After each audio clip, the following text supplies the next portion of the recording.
Chapter 945. The dead of the previous Dark Lord. The sound of breaking glass echoed across the dark sky as Michael's meteorite spell cleared out the horde of Hell Walkers. As Gaia stood there in awe, she noticed that the castle was suddenly much closer than before. Michael quickly grabbed her by the waist, and with a swift movement, they both leaped into the air. The wind rushed past them as they soared towards the castle gates.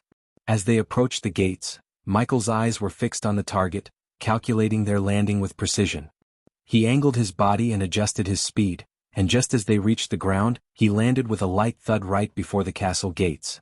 When Michael landed before the castle, Gaia's eyes widened in shock and horror at the sight before her. The castle of the ruler of Hell was a massive, foreboding structure with black stone walls that reached up toward the dark, stormy sky. The gates were made of iron and adorned with twisted demonic faces, and the courtyard was filled with strange, otherworldly creatures. The air was thick with the stench of sulfur and brimstone, and the sound of screams echoed from within the castle's walls. The atmosphere was oppressive, almost suffocating, and Gaia felt like she was being swallowed up by darkness. The castle was surrounded by jagged peaks and a moat of boiling lava, adding to the foreboding atmosphere. In the distance, the skies were dark and foreboding, with black clouds swirling and lightning flashing in every direction. There was no sun or moon or natural light to guide one's way. Instead, the only light came from the flickering flames that rose up from the molten lava rivers that ran through the realm.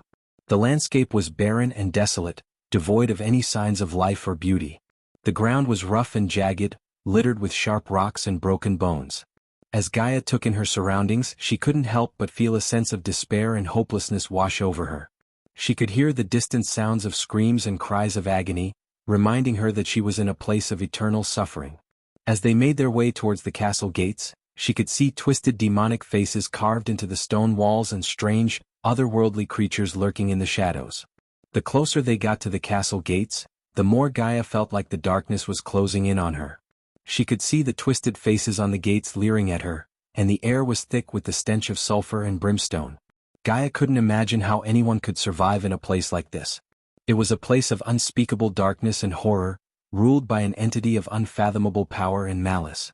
And yet, they had to enter the castle and face the ruler of Hell if they were to save Nightmare. As they stepped through the gates and into the castle, Gaia could feel the weight of the darkness pressing down on her.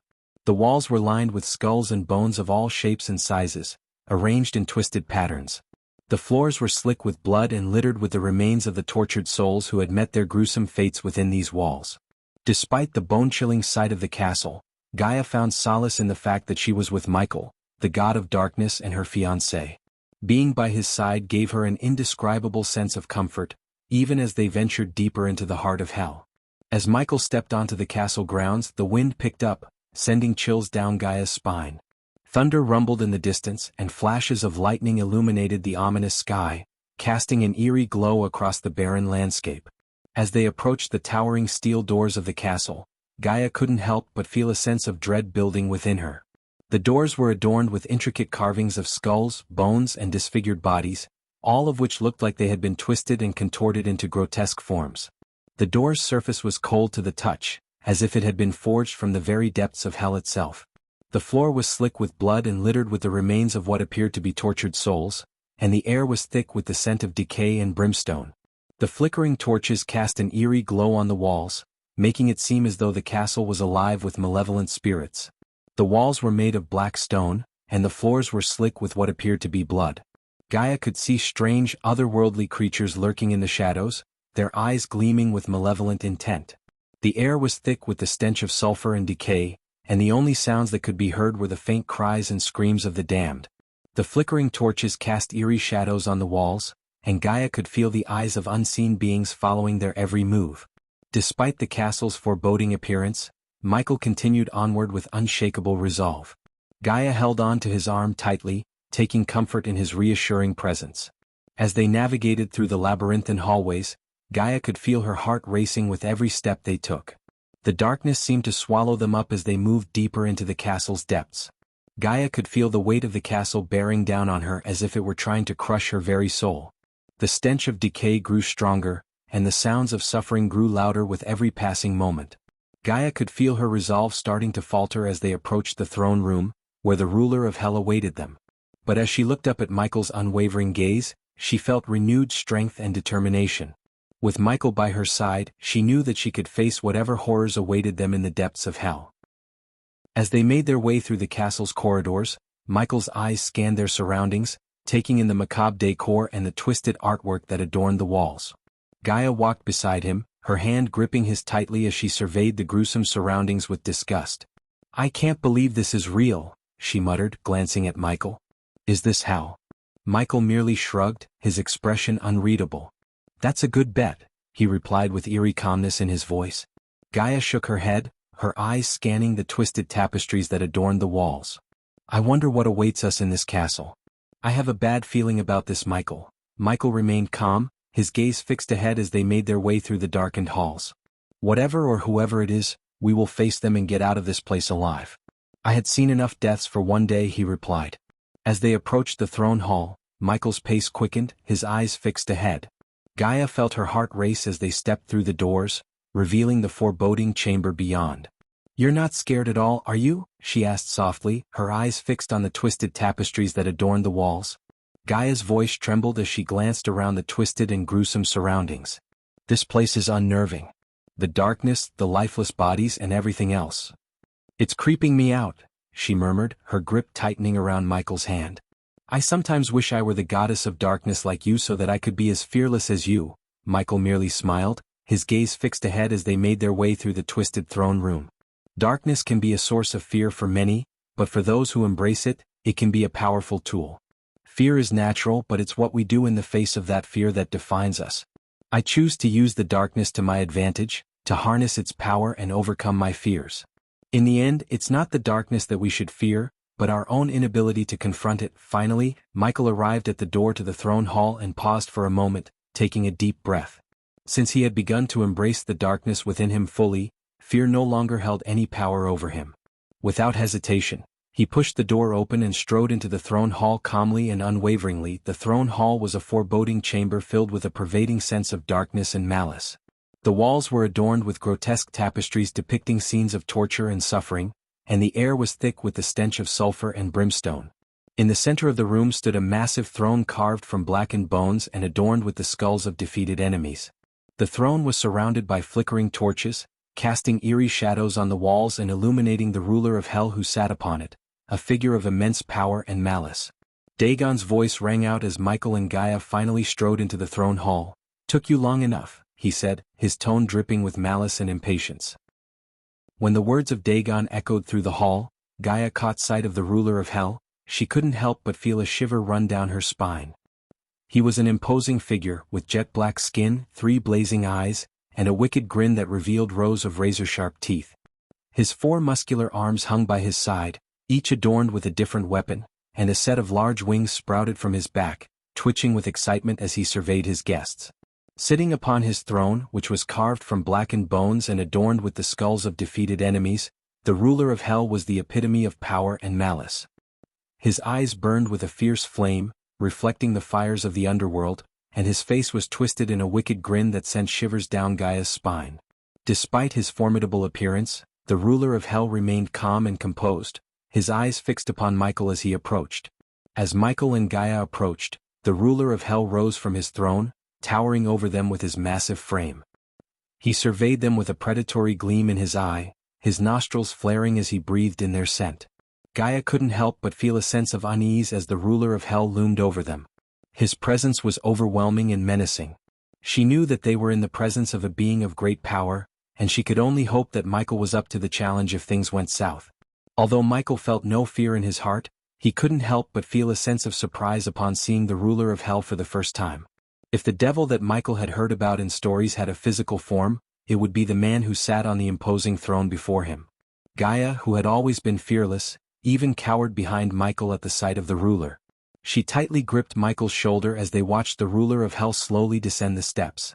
Each step he took seemed to shake the very foundations of the castle as if the ground beneath them was trembling in fear.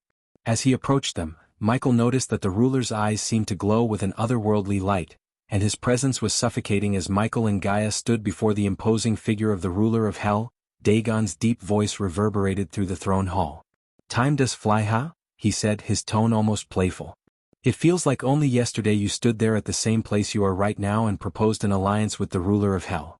Michael was taken aback, his mind racing as he tried to make sense of Dagon's words. But 5,000 years have passed, Dagon continued, a hint of amusement in his voice. Michael was stunned. His previous self had reset the universe 5,000 years ago, and he had assumed that everyone had been affected. But Dagon seemed to be an exception. Michael searched for any sign of deceit in the ruler's eyes, but found none. "You are not affected?" Michael asked, his confusion evident in his voice. "We were allies and you made an exception, Michael." Michael's shock deepened as Dagon spoke his true name, a name that no one in the universe should have known. Michael's eyes widened as he realized that the ruler of hell had some knowledge that he should not possess. Gaia noticed the change in Michael's demeanor and squeezed his hand reassuringly, but Michael remained lost in thought, trying to piece together the puzzle before him. Only Gaia knew his true name, and Michael had gone to great lengths to keep it that way.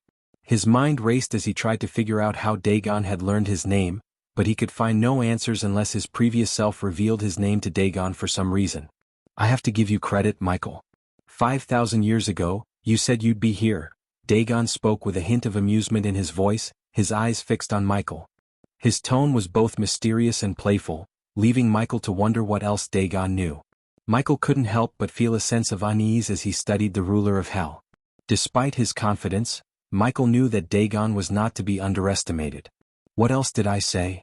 Michael took a step forward, his eyes fixed on Dagon's face. Dagon's lips curved into a sly smile, his eyes twinkling with amusement. "That you will settle your debt to me." Chapter 946. The Debt of the Previous Dark Lord 2. Michael's expression turned grim as he heard Dagon mention the debt. He couldn't imagine what kind of deal his past self had made with the ruler of hell, but he knew it must have been something significant. Dagon, on the other hand, seemed amused by Michael's reaction. His eyes glinted with a mischievous light as he spoke, relishing in the god of darkness discomfort. Despite his discomfort, Michael remained calm, trying to assess the situation. He knew that if his past self had revealed his realm name to Dagon, there must have been a reason for it. Dagon's voice rang out across the throne hall, filling the space with a sinister, almost playful tone. "Let me sweeten the pot for you, Michael," he said, a wry smile playing across his lips.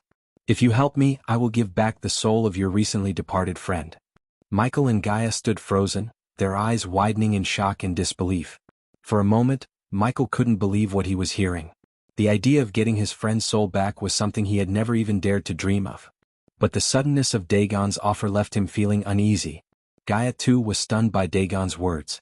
Her heart raced as she stared at the ruler of hell, struggling to comprehend what was happening. The thought of seeing her dear little lizard Nightmare once more filled her with a mix of emotions: joy, hope, and fear. Michael and Gaia were both stunned at Dagon's words. Michael's heart raced with a mixture of hope and disbelief. Could it be possible that Nightmare's soul was trapped in hell all this time? And could they finally have the chance to get it back? Gaia's eyes widened in surprise, and her hand tightened on Michael's shoulder. The thought of Nightmare's soul being trapped in hell was horrifying, and the possibility of getting it back was both exciting and terrifying. They both looked at Dagon, waiting for him to elaborate on his offer. Gaia's heart was pounding as she struggled to comprehend what she had just heard. "What did you say?" she asked, her voice quavering with fear and hope. The thought of seeing her beloved pet Nightmare again filled her with a fierce longing.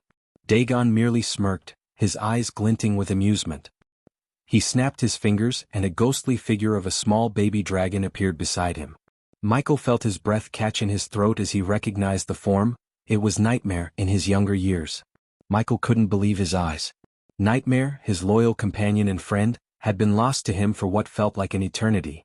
And now, the possibility of seeing him again, even in this spectral form, filled him with a mix of emotions. He felt a pang of guilt for not being able to save him before, but also a spark of hope that they might be able to bring him back. Dagon's face twisted into an evil smile as he clenched his fist. "Do what I ask of you and you will get his soul back. Otherwise..." His voice trailed off ominously. Suddenly, a loud roar filled the throne room, a pained and agonized cry that seemed to come from the very depths of hell itself. Michael and Gaia watched in horror as they saw the ghostly form of Nightmare floating beside Dagon, his unconscious body racked with pain.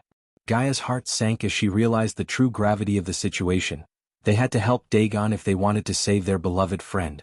At the sound of Nightmare's cry, Michael's heart sank. The thought of his dear friend's soul being trapped in hell filled him with dread and panic. Without a second thought, he raised his hand in a gesture for Dagon to stop. "Stop," Michael said firmly, his eyes fixed on the ghostly form of Nightmare. As Gaia rushed towards Dagon to rescue Nightmare, Michael's heart sank with dread and panic. He knew that Dagon was not to be trifled with, and Gaia's impulsive action could have dire consequences. However, before he could intervene, a powerful gust of wind shot from Dagon's body, throwing both Michael and Gaia off their feet and pinning them against the wall. "What do you want?" Michael demanded, his voice strained as he struggled to catch his breath. Despite his natural inclination to rebel against anyone who tried to control him, Michael realized that he was in no position to challenge Dagon's authority. The realm of hell was an inhospitable place, and Dagon was the supreme ruler who held absolute power over it. Although the previous Dark Lord had the power to go against Dagon, Michael's current version was weak in front of him. Knowing that Dagon held the soul of Nightmare, Michael couldn't afford to provoke him. Gaia's failed attempt at rescuing the soul was a reminder of how powerless they were in hell. With a sense of dread and defeat, Michael growled, "Tell me what you want me to do." He didn't dare fight against Dagon in a realm where he held absolute power. Getting back Nightmare's soul was his priority, and he was willing to do whatever it took to get it back. It was a difficult pill to swallow, but Michael knew that he would do anything to get Nightmare's soul back. He glanced at Gaia, who was still recovering from the gust of wind that had sent her flying. He felt a surge of anger and frustration, but he knew that now was not the time to act on it. He needed to focus on the task at hand, whatever it might be. "How can I be sure that this is not some sort of trick?" Michael asked, his voice tinged with suspicion. Dagon raised an eyebrow, a hint of amusement playing on his lips. "You have no reason to doubt me," he replied coolly. "And besides, what choice do you have but to believe me? If you want the soul of your dear friend back, you will do as I say." Michael's jaw clenched as he fought to control his anger. He knew that Dagon was right, he had no other choice but to trust him. Dagon's voice dripped with sinister amusement as he spoke. "Luckily for you, this task is right up your alley. You are known for your skill in killing after all. I need you to eliminate someone for me." With a flick of his wrist, a holographic image appeared beside him, revealing a long-haired orc with a muscular build and a fierce expression. The orc's eyes seemed to glint with a hint of cruelty, and his armor was adorned with the bones of his enemies. "Go kill him and bring his head to me. Getting back Nightmare's soul is just as easy as this," Dagon said nonchalantly, his voice echoing through the throne room. With a flick of his wrist, the force that had been pinning Michael and Gaia against the wall dissipated, and they landed on the ground with a thud. Michael and Gaia exchanged a glance, both of them knowing that they had no other choice but to agree to Dagon's demands. Dagon turned his back to Michael and Gaia and began ascending the stairs leading to his throne, the echoes of his footsteps resonating through the silent chamber. As he climbed, he continued to speak in his nonchalant tone. "My minion will guide you to his last known location. You have 3 hours to complete the task," he said, his voice carrying a hint of warning. Michael opened his mouth to say something, but before he could even utter a word, a sudden force enveloped him and Gaia, and they were instantly teleported away from the throne hall. The world around them dissolved into nothingness before being replaced by a dark, twisted landscape. The suddenness of the teleportation caught them off guard, and they stumbled as they landed on the hard ground. As they regained their footing, Michael took a deep breath, steeling himself for the task ahead. As Michael and Gaia were searching for Dagon's minion, a loud buzzing sound caught their attention. They turned to see a giant mosquito hovering in front of them. The mosquito was at least 6 feet long and had a wingspan wider than Michael's outstretched arms. Its long thin legs were covered in a dense layer of hair, and its bulbous eyes gleamed in the dim light of the realm of hell. Before Michael could react, Gaia, who was always quick to action, shot the mosquito down. "Wait, wait, wait," the mosquito cried out in a whiny buzzing sound. "I am not your target, I'm here to guide you to it." Michael raised an eyebrow, surprised at the fact that a mosquito was capable of speech. "You're our guide?" he asked skeptically. The mosquito nodded frantically. Yes, I swear on my proboscis. They'll show you the way, just don't squish me." "Sorry about that," Michael said, offering the mosquito a helping hand to get back in the air. "We're a bit on edge after what happened in the castle." I understand, the mosquito replied, still buzzing nervously. "But trust me, I'm on your side. And the best guide around here. Now, let's get going before any more mishaps happen." As Michael and Gaia followed the panicky mosquito through the hellish landscape, they couldn't help but drown in their own thoughts. The thought of having to kill someone weighed heavily on Michael's mind, while Gaia couldn't shake off the image of Nightmare's ghostly figure. Meanwhile, the mosquito continued to chatter on in a whiny voice, providing a commentary on the grotesque and macabre scenery around them. "Oh, look at that lovely sulfuric lake over there. Makes my wings itch just thinking about it," the mosquito exclaimed, sounding both panicked and amused. "Be careful of the acid pools," Buzz warned. "One touch and you'll be burned to a crisp. And watch out for the hell walkers, they're a nasty bunch. And whatever you do, don't step on the lava rocks. They're hotter than the sun." Michael and Gaia listened in silence, drowning in their own thoughts. Buzz's chattering was both funny and annoying at the same time, and they couldn't help but tune him out. However, every now and then Buzz's panicked buzzing would snap them back to attention. Michael and Gaia could barely keep up with the mosquito's rapid chatter, but couldn't help but find its comical observations amusing. "And watch out for those fiery geysers. One wrong step and poof, you'll be roasted alive," the mosquito continued, flitting around their heads. Despite the absurdity of their situation, Michael and Gaia remained focused on their mission, determined to do whatever it takes to retrieve Nightmare's soul.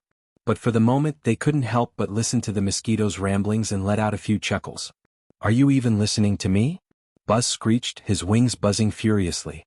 "I'm trying to save your lives here." Michael sighed. "Yes, we're listening, Buzz. But can you give us a moment of silence to gather our thoughts?" "Silence? In hell." Buzz cackled. "Good luck with that. But sure, go ahead, take all the time you need." Michael and Gaia exchanged a tired look as Buzz continued to chatter on. It was going to be a long journey.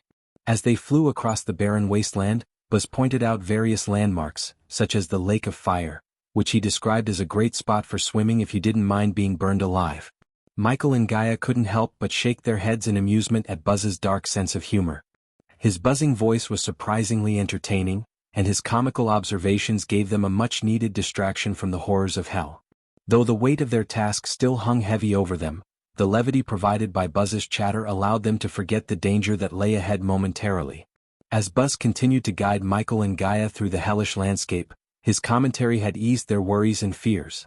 However, his light-hearted tone suddenly took a dark turn when he brought up his ex-girlfriend. "You know that orc you're supposed to kill? I bet he stole my girlfriend," Buzz exclaimed, his buzzing voice filled with anger. Michael and Gaia exchanged a bewildered look, unsure how to respond to the mosquito's sudden outburst. "I mean, I may look like this, but am a killer at heart. I could take him down in a million ways," Buzz boasted, flexing his wings as if he were some sort of warrior. Michael couldn't help but chuckle at the sight of the tiny mosquito trying to act tough. Gaia, too, had a small smile on her face. As they flew over the landscape of hell, Buzz continued to vent his frustrations about his ex-girlfriend and her alleged affair with the orc. "That stupid orc is lucky Dagon sent you after him," he grumbled. "Otherwise, I would have taught him a lesson he wouldn't forget." Michael and Gaia exchanged a look but said nothing, not wanting to provoke Buzz any further. Buzz continued to ramble on about his plans to take down the orc, describing in hilarious detail the various methods he would use to kill him. "I would have stung him with my venomous tail and then buzzed around his head until he couldn't take it anymore," he exclaimed, his wings buzzing furiously with excitement. Gaia couldn't help but giggle at the absurdity of it all while Michael simply shook his head and sighed. Even in the midst of their dangerous mission, Buzz's antics provided a much-needed moment of levity. Following Michael and Gaia followed Buzz's directions, they eventually reached a barren wasteland, with only occasional bursts of flames in the distance. The sky above them was a sickly shade of green, with lightning bolts crackling in the clouds. Buzz led them to a rocky outcrop, where Michael saw a dark cave in the distance, surrounded by an ominous aura. The wind howled around them and Michael could feel the hairs on the back of his neck stand up. "Is that where we're headed?" Michael asked, his voice barely audible over the howling winds. Buzz pointed his long thin leg towards the cave and exclaimed, "Yes. That's where the cheatin' orc resides, and I'm gonna make him pay for what he did to me and my girl." Michael and Gaia exchanged a skeptical glance as they looked at the giant mosquito in front of them. Gaia whispered to Michael, "Do you think he knows he's a mosquito and not a warrior?" But Buzz didn't seem to care about their doubts. He continued to boast about his fighting skills. "He'll take him down with one swift bite of my proboscis. Or maybe he'll use my powerful wings to create a gust and blow him away." Michael couldn't help but chuckle at the thought of the 6-foot-long mosquito attempting to take down an orc. You know, Buzz, I think you're underestimating the orc's strength. He might not go down as easily as you think. But Buzz was too busy pumping himself up to listen. Nonsense. I am Buzz, the mighty mosquito warrior. No orc can defeat me. As they approached the cave, Buzz's bravado started to waver. He began to buzz nervously. Maybe we should wait outside and come up with a better plan. Or maybe we can just ask him nicely to give me back my girl. Gaia rolled her eyes and muttered under her breath, yeah, because that's definitely going to work. Michael sighed and turned to Buzz. Listen, Buzz. We have a job to do. We need to get in there and take down the orc. Are you with us? Buzz hesitated for a moment, his wings fluttering uncertainly. But then he straightened up, puffing out his chest. Of course I'm with you. And Buzz, the fearless mosquito warrior. Let's go get that orc. Chapter 947. Devotee of Noah from another realm. As a seasoned assassin, Michael knew the importance of thorough preparation before taking on a target. He would typically start by gathering intelligence on the target's habits, movements, and routines. This could involve scouting out their usual locations, monitoring their communications, and identifying their vulnerabilities. Once Michael had a clear understanding of his target, he would then carefully plan his approach. This would involve identifying the best time and location to strike, considering potential obstacles or hazards, and determining the most effective method for carrying out the assassination. Finally, Michael would ensure he had all the necessary equipment and resources at his disposal. This could include weapons, tools for disabling security measures, and escape routes. By taking these steps, Michael could increase his chances of success while minimizing the risk of being caught or discovered. Standing before the ominous cave, Michael assessed his options. Sneaking into the cave was one possibility, but it was risky because he had no idea what kind of traps or obstacles might be waiting for him inside. The other option was to lure the orc out into the open and confront him directly. Michael weighed the pros and cons of both options and ultimately decided that the latter was the safer choice. He could use his combat skills to defeat the orc in a fair fight rather than risking his life in a trap-filled cave. Michael couldn't understand why Dagon didn't come and kill the orc himself. He couldn't fathom the idea that the ruler of hell was weaker than the orc. However, he didn't have the luxury of pondering on this any further. Michael stood outside the cave, analyzing the situation before him. He decided to take action and raised his hand, channeling his dark energy. Suddenly, a bolt of black lightning shot from the tip of his finger, illuminating the area with its ominous glow. Buzz slowly flew backward, his 6-foot-long body trembling with fear. His bulbous eyes widened as he watched Michael unleash the bolt of lightning. Despite his tough talk earlier, Buzz was now realizing that he was way over his head. He covered himself with his wings and prayed for safety. After firing the lightning bolt, Michael tensed, waiting for the orc to appear. Sure enough, the ground began to shake and stir, and a moment later, the massive figure of the orc emerged from the depths of the cave. He was a towering figure with bulging muscles that rippled beneath his armor. His long hair was tied back in a loose knot, and his fierce eyes scanned the landscape. In one hand he held a giant sword, which he dragged along the rocky ground behind him. Michael and Gaia remained calm before the orc, who seemed unperturbed by their presence. I was wondering when you would come to take my life, the orc said calmly, as though he had been expecting them. Michael couldn't help but make a joke, pointing towards Buzz. I heard you stole his girlfriend, he said with a smirk. At the mention of his girlfriend, Buzz's tiny heart skipped a beat. He felt a surge of anger and embarrassment, and for a moment he considered flying away from the area. But he knew that he couldn't abandon Michael and Gaia, not when they were so close to their goal. So instead, he buzzed around Michael's head, trying to make himself heard above the wind. The orc raised an eyebrow, looking from Michael to Buzz and back again. I see, he said, his voice laced with amusement. So you're here for revenge, little mosquito? Well, I'm afraid you'll be disappointed. I don't have a girlfriend, stolen or otherwise. Buzz let out a high-pitched whine, clearly not believing the orc's words. Don't listen to him. He's lying. I saw him with her myself. The orc's response was unexpected as he simply shrugged, and a wry smile played at the corners of his mouth.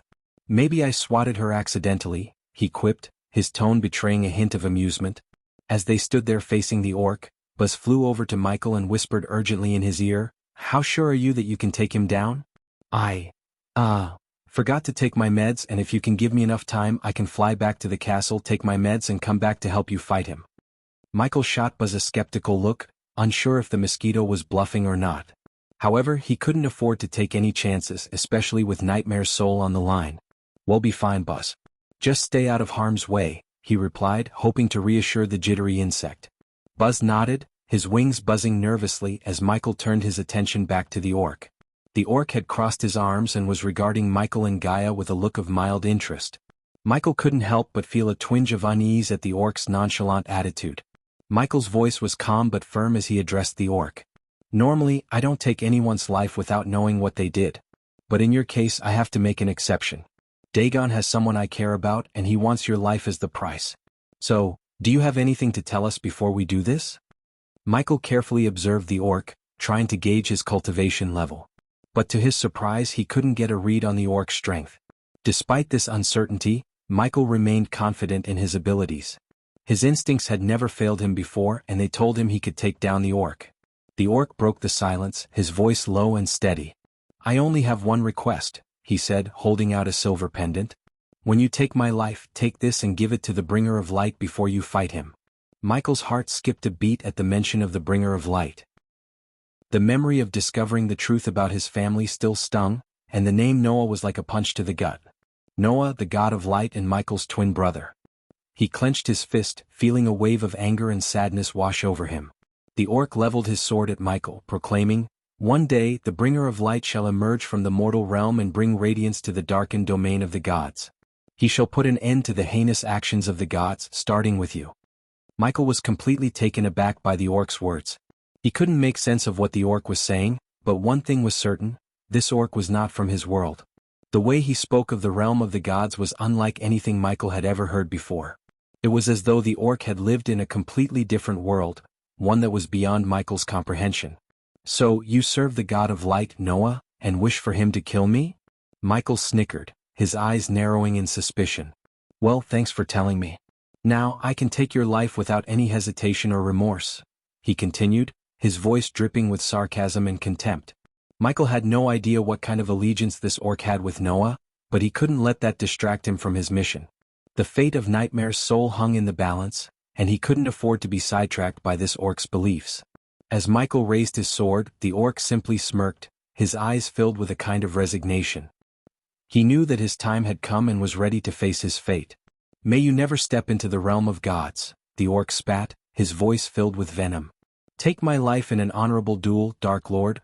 The orc's challenge for an honorable duel didn't faze Michael, who calmly took a step back and prepared himself for the fight. He glanced over his shoulder at Gaia, who nodded in agreement with his decision. She had faith in Michael's abilities. After all, he had defeated Peter's Hellwalker form and had the power to topple kingdoms. Even though the orc emitted strange energy radiation around him, Gaia was confident that he posed no real threat to Michael. Michael raised his hand with a sense of purpose, and in response, his dark sword flew out of its sheath and landed squarely in his hand. He swung it around once to get a feel for its weight and balance, then pointed it towards the orc, taunting him to make the first move. The orc charged at Michael with his giant sword raised, determined to take him down. Michael dodged his attacks with ease, his movements graceful and precise. He countered with swift strikes of his own, his dark sword glinting in the dim light of the realm of hell. As the duel between the orc and Michael continued, sparks flew and the sound of clanging swords echoed through the wasteland. The orc was a fierce opponent, but Michael's skill and agility were unmatched. He could sense the orc's attacks before they even happened, and he effortlessly parried each strike with his dark sword. The duel seemed to go on for hours, but in reality, only a few seconds had passed since the battle began. Despite only a few seconds passing, Michael quickly learned that the orc was an exceptional swordsman. Michael's Sword of Destiny technique was renowned for its power and ability to defeat any swordsman, yet the orc managed to deflect Michael's attacks. Michael was surprised at the orc's swordsmanship skills. But what surprised him even more was the strength and durability of the orc's sword, which withstood the full force of the dark sword's attack. Although the orc deflected the dark sword without directly clashing with it, the dark sword still managed to chip away at the orc's sword, leaving a small mark on its surface. Unbeknownst to Michael, Noah had conducted an extensive study of the previous Dark Lord's abilities 5,000 years ago. He wrote his findings in a book and sent it to the realm of gods before the previous Dark Lord reset the universe. The orc that Michael was facing was one of the divine beings who had managed to acquire a few pages from this sacred book, which contained information about the Dark Lord's Sword of Destiny. With this knowledge, the orc had trained himself to become a formidable opponent for Michael, hoping to fulfill his duty to serve Noah and stop the atrocities of the gods. Michael had always appreciated a good sword fight as it helped him hone his skills. However, he had no time to spare today. He was running short on time and needed to end the fight quickly. As the orc aggressively attacked Michael, hoping to land at least one hit, Michael blocked the orc's sword with the dark sword. He then quickly raised his other hand and summoned a powerful wind blast, sending the orc flying backward. Michael's wind blast was so powerful that it sent the orc crashing into a nearby boulder, shattering it into pieces. The orc groaned in pain as he struggled to get back on his feet. Michael slowly walked towards the orc, sword in hand, ready to deliver the final blow. As Michael approached the orc, a thick aura of darkness began to emanate from him, causing the surrounding area to turn pitch black. The orc struggled to get back on his feet, but before he could fully stand up, Michael clenched his fist, and the darkness around the orc coalesced into an invisible hand that pushed the orc back to the ground, holding him in place. The orc strained against the grip of the darkness, but it was no use. Michael had complete control over the shadows. Many fear the darkness, but they forget that it is within the shadows where true power lies. "Embrace the darkness and you shall never fear the light again," Michael said. As the orc tried to break free from the darkness that enveloped him, Michael's eyes began to glow with a sinister black light. It was as if the darkness within him was manifesting itself in his eyes, ready to strike down any who dared oppose him. With a focused stare, Michael unleashed a barrage of dark energy beams that shot out from his eyes and struck the struggling orc with deadly precision, causing the ground beneath them to tremble. Chapter 948. Mugashuka's ultimatum. During Michael and Gaia's time in Hell, time moved differently. 1 hour in Hell was equivalent to a month in the real world. Thus, while only 6 hours had passed for them, 6 months had gone by in the outside world. During that time, much had changed, especially in the Guardian Guild. It had become divided into several factions, each vying for power, and the Alpha Guardians were struggling to maintain control and prevent the guild from falling apart. The once united front of the guild had shattered, and the members were now more focused on their personal goals and ambitions than the greater good of protecting the realm. Meanwhile, Big Bertha sailed fiercely under the wrathful sky, with the clouds thundering and the waves crashing against the sturdy ship. The wind howled with such intensity that it was almost deafening, as if nature itself was warning the crew of impending danger. The dark clouds cast a shadow over the ship, and flashes of lightning illuminated the restless sea. In the captain's cabin, the atmosphere was vastly different. It was a cozy and warm space, filled with rich wooden furnishings and soft candlelight. The walls were adorned with maps and charts depicting different areas of the sea, and a large desk was placed in the center of the room, piled high with books and scrolls. The captain's chair was made of leather and positioned so that the captain could look out of the window, which offered a breathtaking view of the tumultuous sea outside.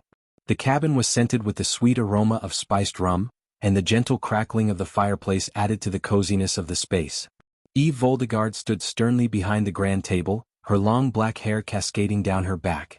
She wore black armor that accentuated her warrior's arms, with only her hands exposed. Her armor had a black cape that fluttered behind her with the gusts of wind that rocked the ship. Despite her beauty, she exuded a commanding and intimidating aura, a testament to her strength and experience as a warrior. "How much longer until we reach our destination?" she asked in a collected tone, her eyes piercing through Corey, Gibson and Saber, who were standing at the opposite end of the table. "This storm is delaying our journey, Lady Eve. If it persists, it may take us several more days to reach the island," Corey replied, his voice struggling to be heard above the thundering sounds of the storm. Eve's hand slammed onto the table, causing the entire cabin to tremble. "And what about your airships, Gibson? Can they withstand this storm and get us there any faster?" she demanded, her patience wearing thin. Gibson hesitated before answering. "I'm afraid not, my lady. Big Bertha is the only ship that can survive in these treacherous conditions." "Damn it." Eve swore under her breath, slamming her fists on the table again, causing everyone in the cabin to tremble in fear. Everyone except Saber, who remained cool and collected. The storm outside raged on, mirroring the turmoil within Eve, who knew that time was running out for her. Eve's voice echoed through the captain's cabin as she reminded Corey, Gibson and Saber of their mission's urgency. "We cannot afford any delays. Remember that we only have 3 weeks to retrieve the crystal from Mugashuku. If we fail, the consequences will be catastrophic. Our army and everything Ghost has built will be destroyed, she said, her voice quivering with fear. Eve had experienced the terror of Mugishiku firsthand, having ventured deep into the pit of the Stormville Mountain and catching a glimpse of the four-headed hydra that lurked there. As the memory of Mugishiku flooded Eve's mind, she shuddered with fear. The memory of the four-headed hydra was etched into her mind, each of its heads with glowing red eyes that seemed to bore into her soul. She remembered the deafening roar that shook the mountain and the feeling of dread that gripped her heart. As she spoke of Mugishiku, her voice trembled with fear, and her hands shook uncontrollably. To Eve, Mugishiku was the epitome of terror. The darkness in the pit cloaked his terrifying body, making it difficult to see him clearly. But the glowing pair of eyes in each head had burned an image in her mind that she could never forget. Mugishuka's size and strength had been overwhelming, and the mere thought of facing him again sent a chill down her spine. Eve was still haunted by the memory of being in close proximity to the abomination that was Mugishiku. The mere thought of the godly beast lying dormant beneath the southern continent and absorbing the arch-energy, resulting in the energy void that plagued the land, sent shivers down her spine. She was terrified that a monstrosity of that magnitude could exist in the same world as her. But what terrified her more was the knowledge that her best friend, Ghost, had struck a deal with this monstrosity. It was something only he would dare to do, and it left Eve wondering just how far he would go to achieve his goals. As she thought about Mugishiku, Eve couldn't help but shudder at the memory of the shocking scene where she was suddenly teleported into his lair. The overwhelming sense of fear had left her barely able to recall the conversation she had with the godly beast. All she could remember were fragments of the encounter, the blinding darkness that surrounded her, the glowing pair of eyes in each of Mugishuka's four heads, and the overwhelming feeling of being completely helpless in the face of such an immense and terrifying entity. Eve had been transported to the lair of Mugishiku without warning or explanation. She was surrounded by darkness and the only light came from the glowing pair of eyes in each of the four heads of Mugishiku. The air was thick with tension and Eve could feel Mugishuka's gaze boring into her. "You are the one called Eve," Mugishiku rumbled, his voice deep and ominous. Eve nodded, unable to find her voice. "I have a message for Ghost," Mugishiku continued. "He has failed to deliver the crystal to me in a timely manner. If it is not delivered to me on the island of Isendar within 3 weeks, I will destroy everything he has built and bring an end to this world." Eve felt her heart drop at Mugishuka's threat. She knew how important the crystal was to Ghost, and she knew that he would stop at nothing to protect it. She took a deep breath and tried to gather her courage. "What do you want?" she asked. Mugishiku turned his gaze to her, his eyes boring into her soul. "You can deliver the crystal to me yourself," he said. "I will give you a map of the island of Isendar. If you deliver the crystal to me within 3 weeks, I will spare Ghost and his world." Eve nodded, knowing she had no other choice. She took the map from Mugishiku and prepared to leave. "One more thing," Mugishiku said, his voice low and menacing. "If you fail to deliver the crystal to me, I will destroy everything you hold dear." Eve shuddered at the threat, knowing that Mugishiku was not one to make idle promises. She took a deep breath and prepared to face the daunting task ahead of her. Eve shook her head to clear her mind and snapped back to reality. Then she raised her hand towards a corner of the room. Suddenly, the room trembled slightly as a gust of wind picked up and her hammer flew through the air, landing firmly in her outstretched arm. The weapon was a sight to behold, with its black metal and silver engravings glistening in the dim light of the cabin. The center of the hammer was adorned with a skull that seemed to glare at anyone who dared to challenge Eve's might. As the hammer landed in her grasp, the room trembled slightly, emphasizing her immense strength. After creating a portal to his forge, Michael was short on time to forge Eve a new hammer. Instead, he made some adjustments to her current hammer and gave it as a gift to her through Azazel, while she was in seclusion. It was Michael who asked her to go into seclusion in the pocket dimension attached to Abyss in the Dark Forest. The reason being he knew that the Dark Army needed a leader other than him and Gaia, and as much as Michael knew about Azazel's strength, he believed that the demon butler was not fit to be a leader, whereas Eve was. Thus, Michael made the decision to send her into seclusion, where she recently broke through to the half-immortal stage. This achievement was made possible during the crisis of the Guardian Guild. It was a decision made by Michael, relying on his instincts, which ultimately saved the Dark Army from being without a leader when he and Gaia were teleported to the realm of Hell. With her hammer in hand, Eve made the decision to fly through the storm and reach the island of Isendar as quickly as possible. Saber offered to accompany her, but Eve declined. Eve's voice was firm and resolute as she spoke to Saber. The howling winds outside the cabin made her words almost inaudible, but the seriousness in her voice was unmistakable. "Listen to me, Saber. I need you to head back to the castle and find a way to avenge Caius. If we let the Sky Hall succeed in taking over Giselle and hang our people without retaliation, it will be a huge blow to our cause. I don't even want to imagine how Gaia would react to that news. Trust me, Gaia is like a raging storm when she's angry, and you don't want to be on the receiving end of that." The mere mention of Gaia's name was enough to strike fear in the hearts of many. She was known as the Dark Queen for a reason, and her ruthless nature was infamous throughout the land. Those who had crossed her or defied her orders lived to regret it, and some didn't even live at all. Despite the Dark Lord's fearsome reputation and the terror he struck into the hearts of his enemies, many believed that he could be reasoned with, that there was a flicker of humanity buried somewhere deep within him. However, when it came to the Dark Queen, no such sentiment existed.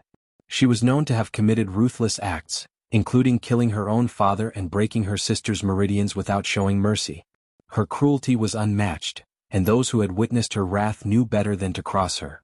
She had a heart of ice, unyielding and unforgiving, and would stop at nothing to achieve her goals. After the War of Nagaland, even some in the Dark Army itself whispered that a dark force possessed her, as no human could possess such a level of darkness within them.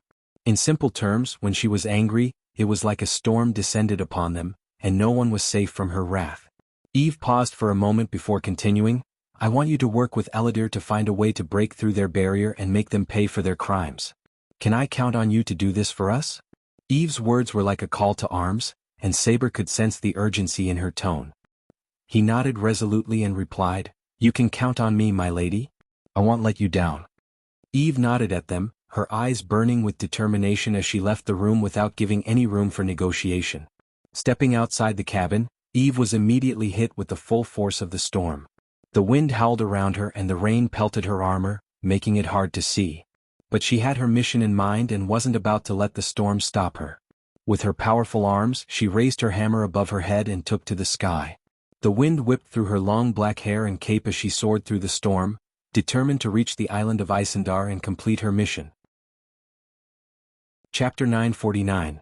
Crystal holding an ancient evil. As Eve flew through the storm, the roaring winds and crashing waves seemed to bend to her will. Her black armor glistened with raindrops as she sliced through the tempestuous sky with graceful determination. The storm raged around her, lightning illuminating her path and thunder echoing her resolve. Increasing her speed, she left Big Bertha and its crew behind, her figure becoming smaller and smaller in their view. The ship rocked and swayed beneath the ferocity of the storm, while Eve soared above, unaffected by its chaos. The rain lashed against her face, mingling with the determination etched on her features. Her grip tightened around the handle of her hammer, the engraved skull at its center serving as a reminder of the darkness that coursed through her veins. Through the turbulent skies, Eve maintained a steadfast course, her eyes fixed on the distant horizon where Isendar awaited. She navigated the treacherous winds and surging currents, her movements fluid and precise, as if she had become one with the storm itself. Her journey through the tempest was a testament to her unwavering resolve and indomitable spirit. As Eve flew through the storm, leaving Big Bertha's ship behind, her presence radiated power and determination, leaving no doubt that she was on a mission that would decide the fate of the Dark Army. As Eve soared through the storm-ridden sky, her gaze remained fixed on the distant horizon.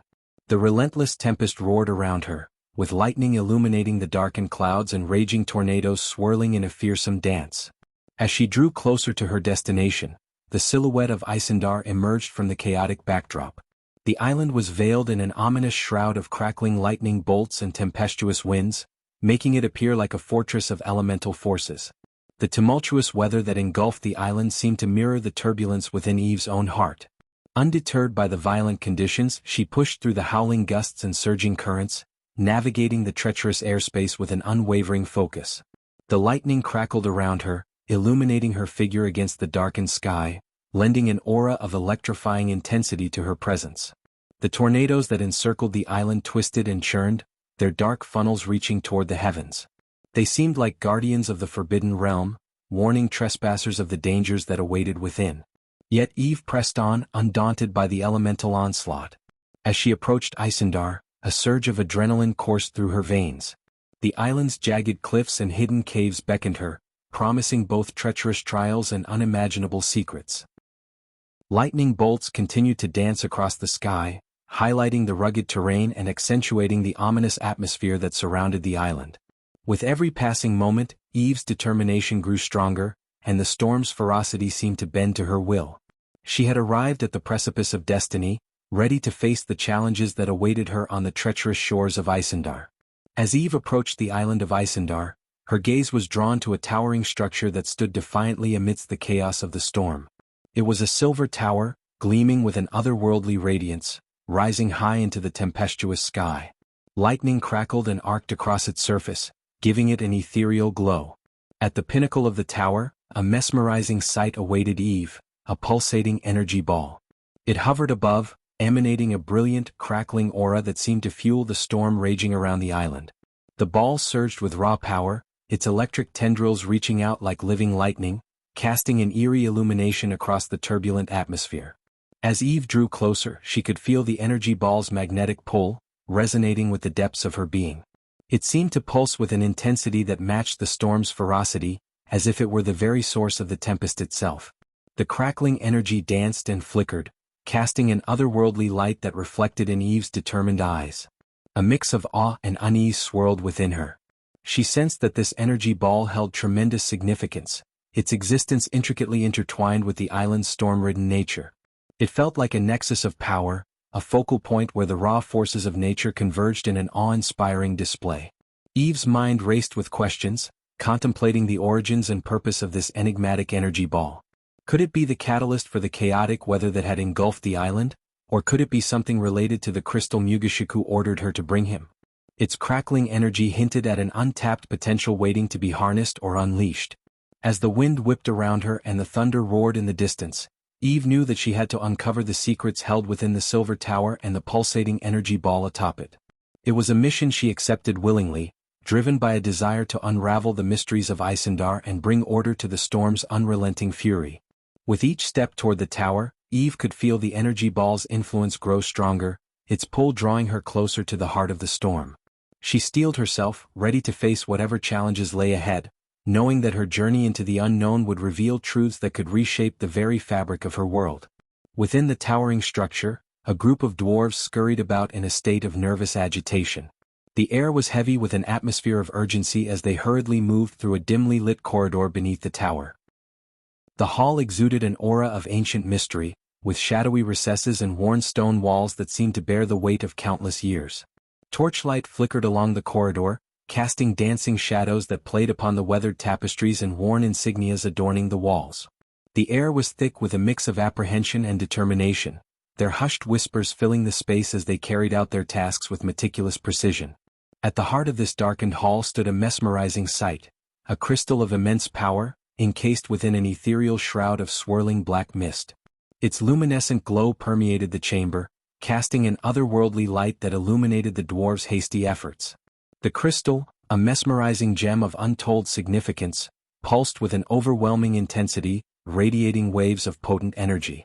Its surface shimmered with intricate patterns, as if the very essence of power was etched into its core. The dwarves had ingeniously fashioned a complex contraption to harness the crystal's might, a testament to their craftsmanship and determination. Gears whirred and mechanisms clicked as the dwarves worked feverishly, their brows furrowed with concentration. Their hands moved swiftly, adjusting dials, connecting conduits, and aligning delicate components, all with the hope of unlocking the crystal's true potential.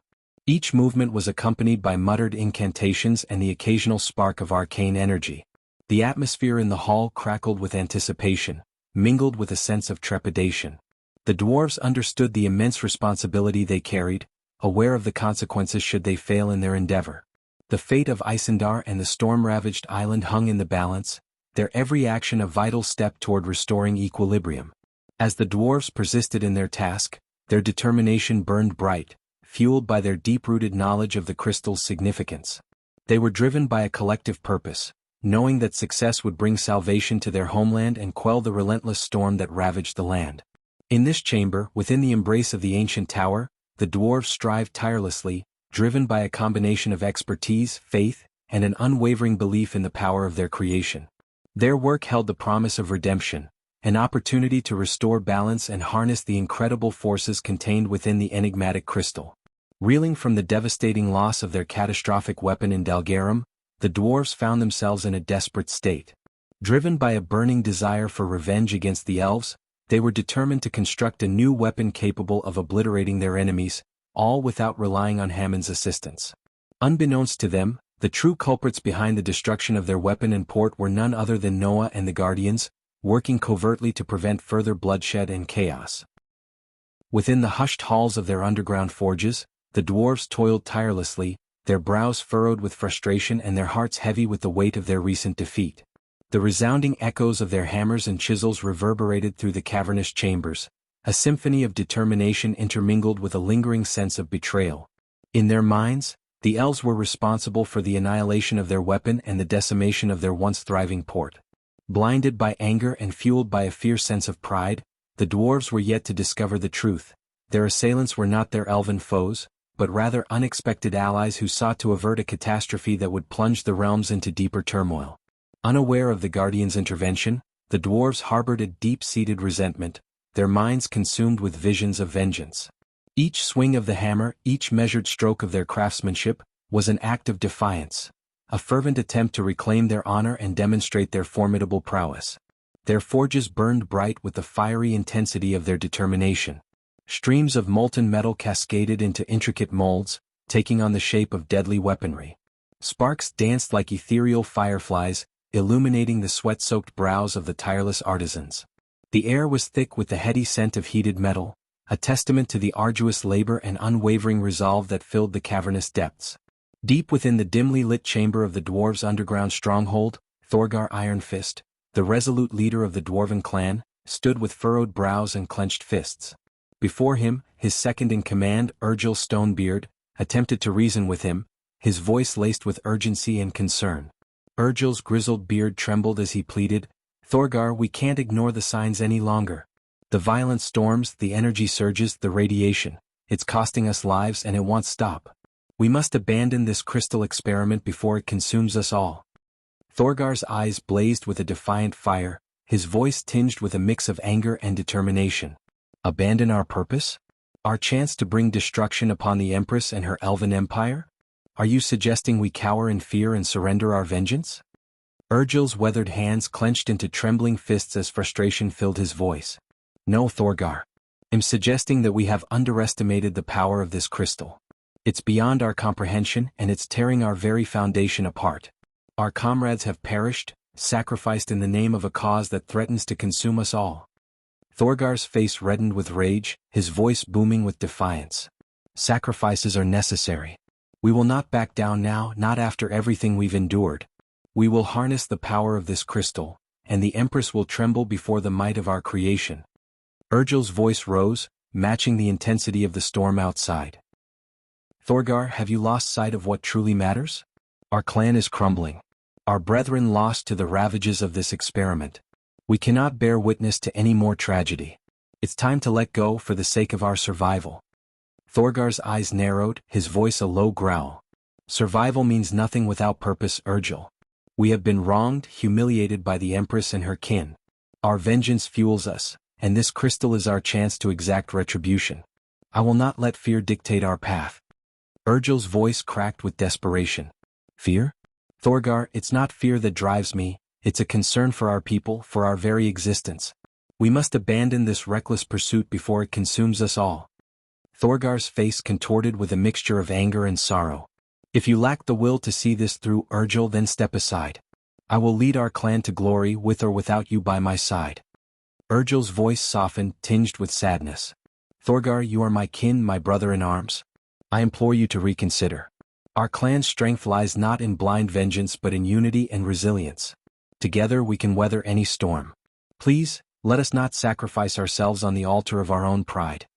As the dwarves stumbled upon the crystal in the depths of the island, a foreboding mist enshrouded the entire land, casting an eerie darkness upon their surroundings. The black mist seemed to pulsate with a malevolent energy, whispering secrets and tempting them with unknown power. The crystal itself exuded an otherworldly aura, its surface crackling with sinister energy. Its deep, ominous glow seemed to penetrate the hearts of those who gazed upon it, filling them with a sense of unease and trepidation. It was a force far beyond the dwarves' understanding, a forbidden knowledge that tugged at their curiosity while simultaneously instilling a profound sense of dread. In the stillness of the night, some of the dwarves claimed to have heard a haunting voice, soft and ethereal, drifting through the shadows.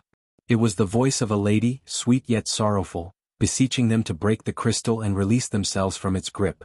Her words echoed in their minds, an echo of warning amidst the turmoil that surrounded them. But the allure of power and revenge held the majority of the dwarves captive, blinding them to the sinister nature of their experiment. They dismissed the voice as a mere figment of their imagination, believing that their triumph over the elves would overshadow any cost incurred.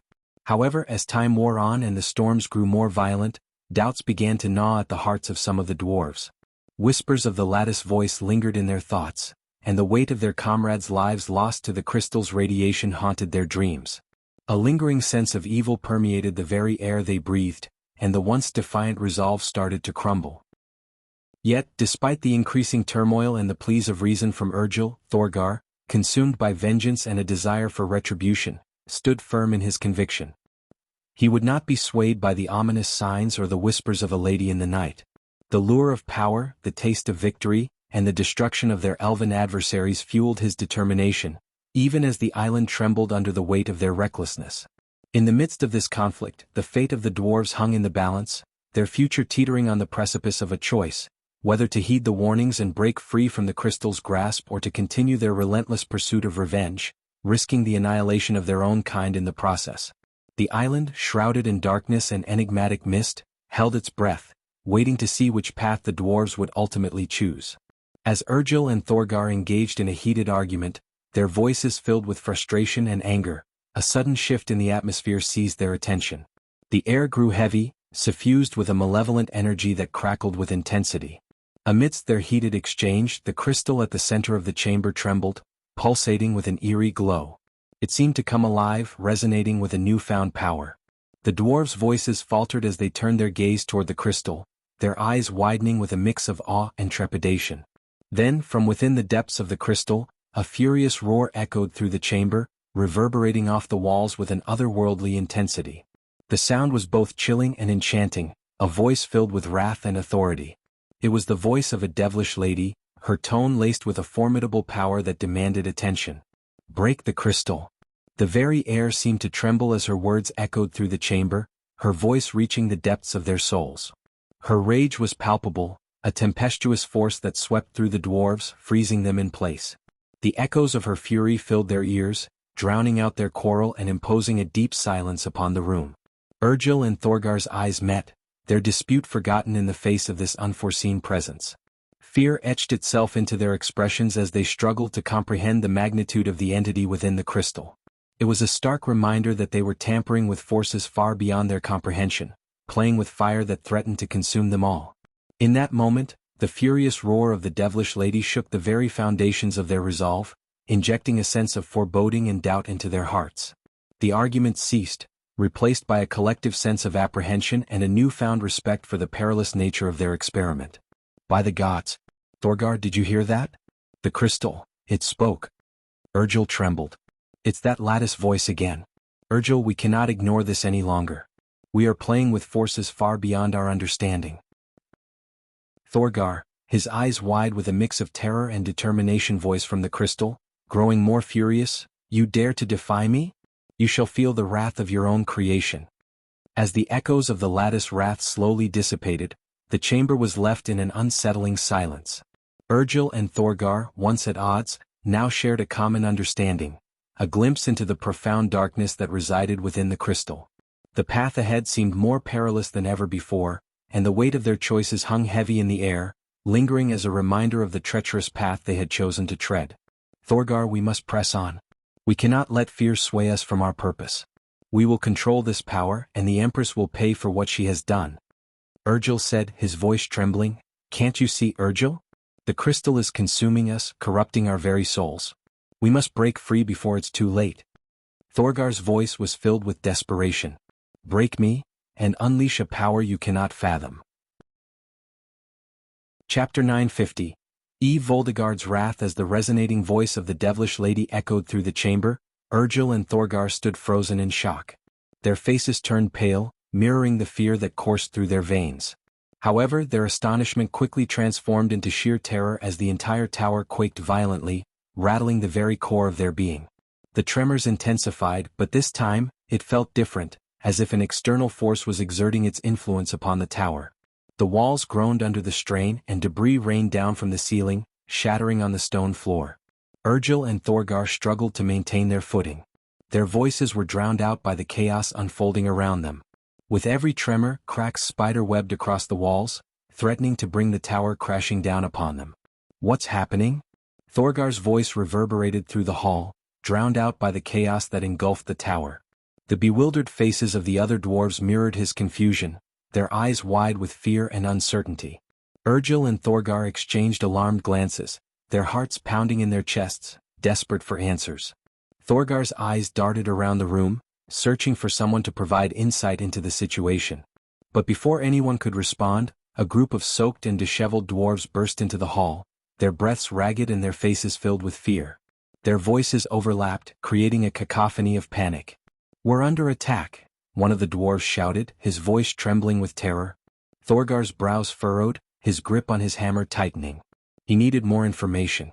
"By whom?" he demanded, his voice echoing through the hall. The dwarves exchanged anxious glances, struggling to comprehend the identity of their assailant.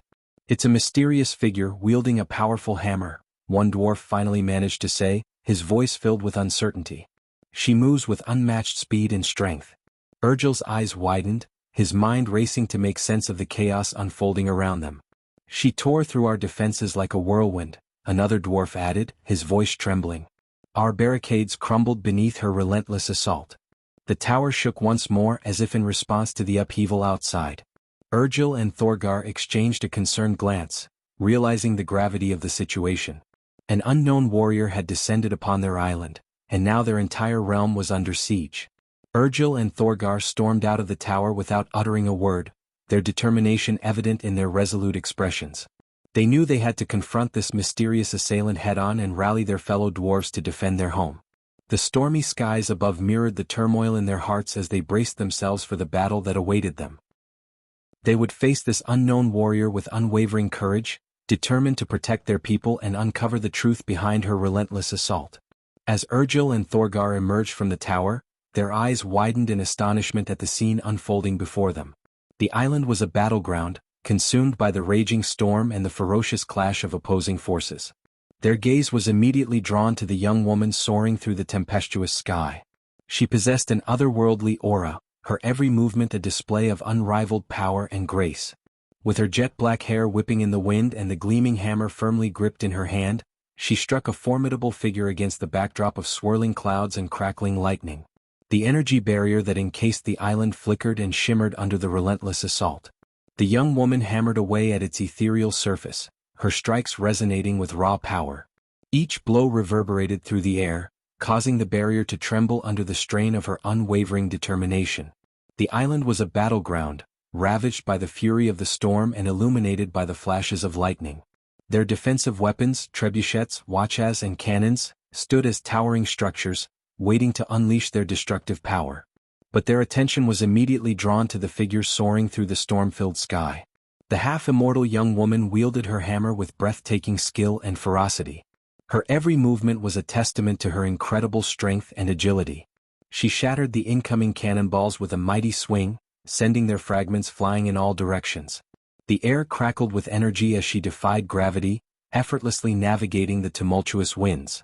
Her attacks were relentless, hammer striking with precision and force, as she aimed to dismantle the energy barrier protecting the island. The wachas, dwarven-made war machines with multiple rocket-firing tubes mounted on a wooden frame, unleashed a barrage of projectiles toward her. But she weaved through the onslaught with astonishing grace, evading the explosions and countering with devastating blows of her own. The storm seemed to obey her will, bending to her command as she moved through the chaotic tempest. Eve's hammer became an extension of her will, a weapon of both destruction and protection. With every swing she defied the laws of physics, intercepting cannonballs and fireballs hurtling towards her with uncanny precision. As the cannonballs approached, propelled by the force of the cannons, Eve anticipated their trajectory. With a swift motion, she brought her hammer crashing down, meeting the cannonballs head-on. The impact unleashed a shockwave, causing the projectiles to shatter into a spray of molten metal and smoke. The debris scattered harmlessly across the battlefield, unable to find their intended target. Similarly, the fireballs launched from the trebuchets arced through the air, trailing flames in their wake. Eve's keen eyes tracked their path, calculating their speed and angle. With a mighty swing of her hammer, she unleashed a concussive blast, sending shockwaves rippling through the air. The force disrupted the fireball's path, causing them to disintegrate into mere embers before they could reach their intended destination. The sight was awe-inspiring as Eve stood amidst the chaos, her hammer a blur of motion. Each swing sent ripples of energy through the air, creating a protective barrier around her. The intense heat and destructive force of the cannonballs and fireballs were absorbed by the swirling energy, leaving Eve unscathed. With each successful deflection, Eve's determination grew. She was unyielding in her pursuit to dismantle the barrier and claim victory for her cause.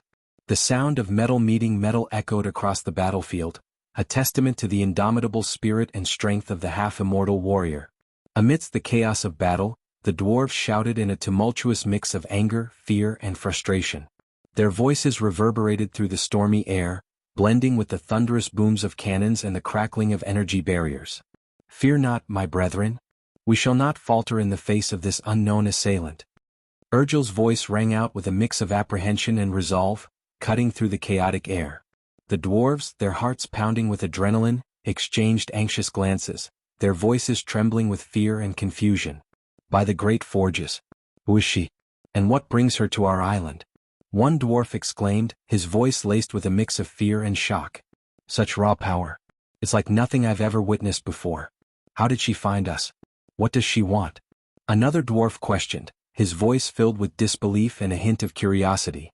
"She's tearing apart our defenses like a vengeful storm. We cannot allow her to breach our walls." A third dwarf shouted, his voice strained with determination, the urgency in his words echoing through the ranks. A sense of injustice and anger swelled among the dwarves as they grappled with the inexplicable assault. "This is madness. We've done naught to deserve this wrath. Why does she unleash such fury upon us?" A dwarf cried out, his voice tinged with righteous indignation and confusion. Urgel, his mind racing with questions, raised his voice to rally his comrades amidst the chaos. "Stand firm, my brethren. We must defend our beloved island and uncover the truth behind this relentless assault. Find out who she is, why she seeks our destruction." Urgel's voice reverberated with urgency and a steadfast determination to protect their home. Thorgar, his gaze fixed upon the tempestuous onslaught from above, unleashed a growl of frustration. "Enough with the questions. Our barriers must hold. We will not yield an inch. Ready the cannons, increase the firepower."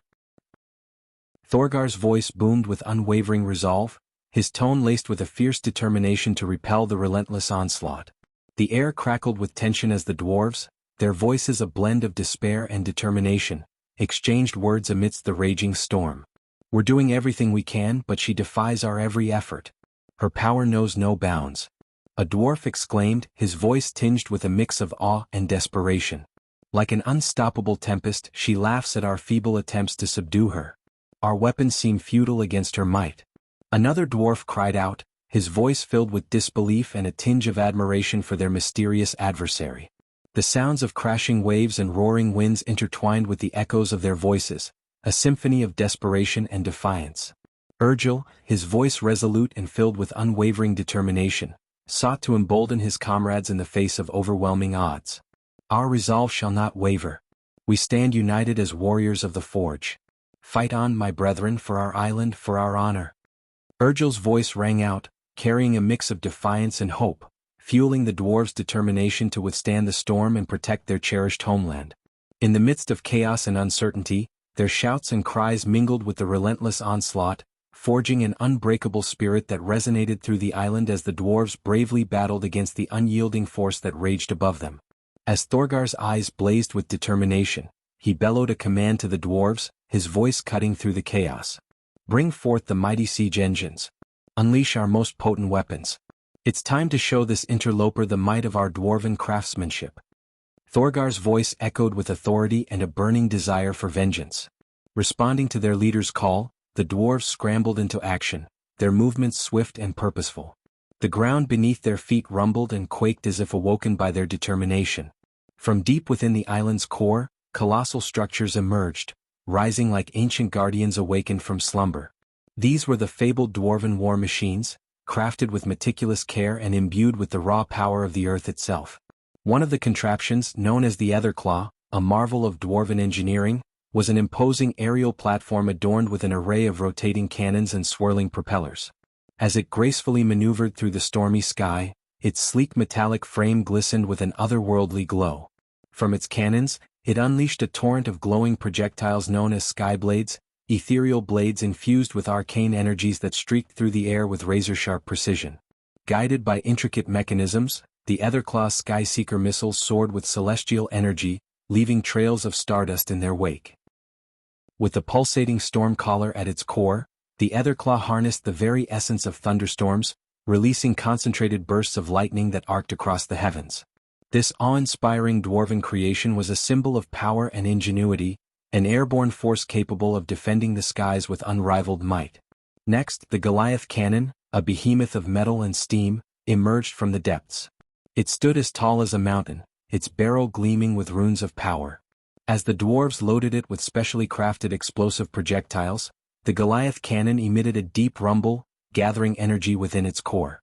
With a thunderous roar, it launched its payload high into the stormy sky, unleashing a cataclysmic explosion that shattered the air and sent shockwaves rippling through the tempest. Completing this formidable defense line, the ironclad ballistae emerged, massive crossbows mounted on sturdy iron frames. These colossal weapons could hurl massive bolts forged with enchanted steel with pinpoint accuracy. As the dwarves took aim, the ironclad ballistae released their projectiles, which pierced the raging storm like deadly arrows, seeking out their target with unerring precision. Together, these legendary dwarven creations symbolized the resilience and ingenuity of their kind. As the newly revealed defenses took their positions, the ground beneath them shook with the weight of their power, and a surge of confidence coursed through the ranks of the dwarves. They stood tall, their hearts brimming with determination, ready to face the unknown adversary who dared to challenge them. With the resounding clash of gears and the crackling of arcane energies, the dwarven war machines unleashed their mighty arsenal upon the sky, their devastating power rivaling the storm's fury. The island trembled as lightning clashed with lightning, and the dwarves' battle cries melded with the roar of machinery, creating a symphony of defiance that echoed across the turbulent skies.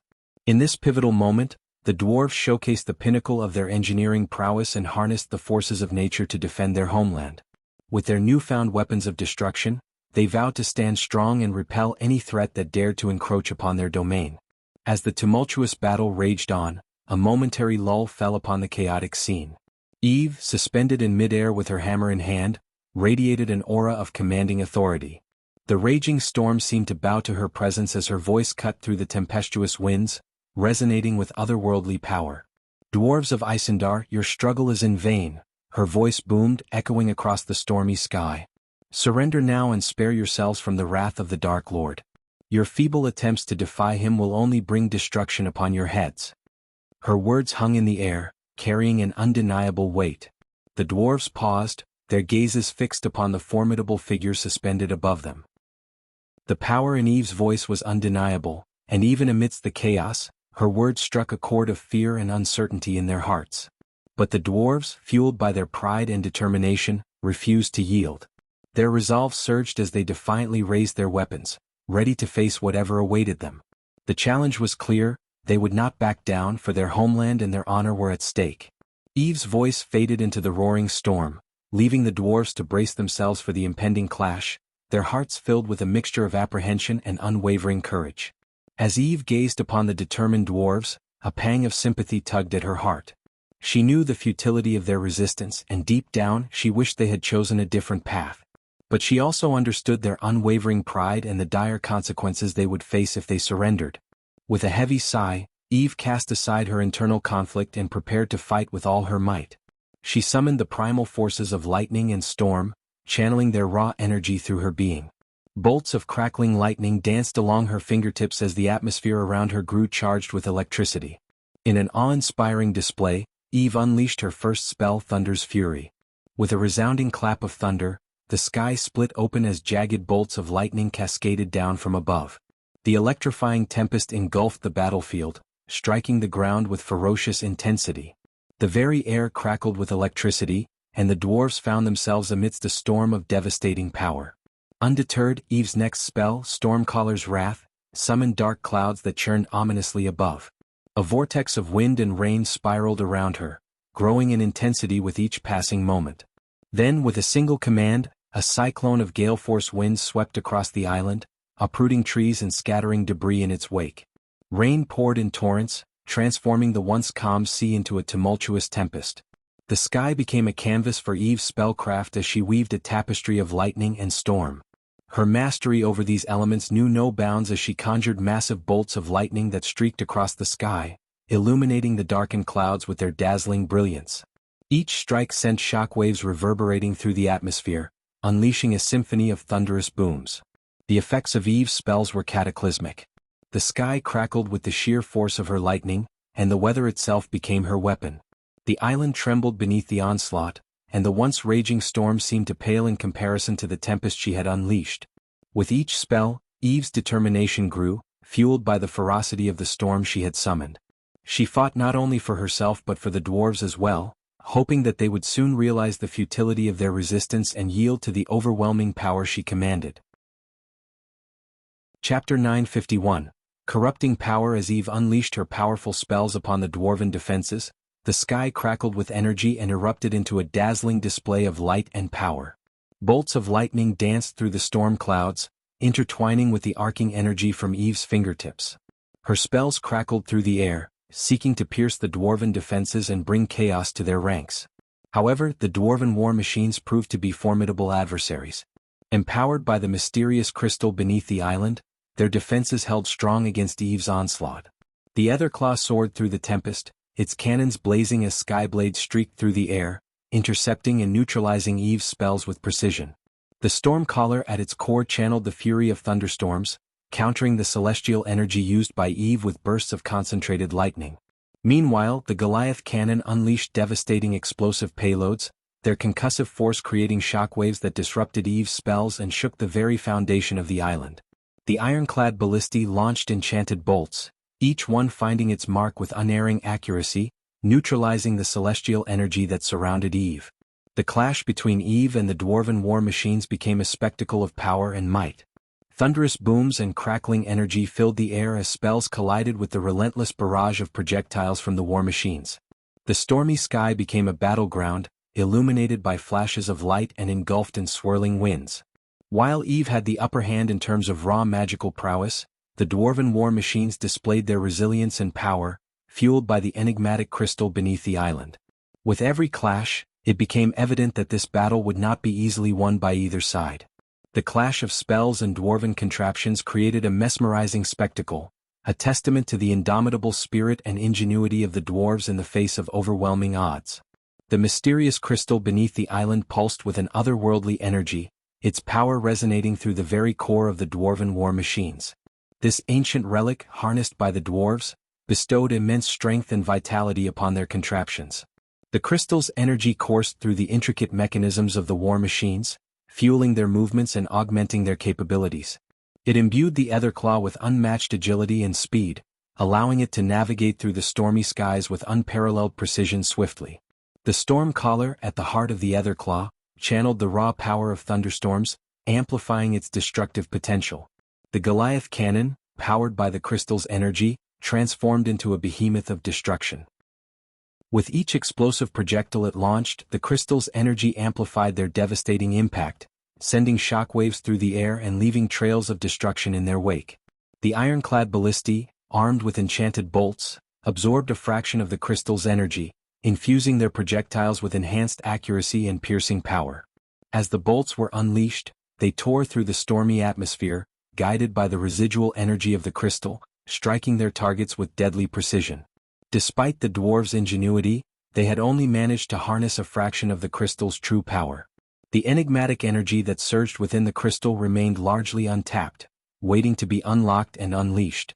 The dwarves had glimpsed the immense potential that lay within, but they had only scratched the surface of its true capabilities. Nevertheless, even with their limited utilization of the crystal's energy, the dwarven war machines proved to be a formidable force, their power magnified by the ancient relic. The clash between Eve's spells and the dwarven defenses showcased the immense strength that the crystal bestowed upon the war machines, but it also hinted at the untapped power that lay dormant within the depths of the island. The mysterious crystal beneath the island pulsed with an otherworldly energy, its power resonating through the very core of the dwarven war machines. This ancient relic, harnessed by the dwarves, bestowed immense strength and vitality upon their contraptions. The crystal's energy coursed through the intricate mechanisms of the war machines, fueling their movements and augmenting their capabilities. It imbued the Etherclaw with unmatched agility and speed, allowing it to navigate through the stormy skies with unparalleled precision swiftly. The Storm Caller, at the heart of the Etherclaw, channeled the raw power of thunderstorms, amplifying its destructive potential. The Goliath Cannon, powered by the crystal's energy, transformed into a behemoth of destruction. With each explosive projectile it launched, the crystal's energy amplified their devastating impact, sending shockwaves through the air and leaving trails of destruction in their wake. The ironclad ballistae, armed with enchanted bolts, absorbed a fraction of the crystal's energy, infusing their projectiles with enhanced accuracy and piercing power.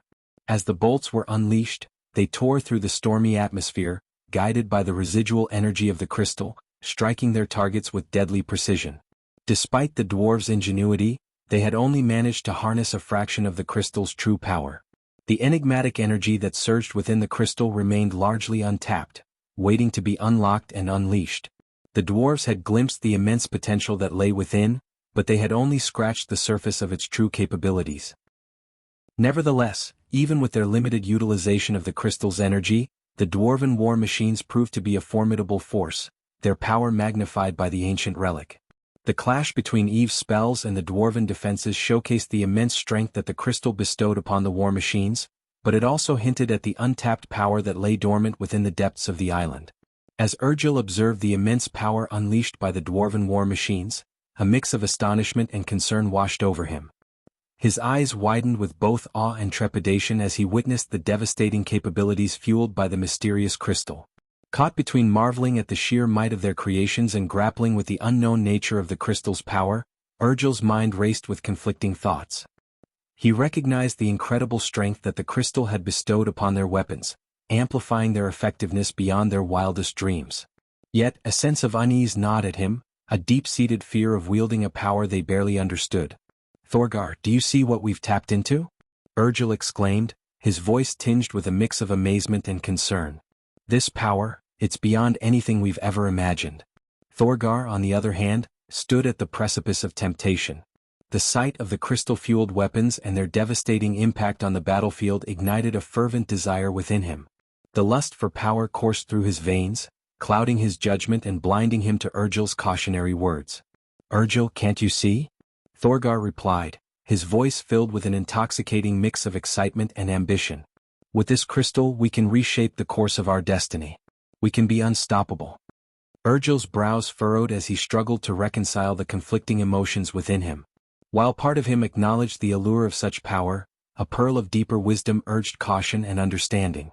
"Thorgar, there's still so much we don't know about this crystal," Urgil implored, his voice tinged with a mix of apprehension and concern.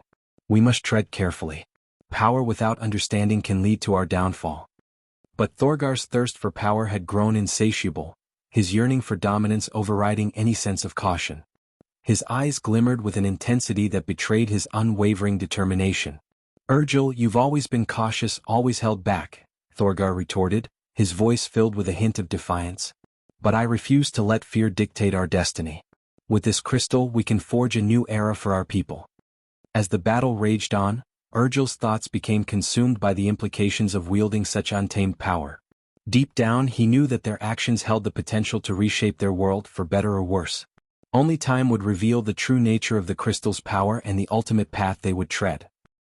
Unbeknownst to the dwarves, the crystal's influence had already begun to take hold, its insidious power seeping into the depths of their souls. As they reveled in the might and glory their weapons now possessed, an undercurrent of darkness started to twist their desires, fueling their thirst for even greater power. Blinded by their achievements and driven by the lure of the crystal's energy, the dwarves remained ignorant of the subtle changes occurring within them. The once noble intentions that guided their actions began to fade, replaced by an insatiable hunger for more power, more control. Within the depths of their hearts, a flicker of darkness grew, spreading like a poison. Greed and ambition twisted their thoughts, clouding their judgment and warping their perception of what was right and wrong.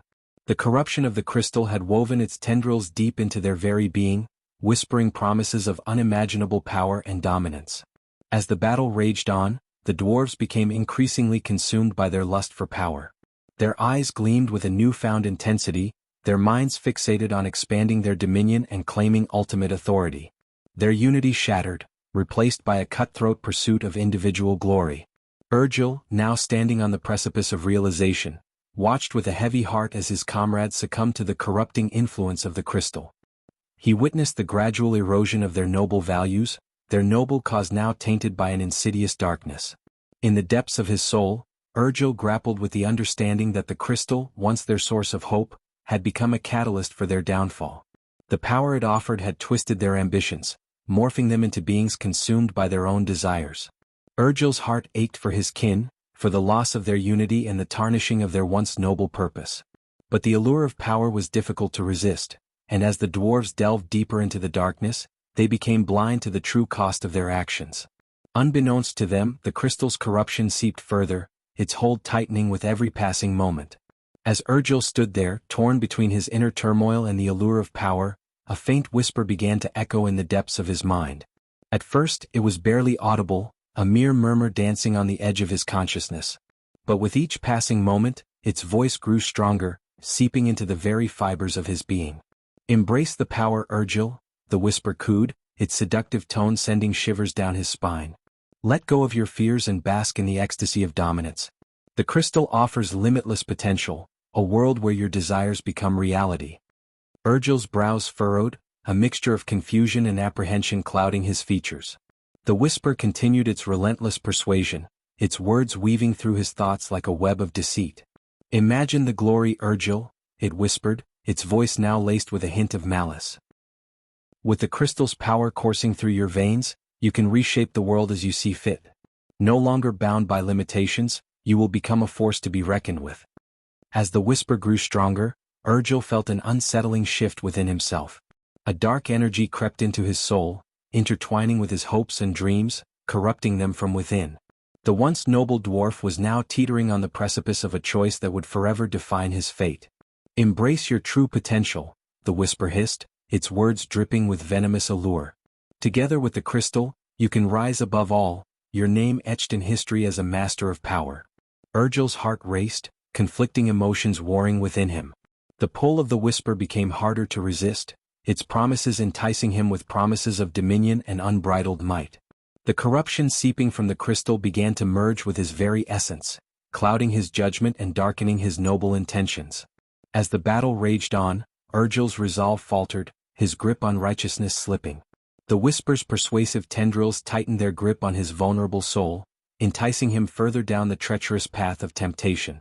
And in that moment, Urgil's eyes flickered with a mix of uncertainty and growing hunger for power, his very being becoming a vessel for the insidious influence of the crystal. The fate of his soul hung in the balance, teetering between the light of righteousness and the seductive embrace of darkness.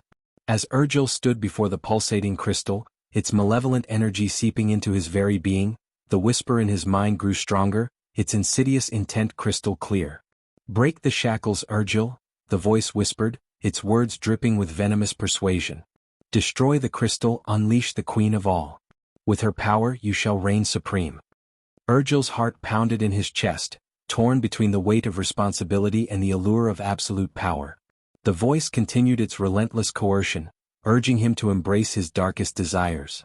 "Imagine the dominion, Urgil," it whispered, its tone filled with anticipation. "With the queen of all by your side, you will have the strength to reshape reality itself. The world will bow before you." Conflicting emotions churned within Urgil's troubled mind. Fear and hesitation mingled with a burning desire for control and supremacy.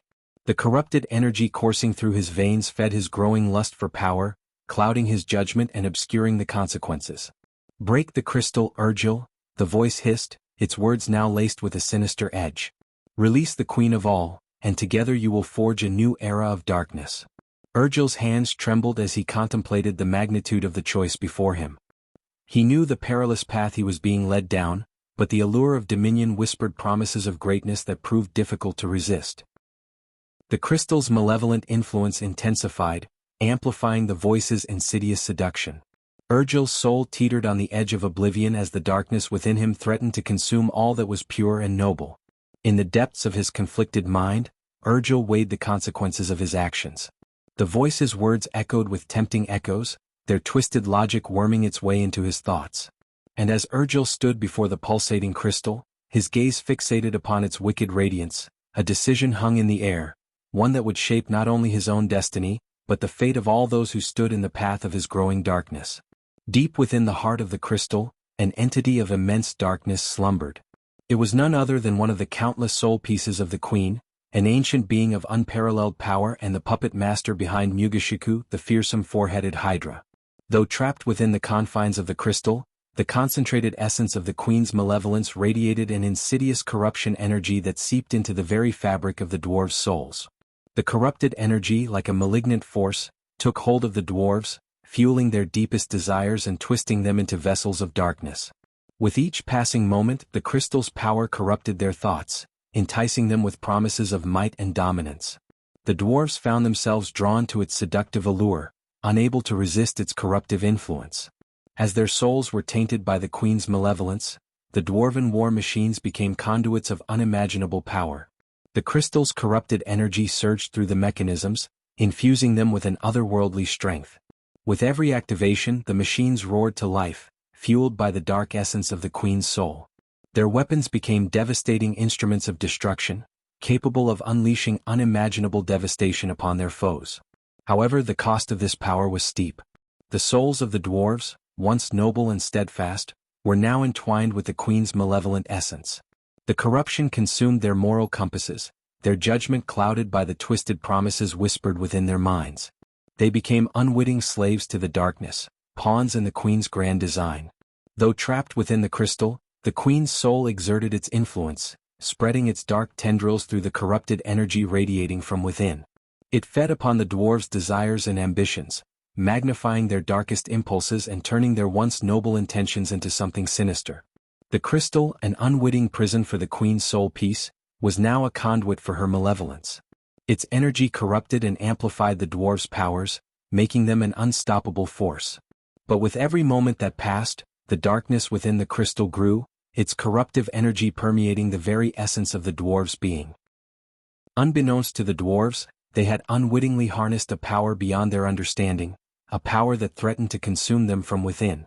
As they reveled in their newfound might, the price they would pay for their alliance with darkness loomed on the horizon, ready to exact its toll.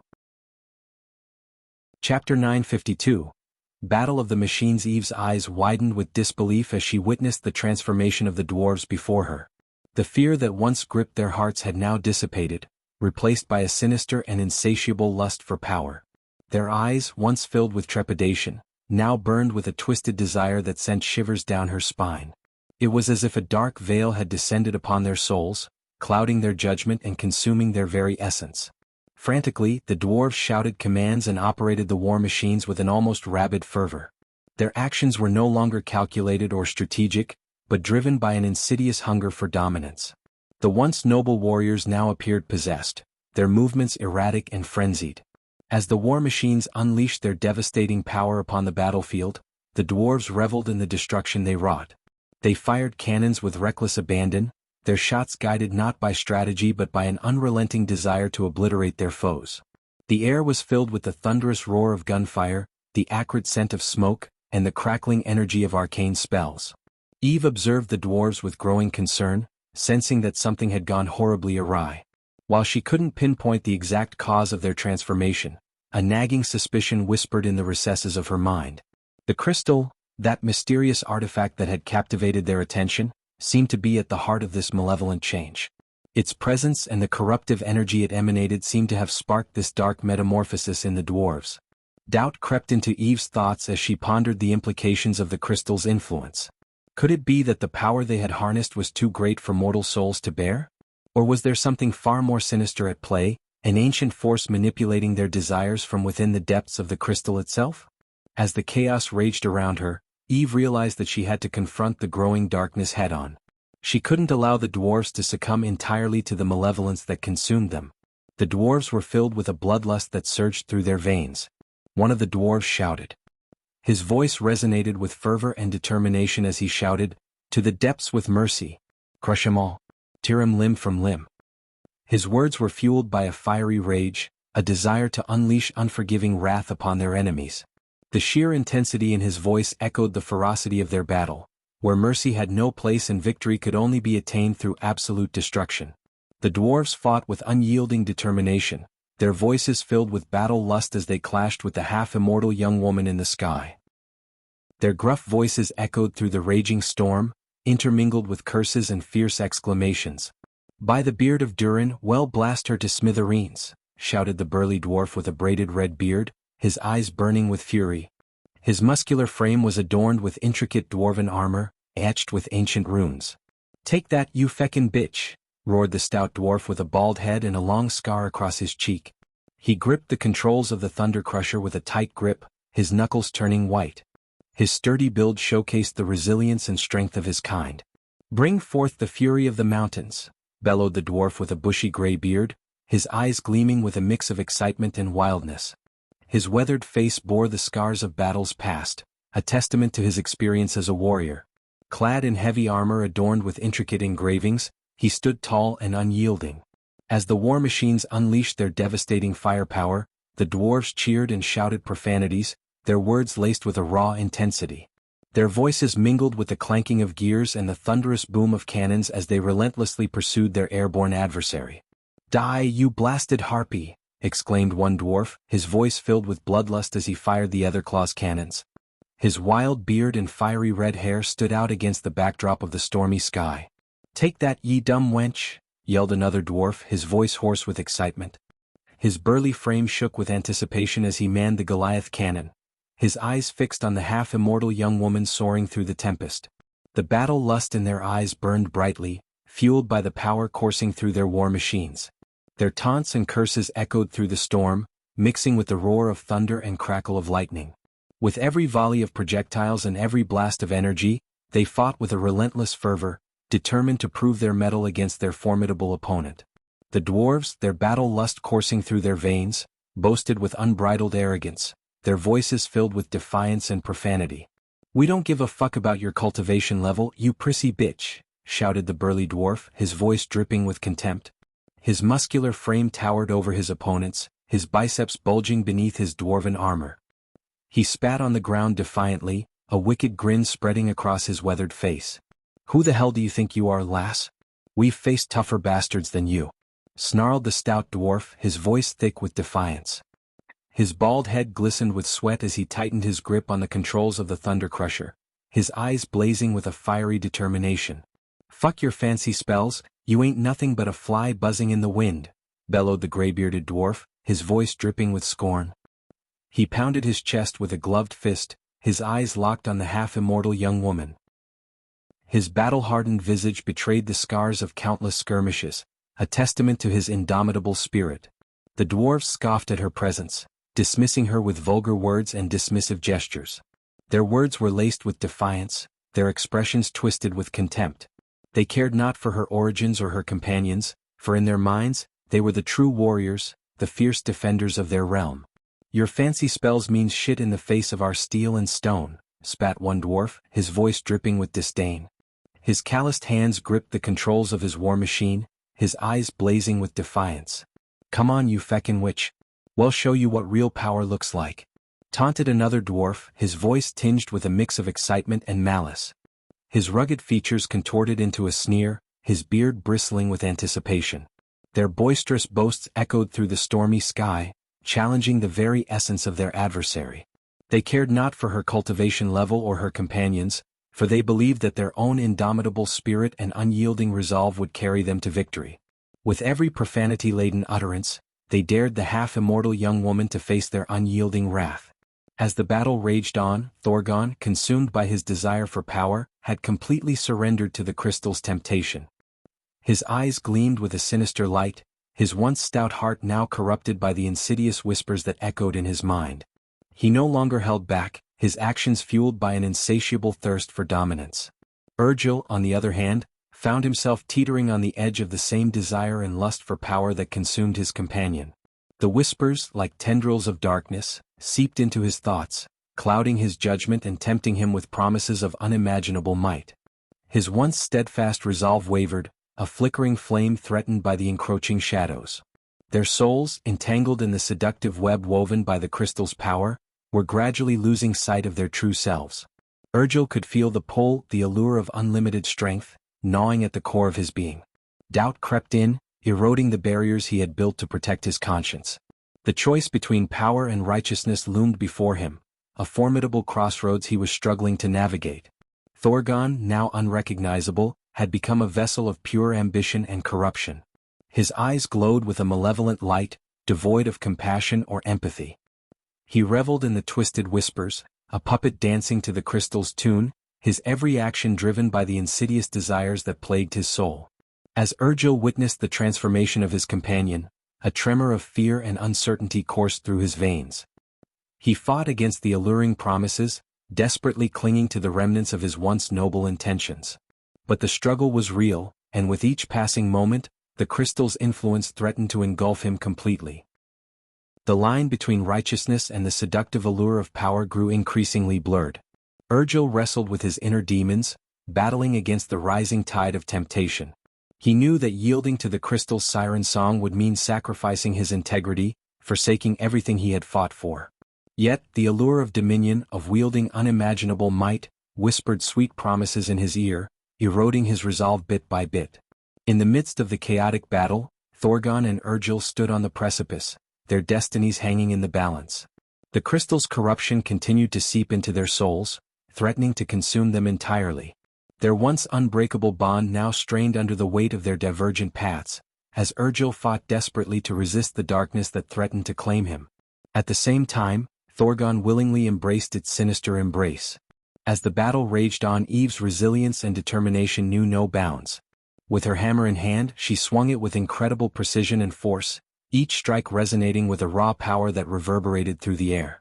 The dwarves, bolstered by the crystal's energy, unleashed their war machines upon her, hoping to overwhelm her with their technological might.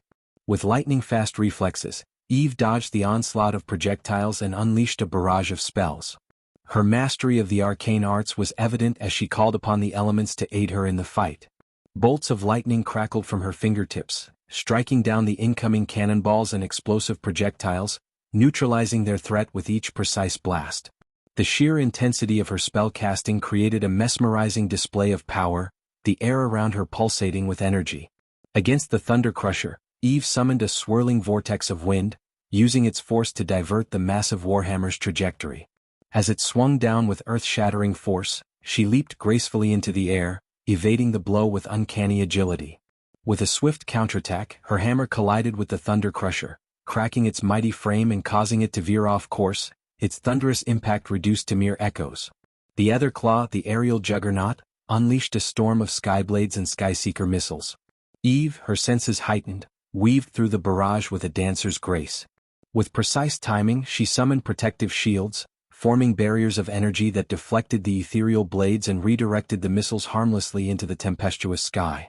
Then, with a fierce cry, she descended upon the Etherclaw, her hammer crushing its propellers and rendering it immobile, its once formidable presence reduced to a mere metal carcass. Even the mighty Goliath cannon, with its explosive force, was no match for Eve's unwavering resolve. As it discharged its devastating payload, she conjured a shield of energy, absorbing the impact and dispersing the explosive energy harmlessly into the air. With a determined stride, she closed in on the gargantuan weapon, her hammer shattering its barrel with a resounding crash, rendering it useless. The ironclad ballistae, with their precision and power, fired their enchanted bolts with deadly accuracy. Eve, her movements fluid and swift, deflected the projectiles with calculated strikes of her hammer. Each clash created a symphony of sparks and reverberating metallic echoes, a testament to her unmatched skill and unwavering focus. Throughout the fierce engagement, Eve's spellcasting prowess remained unmatched. She summoned bolts of lightning, crackling with raw energy, that surged through the sky, rendering the dwarven war machines ineffective in their attempts to overpower her. Each spell she cast was meticulously aimed, strategically dismantling the dwarves' defenses and dismantling their machinery. The dwarves, in spite of their crystal-fueled power, found themselves outmatched by Eve's unwavering determination and unparalleled mastery of combat. With each passing moment, their confidence waned, their efforts proving futile against her relentless assault.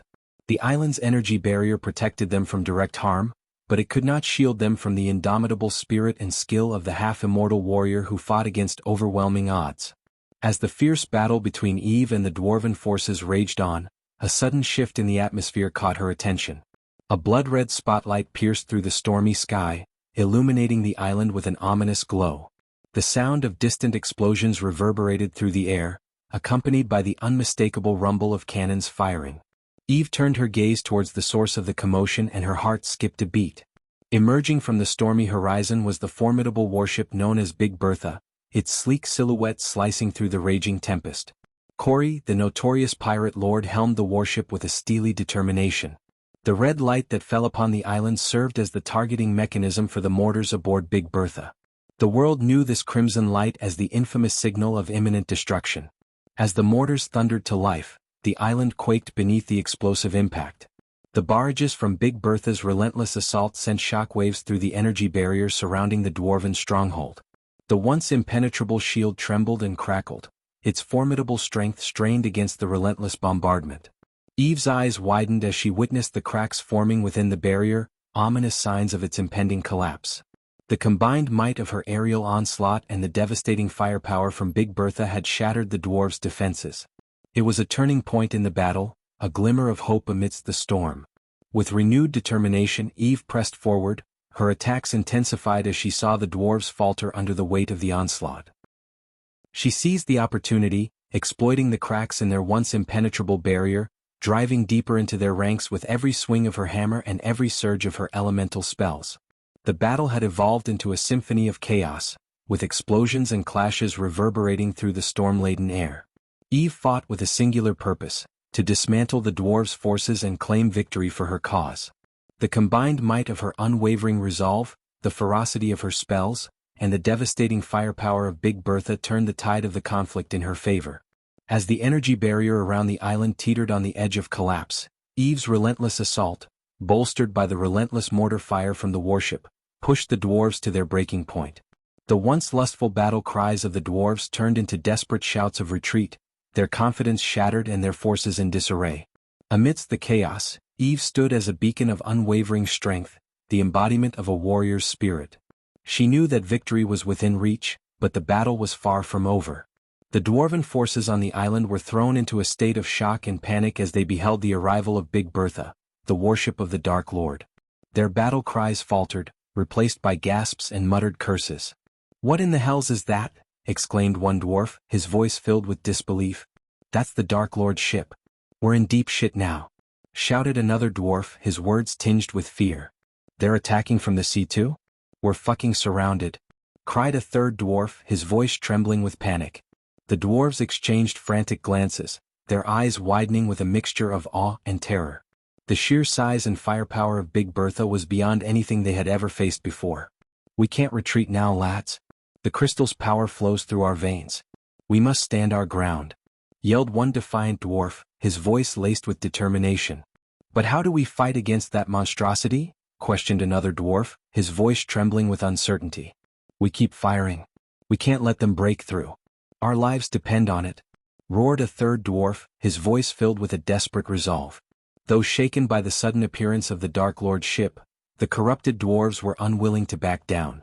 The power of the crystal had consumed their souls, fueling their battle lust and blinding them to the overwhelming odds stacked against them. As Big Bertha unleashed its devastating barrage upon the island, the dwarves frantically fired their war machines, their movements frenzied and their shouts filled with a desperate hope to repel the oncoming onslaught. "We won't let them take us down. Fire at those bastards," bellowed a dwarf, his voice strained with defiance. "Reload those cannons. Well, blast them out of the fucking sky," exclaimed another dwarf, his words punctuated by the clattering sound of ammunition being loaded.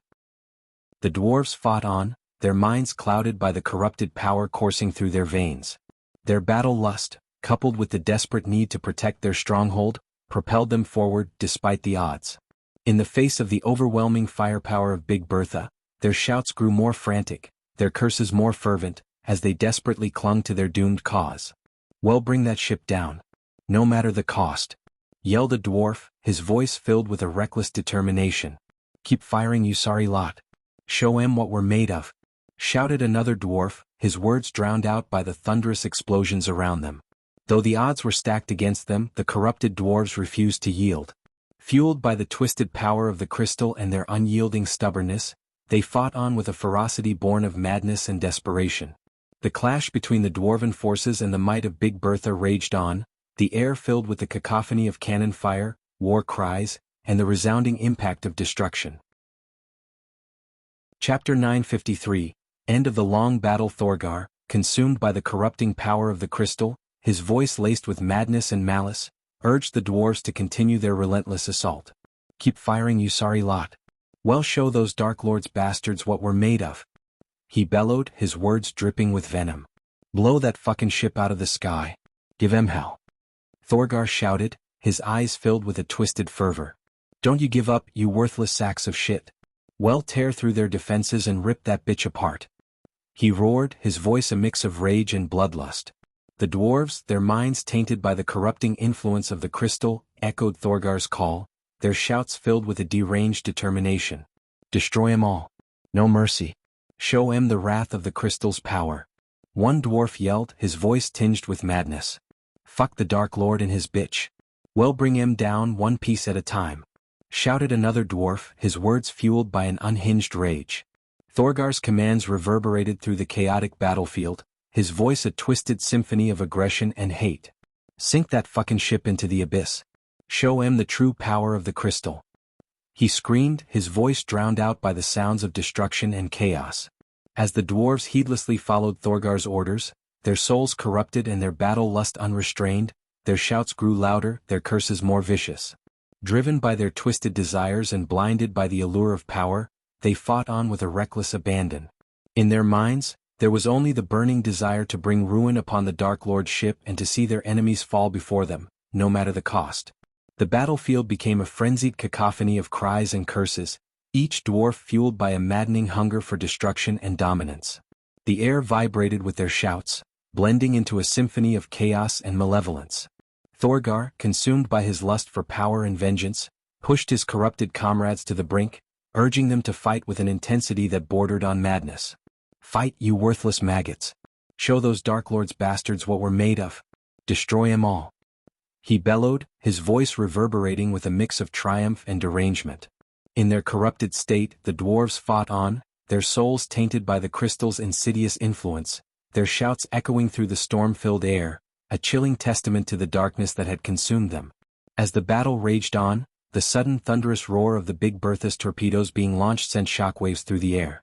The warship, under the command of Pirate Lord Corey, unleashed its devastating firepower, targeting the island from beneath the waves. The dwarves, their attention fixed on the sky and the battle above, were caught off guard by the unexpected assault. Panic spread through their ranks as they realized that the Dark Lord's ship was not limited to conventional warfare alone. "What the fuck? They're attacking us from below. Brace yourselves," shouted one dwarf, his voice filled with a mix of disbelief and alarm. "The Dark Lord's ship ain't playin' fair. They're fucking us up from every goddamn direction," cried another dwarf, his words laced with frustration. The thunderous impact of the torpedoes echoed through the island, causing tremors that shook the ground beneath their feet. The energy barrier, once a formidable shield, crackled and faltered under the onslaught of the underwater assault. "They're fucking breaking through the barrier. We're not safe here anymore," warned a dwarf, his voice tinged with fear. The dwarves, now facing a two-pronged attack from above and below, struggled to regain their composure. Their battle lust wavered for a moment as the realization of the dire situation sunk in.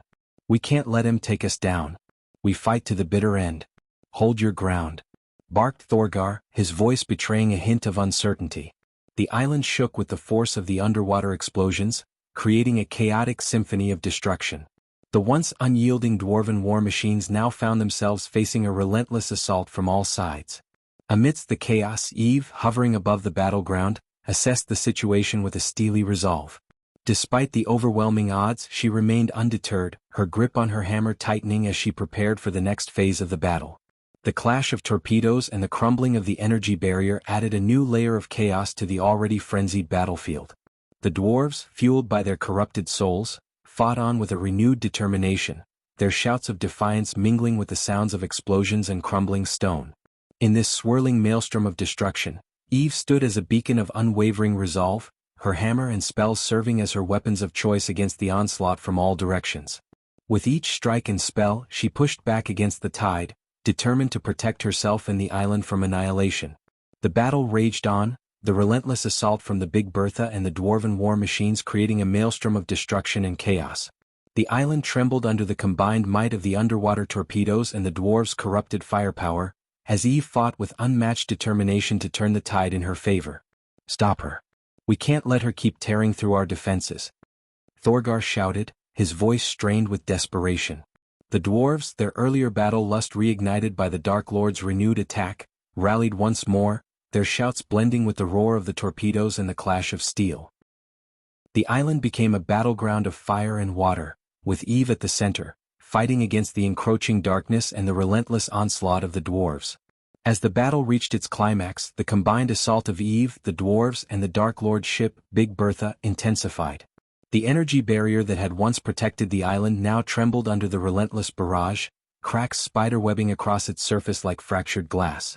Eve's hammer crashed against the barrier, each strike resonating with raw power. Bolts of lightning crackled around her, illuminating her determined expression as she channeled her energies into breaking through the weakened defense. With every blow, the cracks deepened, and the barrier's once impenetrable strength waned. From the depths of the sea, the torpedoes launched by Big Bertha continued their relentless assault, seeking to dismantle the barrier from below. Explosions erupted beneath the surface, their shockwaves reverberating through the water, threatening to shatter the fragile shield that remained. Simultaneously, the mortars fired from Big Bertha tore through the stormy sky, their crimson trails of destruction streaking toward the island. The impact of each explosive round sent shockwaves rippling through the air, adding to the chaos and further weakening the barrier's tenuous hold. With each passing moment, the energy barrier strained against the combined assault, its once radiant glow flickering with uncertainty. The dwarves, witnessing the crumbling defense, unleashed a furious onslaught, their corrupted souls now driven by desperation. Amidst the chaos and destruction, Eve pushed forward, her every move a testament to her unwavering determination. She knew that victory hung in the balance, that the barrier's demise would tip the scales in favor of the Dark Lord's forces. With each strike of her hammer and every spell she cast, she poured her energy into breaking down the barrier's final remnants. And then, with an explosive roar, the energy barrier shattered, sending a shockwave of raw energy cascading across the island. The air crackled with the release of pent-up power, the remnants of the barrier dissipating into nothingness. In the wake of the barrier's collapse, the island lay exposed, vulnerable to the forces that sought to conquer it. The dwarves, their battle lust fueled by the crystal's corruption, surged forward, their cries echoing with a newfound fervor. The Dark Lord's ship, Big Bertha, poised to unleash its full might, prepared to rain devastation upon the shattered defenses. With the energy barrier shattered and the island exposed, Eve descended upon the battlefield like a tempest unleashed. Her landing sent shockwaves through the ground, cracks forming in the earth beneath her feet. The air crackled with electricity, arcs of lightning dancing along the surface of her hammer. As she stood amidst the disarray of the dwarven forces, a moment of silence settled over the chaos. All eyes turned toward the half-immortal warrior who had single-handedly challenged their might. The dwarves, their battle lust momentarily quelled by the sheer force of her presence, stared at her with a mix of awe and trepidation. Eve's gaze swept across the dwarven ranks, her eyes ablaze with determination. The storm raged within her, her connection to the celestial energy surging through her veins. With each step she took, lightning crackled around her, illuminating the darkened sky. Thanks to Michael and Eladir, her hammer had the rune to harness the power of the lightning. And then, without uttering a word, she raised her hammer high above her head. A surge of raw energy coursed through her body, manifesting as bolts of lightning that shot forth from the hammer's head, cascading in a brilliant display of power. The lightning bolts arced across the battlefield, striking with pinpoint accuracy. Dwarves were sent flying, their bodies convulsing with the electrifying impact.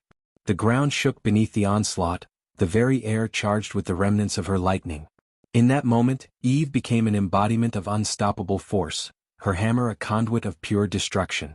With every swing, the earth trembled, and the dwarves, once consumed by battle lust, now found themselves facing an adversary beyond their comprehension. The clash between Eve and the dwarves intensified, the air thick with the scent of ozone and the echoes of grunts and cries. The dwarves, once filled with arrogance and bravado, now fought with a newfound respect for their opponent. They swung their weapons with renewed determination, their blows fueled by a desperate desire to overcome the half-immortal warrior who stood before them. But Eve's lightning-infused hammer struck true, its power overwhelming. With each strike, dwarves were sent sprawling, their bodies racked with searing pain. The battlefield became a maelstrom of chaos and destruction as the clash of steel and lightning filled the air. As the battle raged on, the tide began to turn decisively in Eve's favor. With each swing of her lightning-infused hammer, she shattered the defenses of the corrupted dwarves, their armor rending under the relentless assault. Blood sprayed through the air as bodies crumpled beneath the force of her blows, their screams swallowed by the tempestuous winds. Amidst the chaos, the deafening explosions of mortar shells pierced the air. The projectiles, launched from Big Bertha, rained down upon the dwarven forces, their impact devastating. The explosions tore through ranks of corrupted warriors, leaving a trail of carnage and destruction in their wake. Limbs were torn asunder, bodies were shattered, and the battlefield was painted crimson with the fallen. Yet amidst the chaos, Eve moved with an almost supernatural grace, evading the incoming mortar shells with an instinct honed through countless battles. Her agility and lightning-quick reflexes allowed her to dance through the onslaught, avoiding the deadly explosions that surrounded her. Amidst the destruction, the dwarves fought desperately, their voices filled with rage and desperation. "Kill the bitch. Bring her down." One dwarf screamed, his voice choked with anger and pain. "We won't let her defy us. Fight till the bitter end." Another dwarf roared, his voice laden with defiance. But their cries were drowned out by the thunderous clashes of steel and the crackling of lightning. Eve's relentless assault continued, her hammer a blur of motion as she pressed forward, her resolve unyielding. The dwarves, their bodies battered and broken, fought with a ferocity born of desperation. Their attacks grew increasingly erratic, fueled by a mixture of fear, rage, and the corrupted power of the crystal. Yet, one by one they fell before Eve's might, their once formidable war machines reduced to twisted wrecks.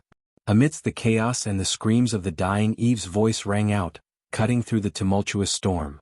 "You should have listened to me," she declared, her words carried by the howling winds. But the corrupted dwarves, their hearts twisted by the allure of the crystal's power, refused to yield. They fought on, their bloodlust blinding them to the futility of their cause. With every strike, Eve cleaved through their defenses, her hammer crackling with the energy of the storm. The corrupted dwarves could only watch in horror as their comrades fell, their bodies broken and lifeless. Amidst the chaos and destruction, Eve's voice echoed once more, a warning laced with sorrow. "You could have chosen a different path, but now you must face the consequences of your actions," she said, her words carrying a weight that matched the devastation around them.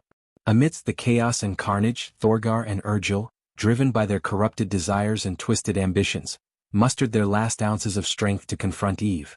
Their eyes burned with a mix of madness and determination as they charged towards her, their weapons raised high. Thorgar, his face contorted with rage, swung his battle-axe with all his might, aiming to cleave Eve in two. But his attack was met with a lightning-fast parry from Eve's hammer, the clash of their weapons resonating through the air. With a swift counter-move, Eve retaliated, striking Thorgar with a powerful blow to his chest. The force of the impact sent him sprawling backward, his body crashing onto the blood-soaked ground. Urgil, his body infused with the dark energy of the corrupted crystal, unleashed a flurry of strikes, his dual blades whirling through the air. But Eve, her movements fluid and precise, effortlessly evaded his attacks, her hammer becoming a blur of electrified fury. With a swift swing, she delivered a crushing blow to Urgil's side, the crack of bones audible amidst the chaos.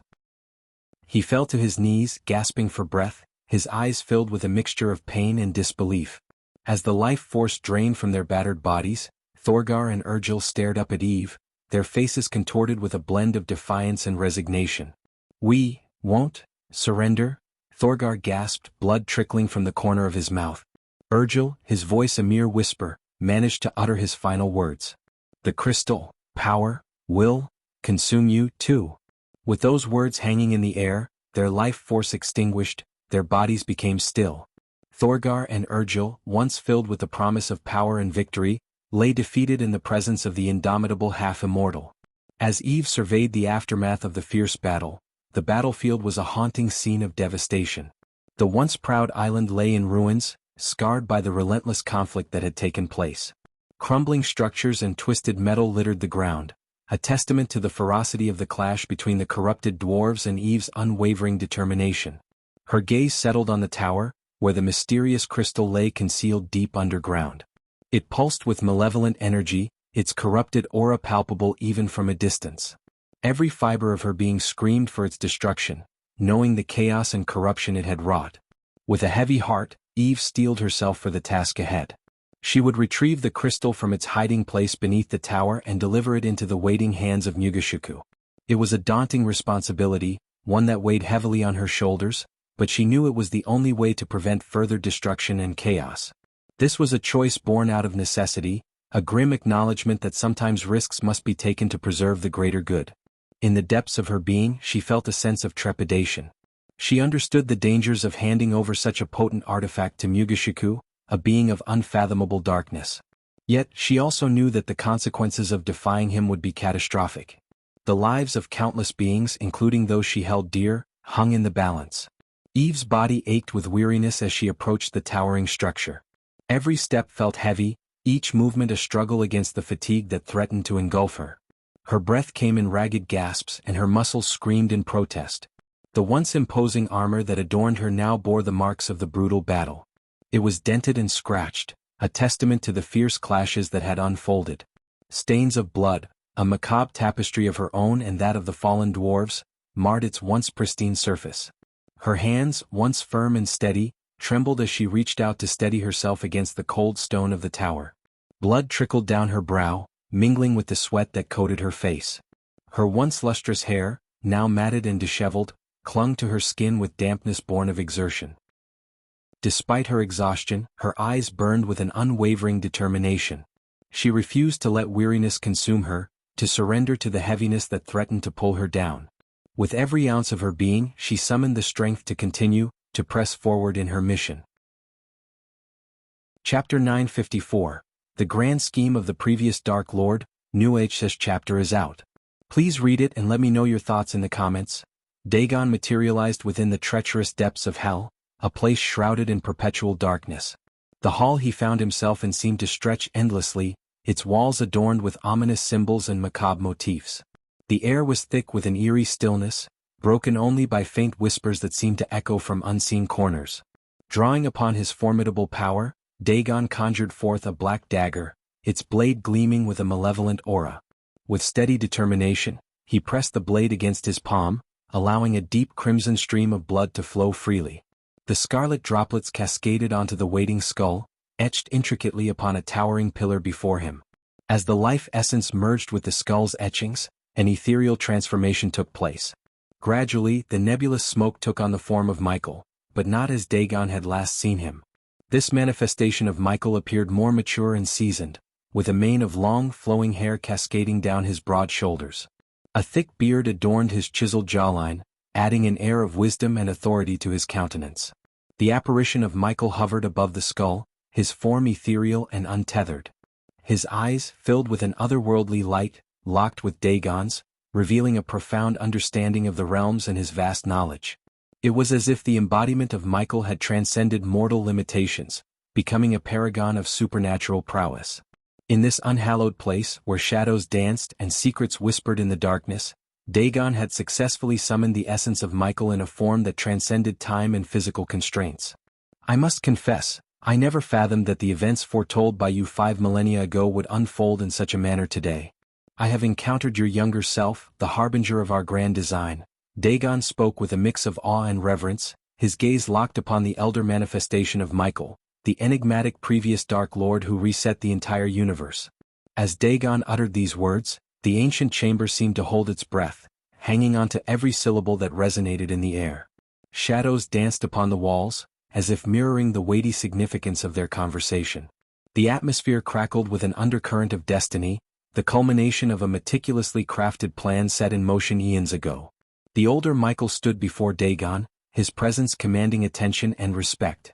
His eyes, filled with a timeless wisdom and ancient knowledge, pierced through the fabric of reality itself. The weight of his past and future converged in this moment, as if the essence of the ages coalesced within his being. A subtle, enigmatic smile curled upon the lips of the elder Michael, his countenance revealing a profound sense of comprehension and confidence. Excellent. Knowing my own nature, I will present you with the severed head of the orc. Take it to the very spot where we first clashed with the formidable Andor. His voice resonated with the echoes of ages past, carrying the weight of countless eons. The previous Dark Lord spoke these words, his voice imbued with the authority and wisdom of one who had traversed the corridors of time. Michael, there is one thing that has weighed upon my mind for 5 millennia. With your immense power and my formidable army, we could have eventually conquered the realm of gods.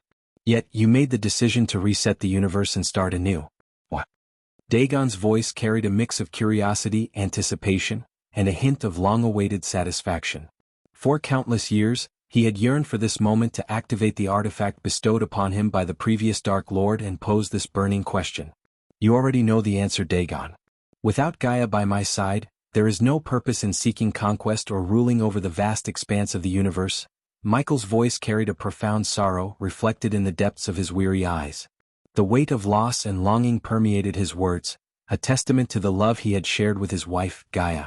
The curse that had befallen her, slowly consuming her existence until her inevitable demise, had driven him to make the ultimate sacrifice, to reset the very fabric of reality.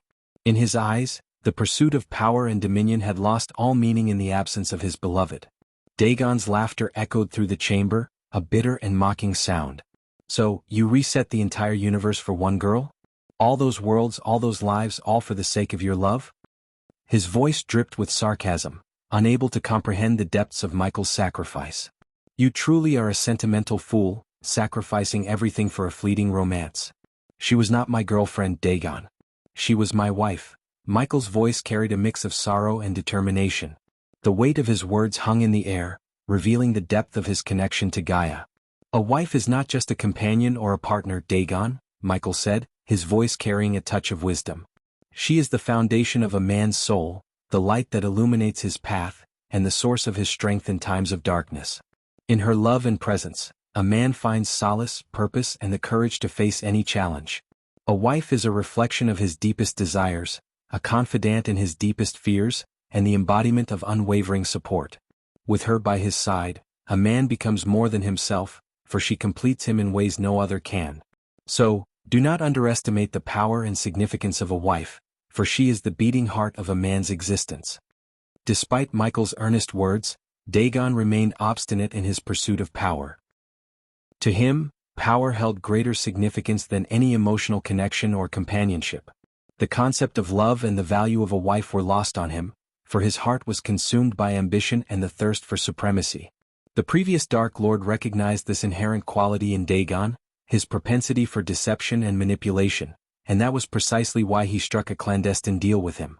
While Dagon was often labeled as the devil and deceiver, Michael knew that compared to many gods in the realm of gods, Dagon possessed a certain level of cunning and resourcefulness that made him a formidable ally. It was this mutual understanding of their shared ambitions that forged an unlikely partnership between them, where each sought to exploit the other's strengths for their own gain. Dagon paced back and forth, his expression filled with concern and skepticism. He couldn't comprehend why the previous Dark Lord would opt for such a perilous plan, one that carried the weight of potential destruction. With a furrowed brow, he finally voiced his apprehension. Michael, this plan of yours is beyond risky. A single mistake could cost your current self's life, and with it, all that we have strived for. Why would you willingly put yourself in such jeopardy? Dagon questioned, his voice tinged with a mix of caution and confusion. The previous Dark Lord's aged eyes met Dagon's gaze, revealing a mixture of determination and resignation. Deep lines etched his weathered face, telling the story of a man burdened by the weight of his choices. Dagon, the stakes are high. I won't deny that. But sometimes, great risks must be taken for even greater rewards, he replied, his voice carrying the weight of experience. I had witnessed countless futures, Dagon, before I made the decision to reset the universe, Michael revealed, his voice carrying the weight of his experiences. In all those possibilities, this is the only timeline where Gaia survives, and we attain what we have always longed for. Dagon came to a sudden halt, his gaze fixed upon the previous Dark Lord. The air crackled with a mixture of intrigue and amusement as he locked eyes with his enigmatic companion. Very well, Michael. I shall place my trust in your vision. Now, pray tell me the next phase of this intricate plan, O God of Darkness, Dagon inquired, his voice laced with a subtle hint of amusement. Once you arrive at the designated battleground, secure the severed head of the orc upon the pedestal, Michael began, his voice carrying a weight of authority. By doing so, the runes I meticulously inscribed will be activated. This will temporarily disrupt the barrier that encases the mortal realm, creating a narrow passage for you and a select portion of your forces to infiltrate their sacred domain. Michael met Dagon's gaze with a steady intensity, his eyes emanating ancient wisdom. When you reach the realm of gods, go to my temple where you find the graces of the fallen gods. Release the graces, the previous Dark Lord elucidated, revealing the next crucial step of their audacious plan. The revelation struck Dagon with an unexpected force, causing him to stagger under the weight of the revelation momentarily. The realization that Michael had kept the graces of the fallen gods hidden within his sanctuary sent shockwaves through Dagon's being. His mind raced, struggling to comprehend the implications of such a revelation. How had Michael acquired and preserved such divine remnants? What role did these graces play in the grand tapestry of their undertaking? Dagon's brows furrowed, his face etched with disbelief as the weight of Michael's admission settled upon him. The magnitude of what he had just learned sent shockwaves through his being, reverberating with a mix of awe and astonishment. The very notion that Michael had succeeded in capturing the graces of the fallen gods defied the bounds of comprehension. His eyes widened, mirroring the depths of his astonishment, as he struggled to find words to articulate his incredulity. The air hung heavy with the weight of the revelation, a palpable sense of wonder permeating the space between them. What the fuck, Michael? You actually managed to capture the graces? Dagon's voice carried a tinge of disbelief and a touch of anger. And now you want to release them? Are you out of your goddamn mind? If those graces make it to the fallen gods, they'll regain their fucking powers in the mortal realm. The damn barrier won't stop them from reaching their mortal bodies and turning them into gods. Undeterred by Dagon's shock and the animosity that flickered in his eyes at the mention of the graces, Michael pressed on. His voice carried an unwavering conviction. Listen to me, Dagon. The awakening of the graces is crucial. It is the catalyst needed to propel my current self out of his goddamn comfort zone and face the sky hall. He must confront the reality of the gods' threat, eradicate the formidable 8 clans and prepare for the ultimate battle against the divine forces. Michael's tone grew somber, echoing with a sense of urgency. As he spoke, a darkening aura enveloped their surroundings, the air crackling with ominous energy. Thunder rumbled in the distance, underscoring the gravity of their conversation. The gods must be confronted, Dagon, Michael continued, his voice steady but laced with an undeniable edge. They hold immense power, and my current self must understand the magnitude of the challenge he faces. Only then can he rise to the level of godhood we envision. It is a goddamn necessity. Michael's words hung in the air, the weight of their significance palpable. The darkened hall seemed to vibrate with an intensity that matched the thunderous rumblings outside, as if the very fabric of reality acknowledged the magnitude of their discussion. But don't you fucking forget, Dagon, Michael's voice turned deadly cold, his eyes gleaming with murderous intent. I have a score to settle. You must uncover the origin of the goddamn curse they inflicted upon Gaia. If I were in your goddamn shoes, I'd start by interrogating one of Archer Crook's fucking disciples. Archer Crook, one of the founding members of Mazeroth, stood at the forefront of Michael's list of targets. Alongside Ingrid Stenham, Chinjio and Kargan Pavlovich, they were the insufferable quartet who had waged war against the previous Dark Lord 5,000 goddamn years ago. As Dagon stood before the elder Michael, a flicker of unease crossed his face. Deep within the depths of his being, the raging hell flames seethed with eternal hatred for the one who wielded the dark flames. Yet, to Dagon's surprise, the infernal flames remained eerily calm throughout their conversation. Despite the overwhelming animosity pulsating within him, the hell flames, usually wild and untamed, seemed to listen intently to Dagon's every word. They did not lash out in a fury or attempt to consume their host. Instead, they glowed with a dim, subdued intensity, their fiery hues casting an otherworldly glow upon Dagon's features. It was as if the hell flames recognized the significance of this encounter, the weight of the ancient being before them. The flames, in their primal wisdom, understood that this was not a moment for recklessness or blind aggression. They bided their time, observing with a silent, smoldering presence. While the flames yearned to incinerate the dark flames and eradicate their opposing essence, they recognized the delicate balance that existed in this pivotal moment. They were patient, waiting for the opportune moment to exact their vengeance, knowing that the culmination of their fiery hatred would come in due time. Dagon's voice dripped with venomous fury as he confronted the elder Michael. His eyes blazed with an intensity that seemed to draw upon the very essence of the hell flames burning within him. "And I hope your current self will keep the word you gave me all those years ago, Michael," Dagon spat, his words laced with hatred that resonated through the dark hall. His form seemed to grow taller, a towering presence emanating power and malice. The air crackled with an electric charge, mirroring the intensity of his wrath.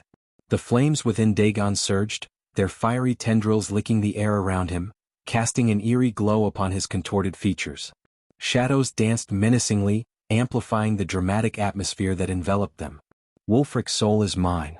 Dagon's voice thundered, echoing through the depths of the pit. His rage reverberating like a tempestuous storm, shaking the very foundation of the hall. The sheer force of his words seemed to send tremors through the air, a warning of the ferocity that lay within him. In that moment, Dagon appeared almost otherworldly, a being consumed by his own wrath, driven by a thirst for vengeance that knew no bounds. His power radiated with an undeniable force, his very presence commanding attention and evoking a mix of awe and fear. Chapter 955, The Hardest Timeline, New HSS chapter is out. Please read it and let me know your thoughts in the comments. As Michael made his triumphant return to Dagon's castle, the air crackled with tension in the throne hall. Dagon sat upon his grand throne, an embodiment of darkness and power, his piercing gaze surveying the scene before him. With an air of nonchalance, he rested his head upon his hand, seemingly unfazed by the impending confrontation.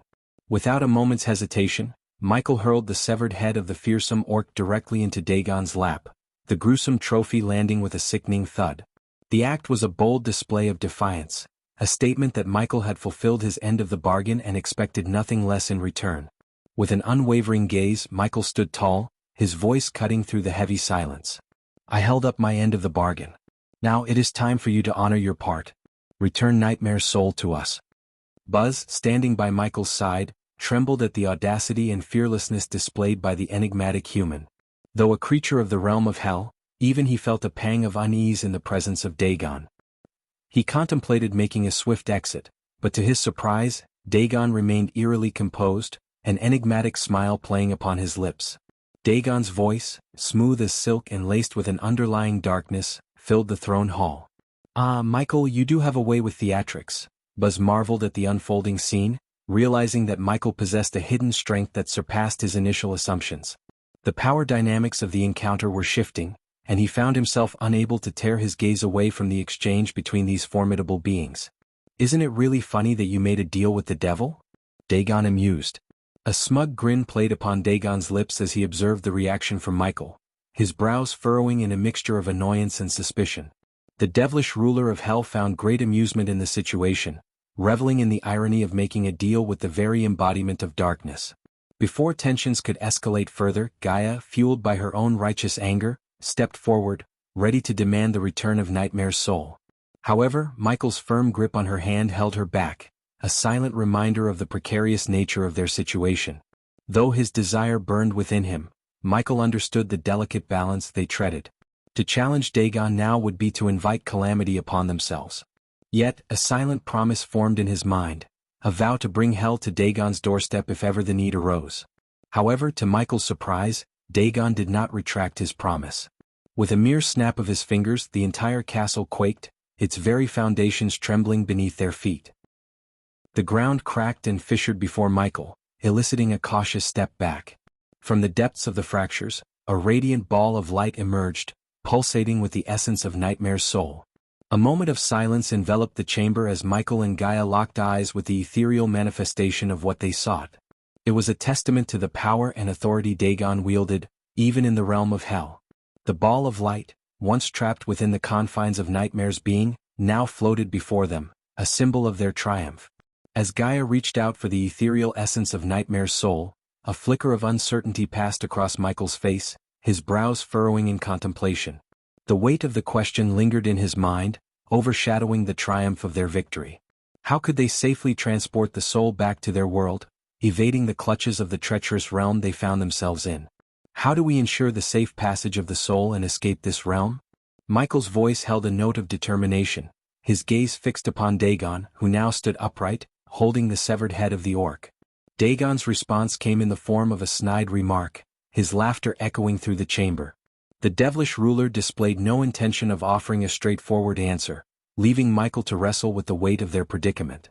But before Michael could utter another word, Dagon vanished into thin air, leaving them with unanswered questions. In an instant, a powerful force enveloped them, whisking them away from Dagon's castle. The world shifted and twisted before Michael's eyes, transforming into a solitary mountain peak. From this vantage point, the entirety of the hellish realm sprawled before him, a breathtaking yet foreboding sight. The winds howled around him, carrying with them the whispers of ancient souls and the lingering scent of brimstone. Michael's gaze scanned the jagged landscape, the tumultuous depths of the abyss, and the swirling storms that painted the horizon with an ominous hue. It was a sight that both captivated and unnerved him, a constant reminder of the perilous journey that lay ahead. A sharp cry pierced the air, breaking the stillness of the moment. Michael swiftly turned his attention to Gaia, his eyes widening in alarm as he saw blood trickling from her hand. Her attempt to touch Nightmare's soul had elicited a powerful surge of electricity that seared through her flesh, leaving behind a painful wound.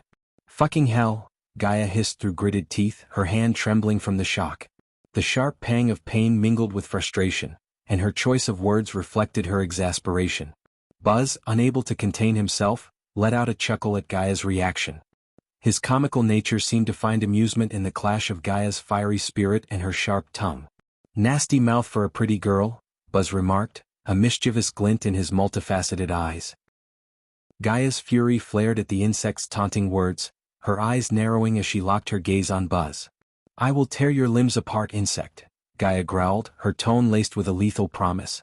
With utmost care, Michael cradled Gaia's injured hand in his own, his touch gentle yet firm. Retrieving a vial of healing potion from his space ring, he poured its soothing contents over the wound, allowing its restorative magic to take effect. As he tended to her, a profound change occurred in the sky above. The once eerie crimson hue of the hellish realm shifted to a foreboding black, casting an unsettling pall over the surroundings. Buzz's frantic gaze darted about, his fear mounting as the atmosphere transformed before his eyes. Thunder resounded with an ominous rumble, and jagged streaks of black lightning sliced through the dark gray clouds above. The disconcerting sight intensified, shrouding the area in an eerie darkness that seemed to pulsate with overwhelming power.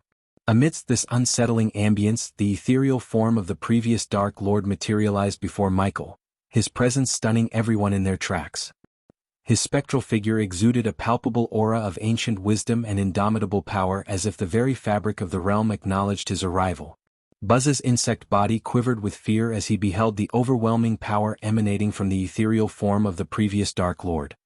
His bulbous eyes widened in terror, the fear gripping his heart so tight that it felt as if his wings would fail him. Trembling legs threatened to give way beneath him, but he mustered every ounce of courage to stay rooted in place. The sheer magnitude of the Dark Lord's presence seemed to dwarf Buzz's own existence, and the weight of that realization sent a shiver down his spine.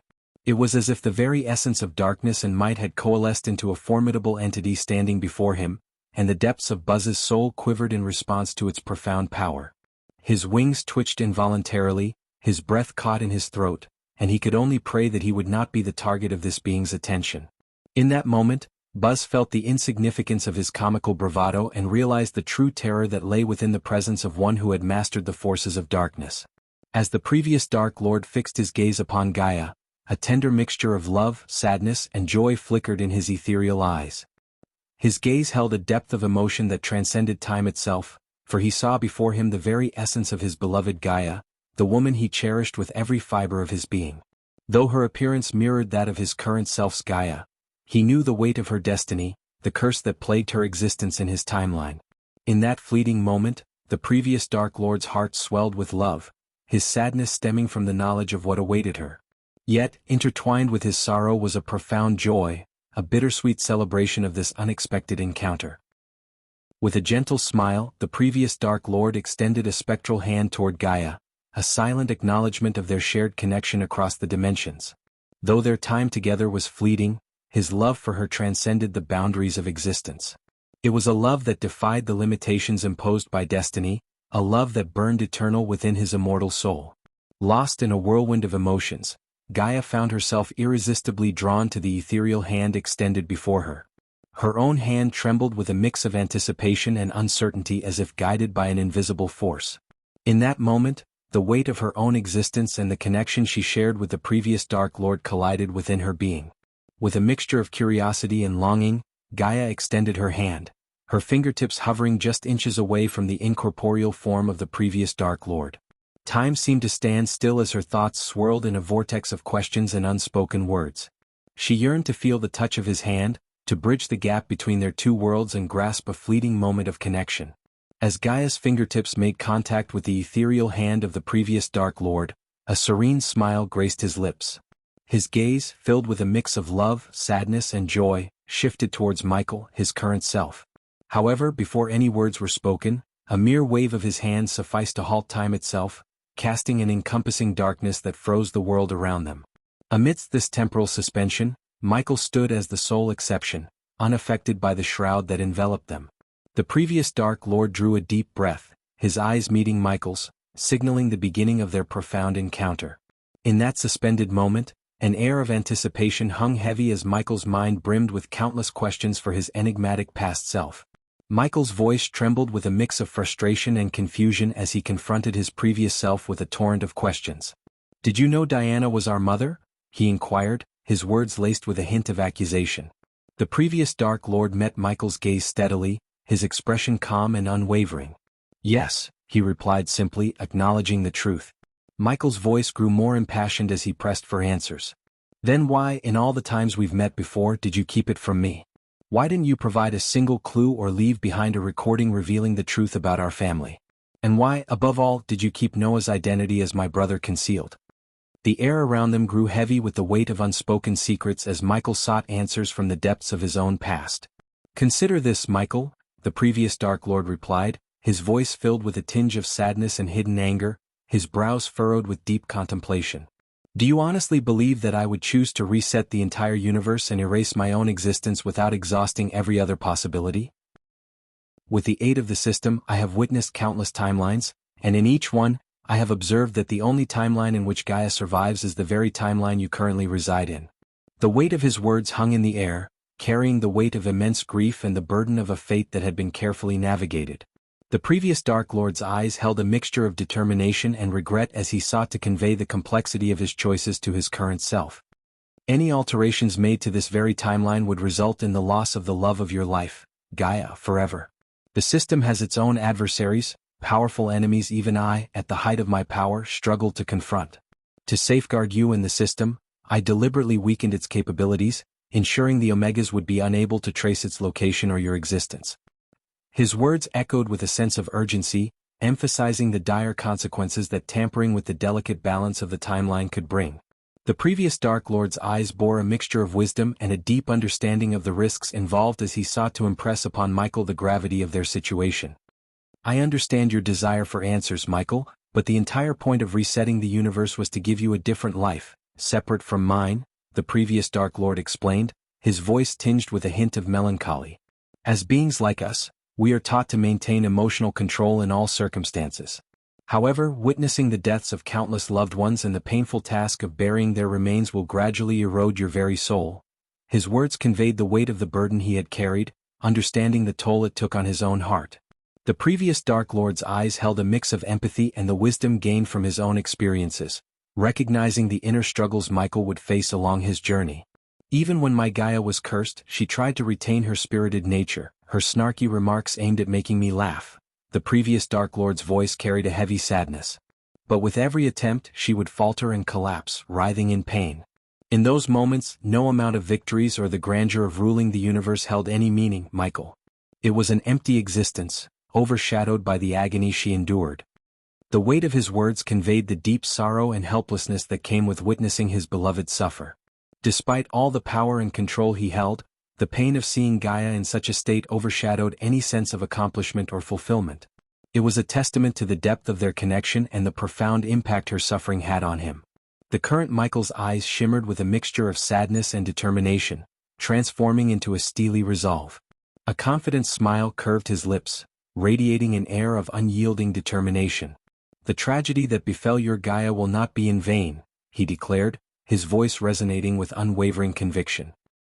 "No matter the gods or forces that dare come after her, I will slaughter them all. This timeline is mine to rule, and it is in this very timeline that she thrives.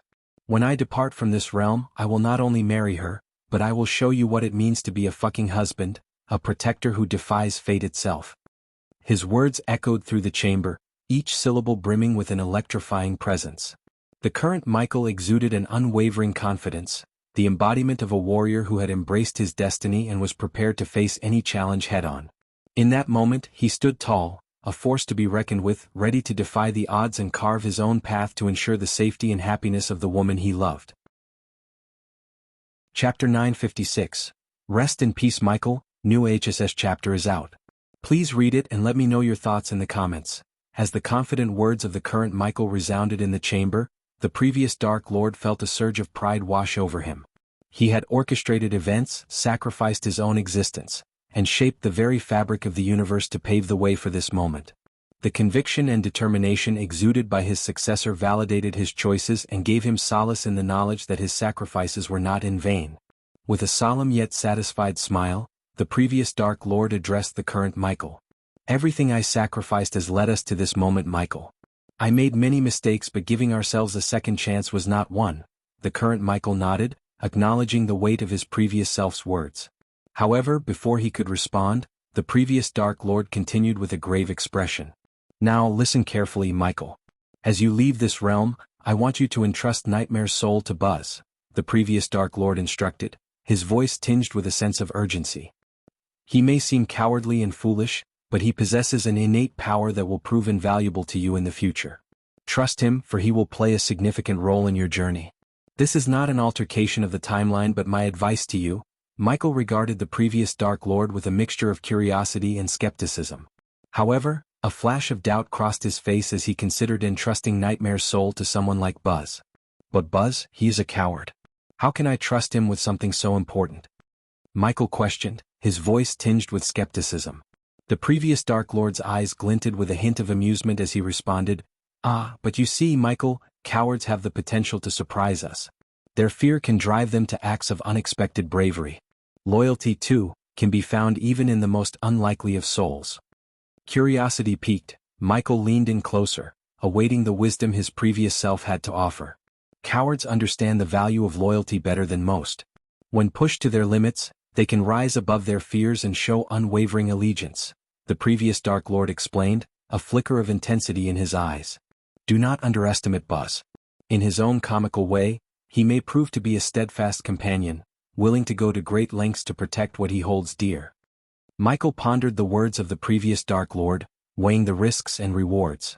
After a moment of reflection, he nodded, accepting the truth in his predecessor's words. As the weight of their conversation settled upon them, the previous Dark Lord gazed at Michael with a mixture of pride and sadness. He knew that this would be the last time they would stand face to face, their paths forever diverging from this point onward. "Michael, my time here is drawing to a close. From this moment forward, you must forge your own path, guided by the lessons you've learned and the choices you make." The previous Dark Lord spoke with a voice filled with both conviction and a tinge of wistfulness. "You possess the strength and wisdom to shape your own destiny, and it is time for me to release the reins and fade into the annals of time." Michael's eyes reflected a mixture of gratitude and acceptance as he realized the truth in his previous self's words. He knew that he had been entrusted with a great responsibility and that he alone would have to face the challenges that lay ahead. "Thank you," Michael said sincerely, his voice carrying a deep sense of appreciation. "For everything you have done, for the sacrifices you've made. Your guidance and wisdom have shaped me into who I am today." A gentle smile graced the previous Dark Lord's lips as he acknowledged Michael's words. With a nod, he spoke softly, "Before I depart, with your permission, I would like to speak to Gaia one last time. To offer her my gratitude and share a final farewell." Michael's eyes softened, understanding the significance of this request. He knew that the bond between the previous Dark Lord and Gaia was unique and profound, and he respected the need for a final conversation between them. "You have my permission," Michael replied, his voice filled with genuine warmth. Gaia deserves to hear your words, to know that you are at peace with the choices you've made. With a nod of gratitude, the previous Dark Lord acknowledged Michael's permission. A surge of power emanated from him as he focused his energy on Gaia, releasing the frozen time around her. The world around her gradually unfroze, returning to its natural flow. Gaia blinked in surprise as the surroundings came back to life. She felt a gentle warmth enveloping her, as if an ethereal presence had entered the space. And then she heard a familiar voice, a voice that stirred memories and emotions deep within her heart. The current Michael respectfully stepped aside, allowing the previous Dark Lord to approach Gaia. The ethereal figure floated gently before her, a poignant expression of love and longing etched upon his spectral features. Resetting the very fabric of the universe, rewriting time itself, all to have this single moment with you. It is a price I willingly paid, he whispered, his voice filled with a mixture of longing and contentment. The lines etched upon his ghostly visage told tales of hardship and determination, of a love that defied the boundaries of existence. The currents of time seemed to stand still, as the previous Dark Lord and Gaia remained locked in a gaze that spoke volumes, words unspoken yet understood. Thank you, Gaia. Your love and understanding give me solace in the knowledge that our connection transcends time itself. You are the flame that will forever burn in my heart. I have seen countless timelines and you loved me more than I loved you in every single one. As the previous Dark Lord spoke these words, his voice started to stutter. As their conversation drew to a close, Gaia could sense the ethereal presence of the previous Dark Lord fading away. But the love they shared remained, a timeless bond that defied the constraints of reality. With a heavy heart, the previous Dark Lord whispered his final words. Goodbye, Gaia. I will always be with you and always love you. Although the current Gaia had no recollection of the previous Gaia's experiences with the previous Dark Lord, a deep sense of love and connection resonated within her.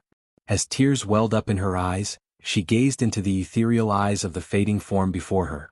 In that poignant moment, she could feel the weight of their shared history and the immense love that had transcended time. The tears spilled over, rolling down her cheeks as she silently bid farewell to the previous Dark Lord, knowing that their love would forever remain etched in the depths of her soul. As the form of the previous Dark Lord began to fade, Gaia and Michael approached him, their faces filled with a mix of gratitude and sadness. They stood side by side, their hands gently clasped, as they bid farewell to the one who had orchestrated their path and sacrificed so much for their sake. Thank you, Gaia whispered, her voice filled with emotion. Thank you for everything. Your sacrifices will never be forgotten. Michael nodded in agreement, his voice filled with gratitude. Rest in peace, Michael. I got this. The previous Dark Lord smiled, his ethereal presence growing fainter with each passing moment. Remember, the future is yours to shape. Embrace the darkness, cherish the love, and hold your family close. With a final nod of understanding, Gaia and Michael watched as the form of the previous Dark Lord dissipated into the ethereal realm. Though their hearts were heavy with the weight of his absence, they carried his teachings and love within them as they prepared to face the challenges that lay ahead. When the ethereal form of the previous Dark Lord dissipated into the air, a small metallic black skull materialized on the ground where he had been floating. Its intricate design reflected an aura of ancient power and mysterious knowledge. Michael's eyes widened as he beheld the enigmatic artifact, drawn to its presence. With a mix of anticipation and trepidation, Michael reached down and picked up the skull, feeling its cool, smooth surface against his palm. As soon as he held it, a surge of energy coursed through his being. Visions flashed in his mind, revealing a portal shimmering with otherworldly light. What is it? Gaia asked. Gaia, still reeling from the emotional farewell with the previous Dark Lord, turned her attention to the floating ball of light beside her. It was Nightmare's soul, a delicate and powerful essence that held a part of their dear friend within it. A sense of responsibility washed over her, urging her to ensure its safekeeping. Curiosity tinged with confusion filled Buzz's eyes as he observed Michael and Gaia, waiting for an explanation. Michael, realizing the weight of the task at hand, looked at Buzz with a determined gaze, his voice filled with purpose. Gaia stood in complete disbelief upon hearing Michael's request to entrust Nightmare's soul to Buzz, a mosquito who often portrayed himself as a fearless warrior despite his cowardly nature. However, deep down, Gaia understood that if Michael had chosen Buzz for this crucial task, there must be a valid reason behind it. Buzz, we need your help. This soul, Michael gestured towards the radiant orb, belongs to Nightmare. We entrust you with its safekeeping until we return to the realm of hell. Keep it with you, protect it, and ensure its preservation until we can bring it back to our world. Buzz's compound eyes widened even further as Michael's request sank in. He glanced at the radiant orb, then back at Michael, desperately searching for a way out of this responsibility. His wings buzzed nervously as he began to stammer and mumble, trying to come up with excuses. Michael, I'd love to help, really, I would, Buzz started, his voice shaky. But, you see, I have this, important mission to, rid the realm of hell of pesky fleas. Yes, fleas. They're terrorizing the underworld and only a fearless warrior like me can defeat them. Meanwhile, Gaia, shocked and concerned about entrusting Nightmare's soul to Buzz, couldn't contain her worries any longer. She pulled Michael to the side, her voice filled with apprehension. Michael, are you sure about this? I mean, Buzz, he's not exactly the most reliable choice for such an important task. Are we really putting the fate of Nightmare's soul in his hands? Michael's expression remained serious as he met Gaia's concerned gaze. I understand your reservations, Gaia, but believe me, this is the best way. Before Michael faded away, he advised me to entrust Nightmare's soul with Buzz. It may seem unconventional, but we have to trust him. Gaia furrowed her brows, contemplating Michael's words. She knew that the previous Dark Lord had unrivaled knowledge and foresight. If he had specifically mentioned Buzz, there must have been a reason behind it. But Michael, Gaia pressed, her voice filled with lingering doubt, Buzz is a coward. How can we expect him to protect something so precious? It just doesn't add up. Michael sighed, understanding Gaia's concerns. I know it seems counterintuitive, but Michael's words emphasized that sometimes courage hides behind a facade of fear. Buzz may not appear heroic, but he possesses something that can surprise us all. Besides, I don't see a way of bringing Nightmare's soul back to our world. Remember what Eladir said, a soul cannot pass through a teleportation portal without special rituals. Gaia looked at Buzz, who was still trying to muster the courage to accept the responsibility, and then back at Michael. Reluctantly, she nodded, her expression filled with a mixture of worry and hope. All right, Michael, I'll trust your judgment. If he believed in Buzz, then perhaps there's more to him than meets the eye. I just hope he doesn't accidentally squish the soul or get distracted by a passing firefly. Michael chuckled, appreciating Gaia's humor in the face of uncertainty. Finally, Michael returned to Buzz and asked him one more time to take Nightmare's soul with him. End of the day, Buzz knew the realm of hell better than Michael and Gaia. Gaia's reluctant trust in Michael's judgment hung in the air as Michael turned back to Buzz. The giant mosquito was still fidgeting nervously, his wings buzzing in agitation. Michael took a deep breath and approached Buzz, his voice firm but gentle. Buzz, I understand your concerns, but we have no choice. You possess knowledge of the realm of hell that Gaia and I lack. You know its intricacies and hidden dangers. It's essential that you take Nightmare's soul with you. Buzz's wings buzzed with nervous energy as he scratched the back of his head, trying to come up with another excuse. You see, Michael, I appreciate the confidence you have in me, but I just remembered that I have a prior commitment to, exterminating pesky vampire bats in the underworld. Yes, that's it. Michael raised an eyebrow, a glimmer of amusement dancing in his eyes. Buzz, you may pretend to be fearless, but we both know you'd rather buzz away from danger than confront it head-on. Buzz tried to maintain his faux bravado, puffing out his miniature chest. Well, Michael, that's just an unfair characterization of my heroism. You see, I possess a tactical retreat strategy that is unparalleled in the all-hell. It's called strategic buzzing away. Michael pondered for a moment, his mind working through various approaches to convince Buzz. Suddenly, an idea struck him. A way to tap into the mosquito's desires and manipulate his interests. Buzz, Michael said, his voice filled with a newfound enthusiasm. If you agree to take on this task and protect Nightmare's soul, I will use my influence to free you from the clutches of hell. No longer will you be confined to this godforsaken place that you so despise. Imagine, Buzz, a life outside of hell's torment and misery. Buzz's compound eyes widened at the mention of escaping hell. The thought of leaving behind the eternal flames and the constant buzzing of restless souls ignited a spark of hope within him. His wings buzzed with excitement as he imagined a life beyond the torment of his current existence. And that's not all, Michael continued, his voice carrying an air of mischief. In my world, you will be revered as a great and fearless warrior. Picture this, Buzz, beautiful girls from every kingdom lined up to be with you. They'll be mesmerized by your tales of heroic deeds and your legendary status. You'll have your pick every single day. As the words settled in, Buzz's compound eyes glistened with anticipation. The mere mention of beautiful girls had him hooked. Thoughts of being the center of attention, adored by admirers, and surrounded by a bevy of royal suitors filled his imagination. Really? Buzz stammered, his wings fluttering with a mix of excitement and disbelief. You mean? I could have all that? Freedom from this inferno and an endless supply of adoring ladies? Michael nodded, his expression playing up the allure of the proposition. Absolutely, Buzz. It's yours for the taking. All you need to do is agree to safeguard Nightmare's soul and ensure its preservation. The rewards that await you are beyond your wildest dreams. Buzz's comical facade crumbled completely as he imagined himself basking in the glory of his newfound heroism and the attention of countless beautiful ladies. He couldn't resist the temptation, and a mischievous grin spread across his mosquito face. Oh, Michael, you had me at beautiful girls? Buzz exclaimed, his voice filled with excitement. Who needs that cheating bitch of a girlfriend of mine when I can have a harem of heaven-defying beauties? I'll need to get a notepad to keep track of them all. This is going to give me quite the headache, but it's a headache I'm willing to endure. Gaia couldn't help but laugh at Buzz's overzealous response. She shook her head, a mixture of amusement and disbelief on her face. Oh, Buzz, I'm sure it will be such a burden for you to choose from your legion of adoring ladies. Don't strain yourself too much. Michael couldn't contain his amusement either, chuckling at Buzz's exaggerated excitement. He patted Buzz's tiny shoulder, his voice filled with a hint of mischief. Remember, Buzz, with great power comes great responsibility. You'll have to navigate the treacherous waters of your newfound popularity.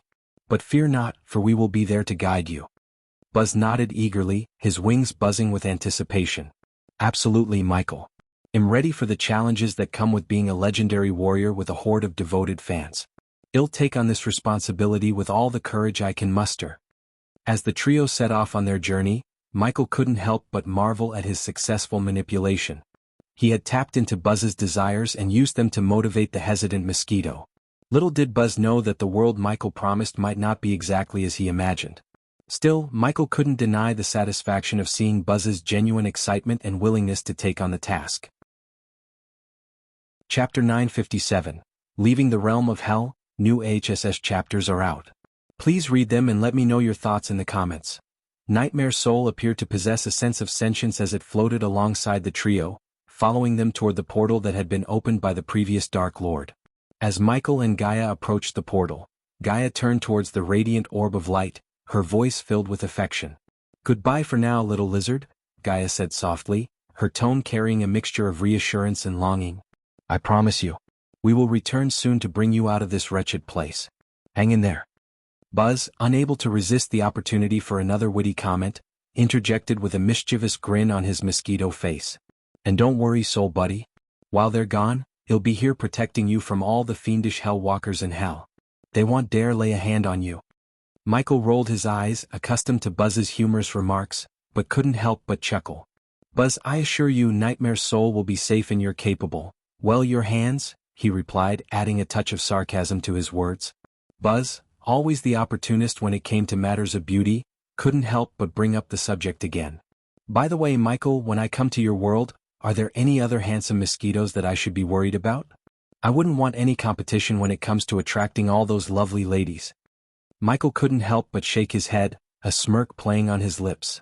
Buzz, my dear friend, you will be the epitome of mosquito handsomeness in my world. There won't be any rivals for your charm and wit, I can assure you. Buzz's compound eyes lit up with excitement, and he straightened his giant frame, puffing out his chest. Ah, excellent. Just as I suspected. No mosquito can compare to my dazzling allure. Brace yourselves, ladies, for the legendary Buzz, the suavest mosquito warrior in all the realms. Gaia and Michael exchanged amused glances, realizing that Buzz's sense of self-confidence was as exaggerated as ever. But at that moment, they couldn't help but appreciate the camaraderie and lightheartedness Buzz brought to their mission. As the trio prepared to part ways, Michael and Gaia entered the portal while Buzz remained behind in the realm of hell. Buzz waved them off with a comical flourish of his wings. Farewell, my courageous companions. I'll keep Nightmare's soul safe and sound. And when you return, be prepared to hear tales of my heroic escapades and conquests. With that, they bid their temporary goodbyes, each filled with their own hopes and fears for the journey ahead. Little did they know that the road they were embarking on would be fraught with danger, surprises, and the undeniable charm of a mosquito who pretended to be a fearless warrior. A year had passed in the outside world since Michael and Gaia had ventured into the realm of hell. The passage of time within the infernal realm was distorted, with every hour spent there equivalent to a month in the world beyond. Thus, although Michael's actual presence in hell lasted only 12 hours, a significant year had elapsed in the realm of mortals. The floating mountain, Michael's majestic abode, stood as a breathtaking spectacle amidst the tumultuous dark ocean. It defied gravity, hovering with an air of both mystique and grandeur. Shaped like an enormous sword, the mountain seemed to pierce the very heavens, its towering form commanding attention and awe. From afar, one could witness the castle that adorned the floating mountain, an ambitious construction project undertaken by diligent dwarves. However, the castle's completion had been halted prematurely, leaving it only a third finished. The architectural marvel appeared as a blend of craftsmanship and exposed scaffolding, showcasing the aspirations and work-in-progress nature of its creation. The floating mountain remained suspended above the dark ocean, a tumultuous expanse where tempestuous forces reigned supreme. Endless storm clouds cast an eerie ambience, shrouding the sky in perpetual darkness. Lightning crackled across the firmament, illuminating the churning waves below. Tornadoes spun wildly, their spiraling fury whipping up powerful winds that howled through the expanse. The dark ocean in all its tumult was a sight to behold. The waters roiled with ferocity, churning with monstrous waves that crashed against each other in a tumultuous dance. Foam and mist sprayed into the air, caught in the relentless assault of the raging storm. It was a place where chaos and power intermingled, reflecting the nature of the Dark Lord who resided within the floating mountain. As one gazed upon the scene, the imposing presence of the floating mountain and the dark ocean invoked a sense of both dread and fascination. It was a testament to the might and dominion of the God of Darkness, an embodiment of the formidable forces that lay under his control. The vampires, members of the Dark Lord's formidable army, swirled through the air around the floating mountain in an intricate dance. Clad in flowing black robes that trailed behind them, they seemed to meld seamlessly with the shadows, their presence both stealthy and foreboding. As they patrolled the mountain, the vampires moved with an ethereal grace, their movements fluid and precise. Their pale complexions stood out against the dark backdrop, giving them an otherworldly appearance. The absence of wings did not hinder their aerial maneuvers. Instead, they seemed to glide effortlessly through the air, defying gravity with an unearthly prowess. Their vigilant eyes scanned the surroundings, their gaze piercing through the shrouds of darkness. Each vampire possessed heightened senses, ever alert to any potential threats. Their allegiance to the Dark Lord bound them together, their loyalty unwavering as they carried out their duties. Unbeknownst to the vampires, a change was on the horizon. They continued their patrol, unaware that the Dark Lord was on the precipice of returning from the depths of hell. The imminent arrival of their leader would soon bring upheaval and renewed purpose to their ranks, altering the very fabric of their existence. Elidar diligently labored over a device adorned with intricate runes within the portal room. Unbeknownst to him, his task was on the verge of being rendered obsolete, for the Dark Lord, Michael, was on the brink of returning to their world. As Elidar immersed himself in the delicate intricacies of the runes, a sudden surge of energy rippled through the portal and set the silver outline ablaze with an ethereal glow. Startled, Elidar staggered backward as the portal radiated an intense brilliance, casting a cascade of shimmering lights across the room. A swirling vortex, dark as the abyss itself, materialized within the portal's confines. Powerful winds gushed forth, ruffling Elidar's golden robes and tousling his brown hair. He could scarcely believe his eyes as two figures emerged from the tumultuous vortex. It was none other than his esteemed lord, the Dark Lord, and his queen, the enigmatic Dark Queen Gaia. Gasping in astonishment, Elidar stood transfixed, his heart pounding within his chest. The sight of their return was a revelation, their imposing presence casting an aura of both power and authority upon the room. The Dark Lord, cloaked in darkness, exuded an aura of commanding strength, while the Dark Queen, a vision of ethereal beauty, radiated an air of mysterious allure. The atmosphere crackled with anticipation as the long-awaited reunion between master and loyal servant unfolded within the portal room. Elidar stood frozen in stunned disbelief, his mind struggling to process the sight before him. It took him several heartbeats to comprehend that the Dark Lord, his master and dear friend, had returned. Overwhelmed with a mix of emotions, Elidar's astonishment gave way to overwhelming joy and relief. With a surge of determination, he rushed toward Michael, his loyal heart brimming with love and respect. "My lord, my lady, you have returned," Elidar exclaimed, his voice laced with a mixture of astonishment and reverence. To the outside world, Michael was the fearsome Dark Lord, a figure of terror and power. But to Ellider he was more than that, he was like a son and a student. The bond they shared was one of mentorship and kinship, making Michael's sudden reappearance a flood of conflicting emotions for Ellider. Unaware of the passage of time, Michael was taken aback by Ellider's state. Confusion flickered in his eyes as he absorbed the sight of his devoted mentor kneeling before him. Only then did he realize the magnitude of his absence and its impact on those who cared for him. Overwhelmed by a sense of both gratitude and guilt, Michael extended a hand to Ellider, urging him to rise. Observing Ellider's reaction, a furrow formed on Michael's brow as he realized the potential implications of their time apart. With a sinking feeling in his gut, he braced himself for the shocking revelation that was about to unfold. How long was I gone? Michael's voice carried a mix of trepidation and anticipation as he turned to Ellider, his trusted mentor. Ellider's reply hung heavily in the air, stunning both Gaia and Michael with its weight. "A year, my lord," he answered, his voice filled with a mix of respect and concern. "Fuck!" Gaia's exclamation punctuated the room, her frustration and disbelief echoing in the air. The impact of the news hit Michael like a bolt of lightning, his mind racing to comprehend the implications of an entire year lost to the realms beyond. A swirl of thoughts and emotions coursed through Michael's mind. He couldn't help but wonder what had transpired in their absence, what changes had taken place and what challenges awaited them. The weight of the unknown loomed heavy upon his shoulders, and a sense of urgency ignited within him.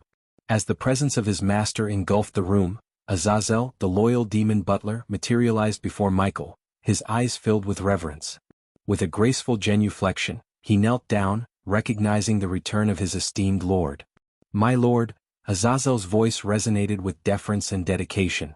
Michael's expression turned serious, his focus shifting to the pressing matters at hand.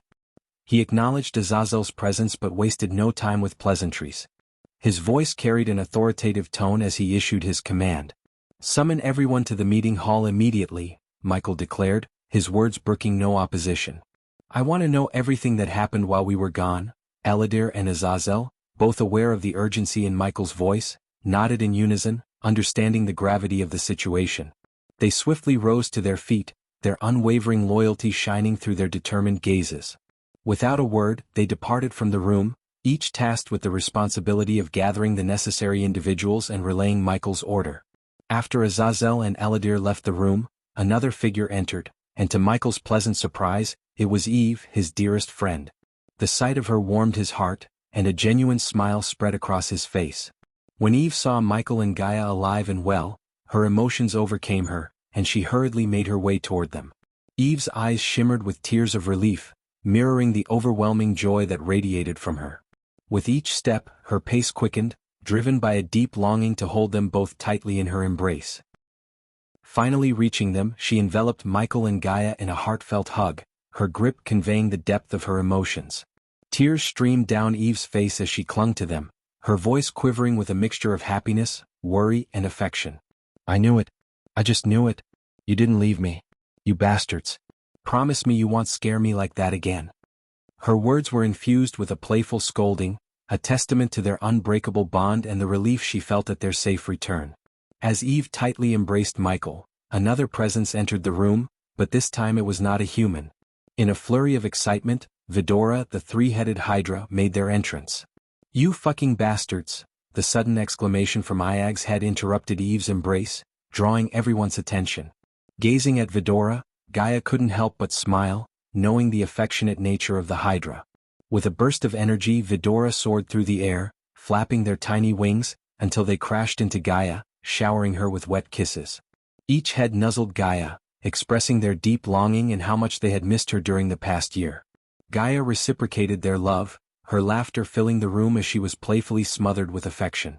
Vidora's heads then turned their attention to Michael, leaping from Gaia to him, eager to bestow upon him the same treatment of kisses and hugs. Even Iag, known for their usual quick temper and sharp tongue, joined in, expressing her fondness for Michael through their unexpected displays of affection. The room was filled with a joyous reunion, where the bond between Gaia, Michael, and Vidora was reaffirmed. The Hydra's presence brought an undeniable warmth to the atmosphere, reminding them all of the love and companionship they shared, regardless of their different forms. "We have found Nightmare," Gaia's words pierced through the joyous atmosphere, and Vidora's shower of kisses came to an abrupt halt.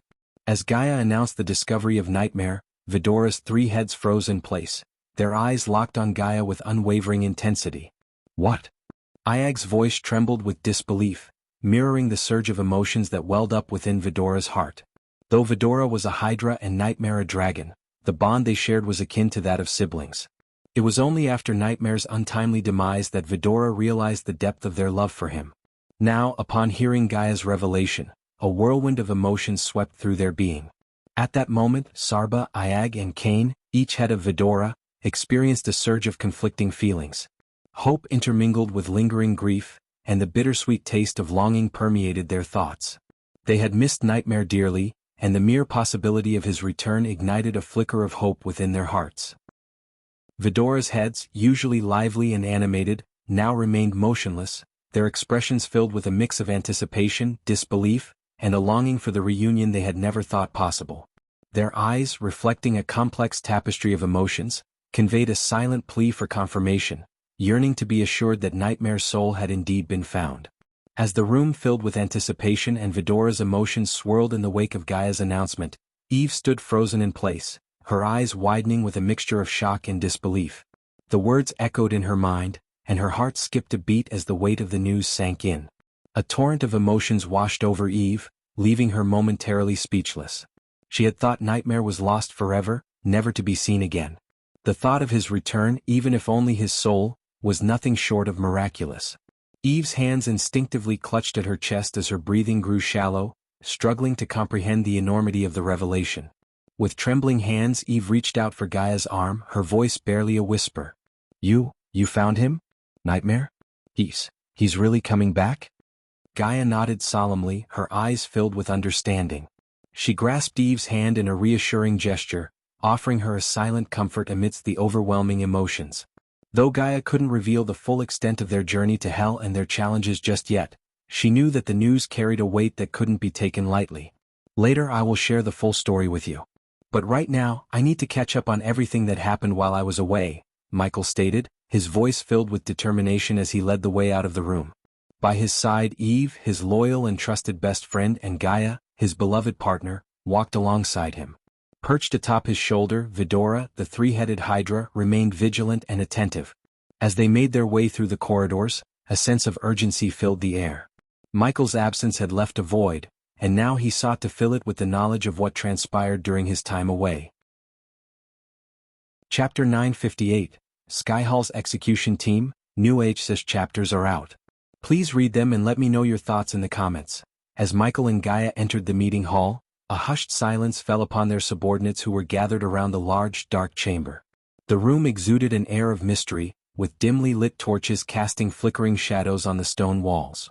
A round stone table dominated the center of the hall, its surface adorned with intricate engravings depicting a colossal skull.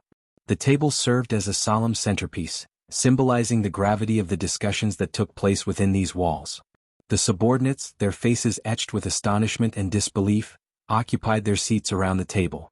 The thrones, crafted from the bones and skulls of long-forgotten creatures, stood as eerie reminders of the power and authority that resided within this chamber.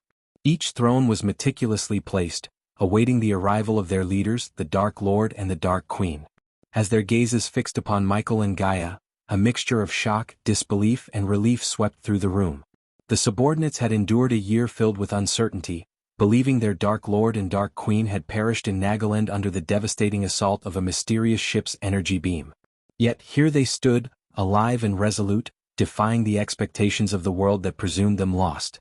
Arya, the Queen of Shadows, scanned the room with her piercing eyes, her demeanor reflecting a blend of determination and loyalty. Maxine, the Queen of Power, wore a resolute expression, ready to unleash her talents in service of their cause. Tiberius, the King of War, sat tall and formidable, embodying strength and unwavering resolve.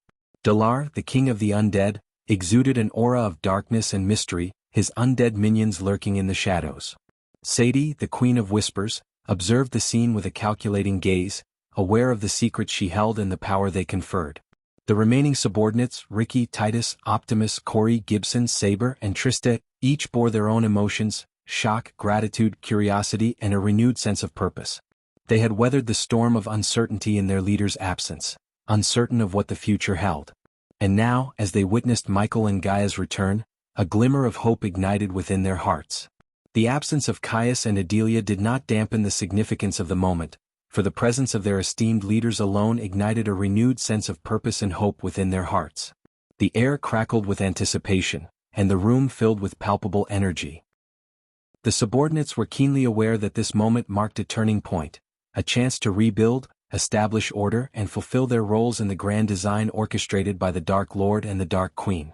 Michael scanned the room and saw the countless questions each subordinate had and their shocked looks. But what made Michael feel unease was the absence of Adelia and Caius. He approached his throne as Azazel took a step forward and stood behind Michael and Gaia's thrones as they sat down. Once Michael took his throne, he locked his gaze with his subordinates. Michael's gaze swept across the room, taking in the multitude of questioning eyes and stunned expressions on the faces of his subordinates. The air crackled with an undercurrent of unease, amplified by the absence of Adelia and Caius. A sense of foreboding settled over him, intensifying his determination to uncover the truth. Stepping forward, he approached his throne with Azazel, his loyal demon butler, standing firmly behind, offering unwavering support to their rulers. As Michael settled onto his throne, the weight of his gaze bore into the subordinates, demanding an answer. "Where is Adelia and Caius?" Michael asked. The weight of the silence pressed upon them, as if each subordinate hesitated to answer the pressing question regarding Adelia and Caius. It was an uncomfortable pause, brimming with unspoken truths. Unable to bear the silence any longer, Gaia's voice pierced the air like an icy blade, her tone cold and commanding. The resounding thud of her hand slamming against the stone table jolted the room, capturing the attention of everyone present. "Where is my mother?" Gaia coldly growled. The subordinates flinched, their bodies involuntarily reacting to the sudden display of authority. Gaia's question reverberated through the room, each word dripping with determination and concern for her missing mother. A sense of urgency underscored her cold growl, fueling the tension that hung heavy in the air. Finally, Azazel, ever faithful and observant, mustered the courage to respond. His voice carried a hint of reluctance as he relayed the troubling information. "My lady, she left the castle without warning last week," Azazel spoke, his voice filled with a mix of respect and unease. "Despite my efforts to dissuade her, she remained resolute, even going so far as to remove her spider necklace." The revelation hung heavily in the air, casting a shadow of uncertainty over the room. The significance of Adelia's sudden departure and her deliberate act of severing ties with the order left an unsettling void. Michael's mind raced with questions, his thoughts intertwined with a sense of urgency and worry. The absence of Adelia, Gaia's mother and a vital member of their collective, only added to the complexities they faced. "She can take care of herself," Michael reassured Gaia. Despite Gaia's inherent knowledge of her mother's strength, Michael's reassurance brought her a sense of solace. Adelia, being a half-immortal on the cusp of reaching the immortal stage, possessed a power that few could match. Gaia's anxiety began to dissipate as she absorbed Michael's unwavering confidence. With a brief exchange of glances, their unspoken understanding was reaffirmed, and Michael redirected his attention to the gathered subordinates. As his gaze traversed the room, Michael's piercing eyes locked onto Sadie, his trusted source of information. "Sadie, where is Caius?" The weight of his inquiry hung in the air, the silence echoing with anticipation. Sadie, visibly trembling, summoned her courage and took a deep breath before delivering her response. "The Sky Hall. They hanged him alive, my lord. Caius is no longer among us." Sadie's voice carried a somber weight, her words piercing the heavy silence that had enveloped the room. Gaia's reaction was immediate, her features contorted with a mix of shock and fury. The room seemed to shudder in response as if reflecting her emotions. The torches lining the walls flickered, casting eerie shadows that danced upon the stone surfaces. At that moment, ominous darkness seemed to envelop the chamber, amplifying the gravity of the news. The realization of Caius' demise, a loyal member of their ranks, ignited a flame of fury within Gaia, its intensity threatening to consume her. Yet, amidst the storm of emotions, Michael remained resolute, his countenance betraying little of the turmoil that churned within. His gaze held an eerie stillness, a mask of detached composure. And as the torches flickered and momentary darkness shrouded the room, a sense of foreboding descended, an intangible darkness that mirrored the anguish that seeped into their collective consciousness. In that instant, the subordinates witnessed the contrasting reactions of their leaders. Gaia's anger, palpable and unrestrained, collided with Michael's cold detachment. Michael's piercing gaze swept across the room. His voice laced with an icy calmness as he addressed his subordinates. The weight of their presence and the gravity of the news hung heavy in the air, demanding answers. "Tell me what else happened in our absence?" Michael's words cut through the lingering silence, his tone brooking no resistance. Maxine, with her keen knowledge of the world's affairs, was the first to speak up. Her voice trembled slightly as she relayed the disconcerting events that unfolded during their absence. "The Sky Hall, my lord, accused Caius of collaborating with you, serving as your ally. In response, they dispatched a specialized execution team that hanged Caius and the senators of Kingdom Giselle and Maven." Maxina's voice carried a mixture of grief and anger, the loss of a trusted comrade weighing heavily upon her words. After Maxine, Sadie spoke up. Her eyes shimmered with a hint of darkness. She added to the growing list of unsettling changes that had occurred. "Not only that, my lord, but the Sky Hall also dismantled all the sects across the realm. They forced the disciples to attend academies in the Ukulun realm, including Mazroth, for further cultivation and training. The prestigious Sunrise sect, where you were once a student, was not spared. Fortunately, we were able to bring sect leader Claire to the castle before the Sky Hall could arrest her. But the elders and Claire's grandfather Christopher was not so lucky," said Sadie. As the words hung in the air, Michael's face remained stoic, betraying no hint of emotion. Yet, deep within his eyes, a storm brewed. The news of Sky Hall's actions, particularly the dismantling of the sects, struck a raw nerve within him. The darkness that surrounded them seemed to grow denser, almost palpable, mirroring the weight of his thoughts. His grip tightened on the armrest of his throne, his fingers digging into the cold, unforgiving bone. The room, already shrouded in darkness, seemed to absorb the news, amplifying the sense of foreboding that filled the air. It was as if the shadows themselves were drawn closer, seeking solace in their master's unyielding presence. "Fortunately, we managed to bring sect leader Claire to the safety of the castle before the Sky Hall could apprehend her. However, the elders and Claire's grandfather Christopher were not as fortunate," Sadie informed Michael, her voice tinged with a mix of relief and sorrow. Upon hearing the news, a wave of relief washed over Michael. Sect leader Claire held a special place in his heart, having been like a caring older sister to him during his time in the Sunrise sect. Knowing that she was safe brought a glimmer of hope amidst the darkness that loomed over them. In the depths of his being, Michael silently vowed to himself that he would not rest until he rescued the captured elders and Christopher from the clutches of the Sky Hall. Their unjust fate ignited a fire within him, fueling his determination to dismantle the oppressive power that sought to control and suppress. "What else?" Michael coldly asked as Tiberius continued. His gaze was steady and resolute as he addressed the shattered kingdoms under the Senate's rule. "The Senate's kingdoms have been divided and handed over to the three kings of the southern continent. Their power has increased and the balance of authority has shifted." Tiberius' voice resonated with authority, his role as a warrior and leader lending weight to his words. As Michael absorbed the weight of the devastating news, his expression remained eerily calm, unyielding to the torrent of emotions that raged within his subordinates. The room fell into a hushed silence, each member of the order fixated on their leader with incredulous eyes. They had expected rage, despair, or even a flicker of anguish to mar his composed facade, but instead, they were met with a stoic resolve. The shock and astonishment were palpable, hanging heavy in the air like an oppressive fog. Whispers were exchanged among the subordinates. Their voices were hushed with a mix of disbelief and awe. How could the Dark Lord remain so composed, so unfazed by the dire circumstances that had befallen their world? It seemed unfathomable to witness such a display of unwavering composure in the face of overwhelming adversity. Finally, Michael inquired about Noah and his family. "What happened to Noah and his family?" Michael's voice carried a hint of trepidation as he inquired about Noah and his family. The subordinates exchanged uneasy glances, well aware of the complex history that had unfolded a year ago in Nagaland. It had been revealed that Noah Winston, the supreme guardian entrusted with the task of vanquishing the Dark Lord, was in fact Michael's long-lost brother. The revelation had shaken their world to its core, and the truth had come to light through Diana, who had unveiled herself as Michael's mother. However, the aftermath of this revelation was fraught with tension and unresolved emotions. Michael had steadfastly refused to acknowledge the Winstons as his family, unable to forgive Diana for the decision she had made, casting him aside and sending him to Earth when he was just an infant. This refusal to accept them as his kin hung heavily in the air, casting a shadow over any discussion involving Noah and his family.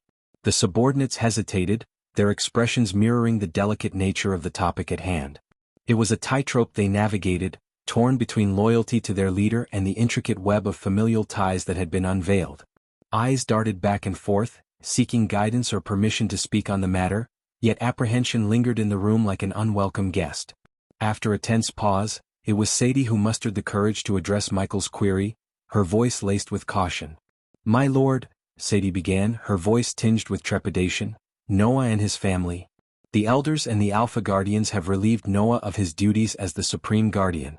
The Skyhall's execution team has apprehended Ethan Winston and the others, but their current whereabouts remain unknown. Rowena Winston, regrettably, has been missing since the events in Nagaland. Rumors circulate that Sabrina Winston has been taken to Mazeroth, and as for Diana Winston, her fate remains a mystery." The words hung in the air, each syllable laden with uncertainty and a sense of foreboding. The room seemed to grow darker, the torchlight flickering as if mirroring the clouded fate of Noah and his family. The subordinates, their expressions a mix of concern and sympathy, awaited Michael's reaction, unsure of how he would process this troubling information. Gaia turned her gaze towards Sadie, her voice laced with concern. "Sadie, do you have any information regarding Noah's whereabouts?" Sadie hesitated for a moment, her eyes reflecting the weight of uncertainty. "I'm afraid we don't have any concrete information, my lady. There are rumors circulating that the Skyhall's execution team has been actively searching for both Rowena Winston and Noah Winston." Without a flicker of remorse or pity, Michael calmly responded to Saber's inquiry about Quintus and the missing armor pieces. His gaze remained steady and unwavering as he addressed his subordinate. "Regrettably, I was unable to retrieve Quintus or the pieces of my armor. Have you gathered any information regarding his whereabouts and the status of the armor pieces?" Michael's voice held a tone of detached curiosity. Saber, the elder vampire, met Michael's gaze and relayed the disheartening news. "My lord, it appears that Quintus has aligned himself with the Skyhall's execution team. With their assistance, he has managed to integrate the two armor pieces into his own armor. He subsequently led an assault against the armies of Giselle and Maven. We were unable to intervene due to the overwhelming presence of the Skyhall fleet. Engaging them would have resulted in significant casualties among our forces, so the rat has come out of its hole and joined the Skyhall." A sinister smile crept across Michael's face as he absorbed the revelation of Quintus' alliance with the Skyhall. It was as if a rat had finally emerged from its hiding place, only to align itself with the very entity that sought to oppose him. The news stirred a mix of emotions within him, a concoction of triumph and excitement. Thoughts raced through Michael's mind, each one a thread in the tapestry of his intricate plans. He felt a surge of confidence, a sense of being back in control, and the looming presence of the Skyhall no longer held sway over his determination. His status as a half-celestial, a being of immense power, bolstered his assurance and emboldened his resolve. For the first time in what felt like an eternity, Michael stood at the pinnacle of his game. The challenges that lay before him no longer held the same fear they once did. He knew that his every action would be strategic and calculated, guided by his unwavering conviction and his unwavering commitment to his ultimate goal. The Skyhall may have thought they had gained an advantage, but little did they know that they had only provoked the wrath of a half-celestial who would stop at nothing to reclaim what was rightfully his. The devilish grin on Michael's face hinted at the darkness that resided within him, a force that had been dormant for far too long. The time for vengeance and retribution was drawing near, and Michael was prepared to seize the opportunity with unwavering determination. The rat had emerged from its hole, unaware of the predator lurking in the shadows, ready to strike at the opportune moment. Chapter 959, The Wedding Preparation Has Begun, new AHSS chapters are out. Please read them and let me know your thoughts in the comments. Enough with the bad news. I formed this order to hear something intriguing. Do any of you have any interesting updates? Michael calmly inquired, his eyes fixed on his subordinates. To his relief, his subordinates had been diligent in gathering information that would captivate the Dark Lord. Sadie, in particular, had utilized her network of spies and collaborated with Arya to eliminate guardians and nobles, uncovering valuable secrets and precious information. "My lord, I bring you a piece of good news." Sadie leaned forward eagerly in her chair.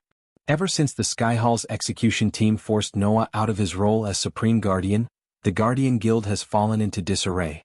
It has splintered into multiple factions, each led by influential guardians vying for power.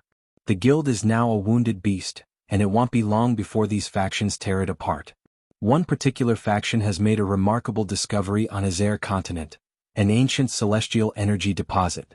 I have been monitoring their movements closely as they attempt to locate this deposit with the assistance of the Night Walkers, Sadie explained, choosing to avoid the term vampires in front of the elder vampires. They preferred the term Night Walkers.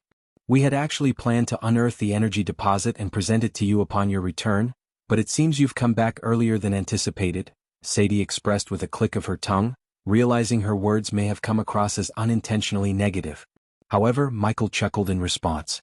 So you weren't quite ready for me to return just yet? I see, Michael chuckled, diffusing the tension in the room with a touch of humor. Oh no, my lord. That's not what I meant, Sadie quickly interjected, scratching the back of her head and offering an apologetic smile. Trista, Michael shifted his gaze towards the striking red-haired vampire. Your task is to take care of the guardians on the island and locate the energy deposit. And don't worry, I haven't forgotten about Lenora. I have already initiated the process of reconstructing her body. It may take some time, but she will be restored to her former self before you know it, Michael declared, leaving Trista stunned. Her eyes shimmered with a mix of gratitude and relief. Trista had been fearful that the Dark Lord had forgotten about Lenora, but it seemed he had not. However, Michael's promise of reconstructing Lenora's body was not an immediate reality. Nonetheless, providing Trista with hope and motivation to fulfill his orders had its own advantages. I will see to it personally, my lord, Elder Trista affirmed with a smile, revealing her fangs. Turning his gaze back to Sadie, Michael's voice dripped with chilling intensity. Sadie, I want you to gather every piece of information available about the Great Eight clans, he commanded, a menacing grin spreading across his face. Now that he had achieved the half-celestial stage, Michael had made up his mind to eliminate all the Great Eight clans and establish his reign of darkness. It was time to uproot his enemies and assert his dominance. Michael took a deep breath, allowing the weight of the silence to settle in the hall. His calm demeanor and gentle smile held the attention of his subordinates, who were eagerly awaiting his next words. I have a special task for all of you, Michael began, his voice filled with a hint of mystery. The subordinates exchanged puzzled glances, wondering what this task could be. Gaia herself was caught off guard, unaware that Michael was about to reveal their secret. I want you all to come together and create the most magnificent wedding ceremony the world has ever seen, Michael announced, his words causing a wave of astonishment to wash over the room. The subordinates were left in awe, trying to piece together who could be getting married. Even Gaia, caught up in the moment, couldn't help but feel a mixture of surprise and excitement, unaware that the wedding Michael spoke of was their own. With a playful roll of her eyes, Iag perched atop Michael's shoulder, expressing her impatience. Michael's eyes sparkled with excitement as he addressed his subordinates once again. Utilize all resources at your disposal and spare no expense. I want to be amazed, Michael emphasized, his voice filled with anticipation. Michael's gaze shifted towards Gaia, his eyes filled with love and admiration. I have found the most incredible woman in the world and I am going to marry her, he declared, his voice filled with genuine affection. Gaia's heart skipped a beat as she locked eyes with Michael, a mixture of surprise and joy shining in her eyes. Gaia's heart swelled with happiness as Michael's words sank in. A radiant smile graced her face, and her eyes sparkled with joy. The thought of their impending wedding filled her with a sense of excitement and anticipation. She couldn't have asked for a more perfect partner than Michael, the man she deeply loved and admired. In that moment she felt a profound sense of gratitude and contentment, knowing that they were about to embark on a lifelong journey together. As the subordinates observed the exchange between Michael and Gaia, they couldn't help but be captivated by the undeniable chemistry and deep connection that radiated between them. It was as if the Dark Lord and the Dark Queen were destined to be together, their souls intertwined in a bond that transcended time and space. They witnessed the tender way Michael looked at Gaia, and the genuine happiness that filled Gaia's eyes as she gazed back at him. It was evident to everyone in the room that they were witnessing a pair made in heaven, a perfect match in every sense. The subordinates couldn't help but feel a sense of awe and admiration for the love that blossomed between their leaders, and they knew that this union would only strengthen their cause and bring them closer to their shared goals. Eve's heart leaped with delight as she heard the joyful news of Michael and Gaia's impending wedding. She couldn't contain her excitement and a wide smile spread across her face. In that moment, a surge of pure happiness coursed through her veins, and she felt an overwhelming urge to express her joy. Unable to resist the overwhelming emotions, Eve stood up from her chair, her eyes brimming with tears of happiness. Without hesitation, she took a few quick steps and swiftly closed the distance between herself and the couple. With her heart overflowing with love and excitement, she enveloped both Michael and Gaia in a warm, tight embrace. In that tender moment, the trio shared an unspoken bond of friendship and camaraderie. Eve's hug conveyed her genuine happiness for their union and her deep affection for both of them. It was a testament to the unbreakable bond they had formed over the years. As she held them close, the room was filled with an aura of warmth and love, as if their embrace symbolized the unity and support of their loyal friendship. Eve's presence and heartfelt embrace further solidified the joyous atmosphere in the hall. The subordinates watched with smiles on their faces, their hearts touched by the genuine love and friendship displayed before them. They knew that Eve's gesture was a testament to the unbreakable bond shared between these three extraordinary individuals, and they couldn't help but feel a renewed sense of unity and happiness. Eve's eyes sparkled with joy as she held Michael and Gaia in her embrace, and with heartfelt sincerity she shared her congratulations. "God, you two are finally going to tie the knot. I couldn't be happier for you," Eve exclaimed, her voice filled with excitement and happiness. "You found your perfect match, Ghost. Gaia, you've captured the heart of our mighty Dark Lord. This is a moment to celebrate." Eve continued, her words filled with genuine warmth and affection. "I can't think of a more deserving couple to embark on this incredible journey of love and unity," Eve expressed, her voice brimming with admiration. "As your best friend, I'll be by your side every step of the way, supporting you both in creating the most enchanting and unforgettable wedding imaginable," Eve vowed, her eyes shining with sincerity. As the news of Michael and Gaia's impending wedding sank in, a wave of excitement and joy swept through the room. The subordinates exchanged glances, their faces beaming with happiness, and one by one, they approached the thrones to offer their heartfelt congratulations. Arya, the Queen of Shadows, stepped gracefully towards them, her voice filled with warmth. "Your love is an inspiration to us all. May your wedding be a celebration of light and darkness intertwined, uniting two souls destined to conquer the world together." Maxine, the Queen of Power, beamed with pride. "I have witnessed your strength and determination firsthand. Now let your love shine as brightly as the sun, guiding us all towards a future filled with hope and prosperity." Tiberius, the King of War, stood tall and spoke with unwavering loyalty. "You have proven yourselves as formidable leaders. Let your union serve as a symbol of unity, forging alliances and bringing peace to our lands." Dalar, the King of the Undead, approached with a respectful bow. "May your love transcend boundaries, just as the darkness embraces all. Together, you shall lead us into a new era, where even the shadows shall find solace." Sadie, the Queen of Whispers, spoke softly, her eyes filled with sincerity. "Your love story is like a whispered secret, spreading hope and courage. May your wedding be a symphony of secrets shared, binding us all in unity." Ricky, with his jovial nature, couldn't contain his excitement. "Cheers to the Dark Lord and the Dark Queen. Let this wedding be a grand feast filled with laughter, joy, and everlasting memories." Titus and Optimus, the Kings of Supplies, shared a knowing smile. "In the realm of love, you have found the most valuable treasure. As we provide the materials for your wedding, know that we stand with you, ensuring every detail is perfect." Cori, the Queen of the Seas, raised her voice with enthusiasm.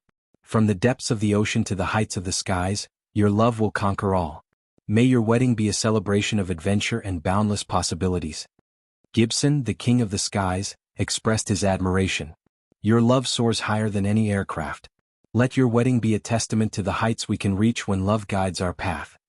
Saber and Trista also offered their genuine well wishes with smiles and nods, expressing their support and joy for the couple.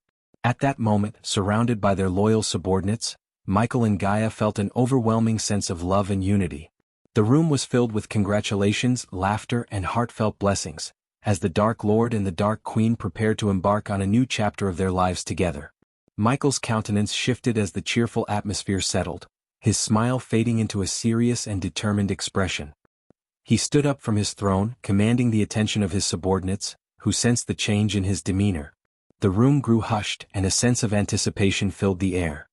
His voice resonated with intensity as he spoke, his words cutting through the silence like a sharp blade. "I want a detailed report on the Skyhall's execution team.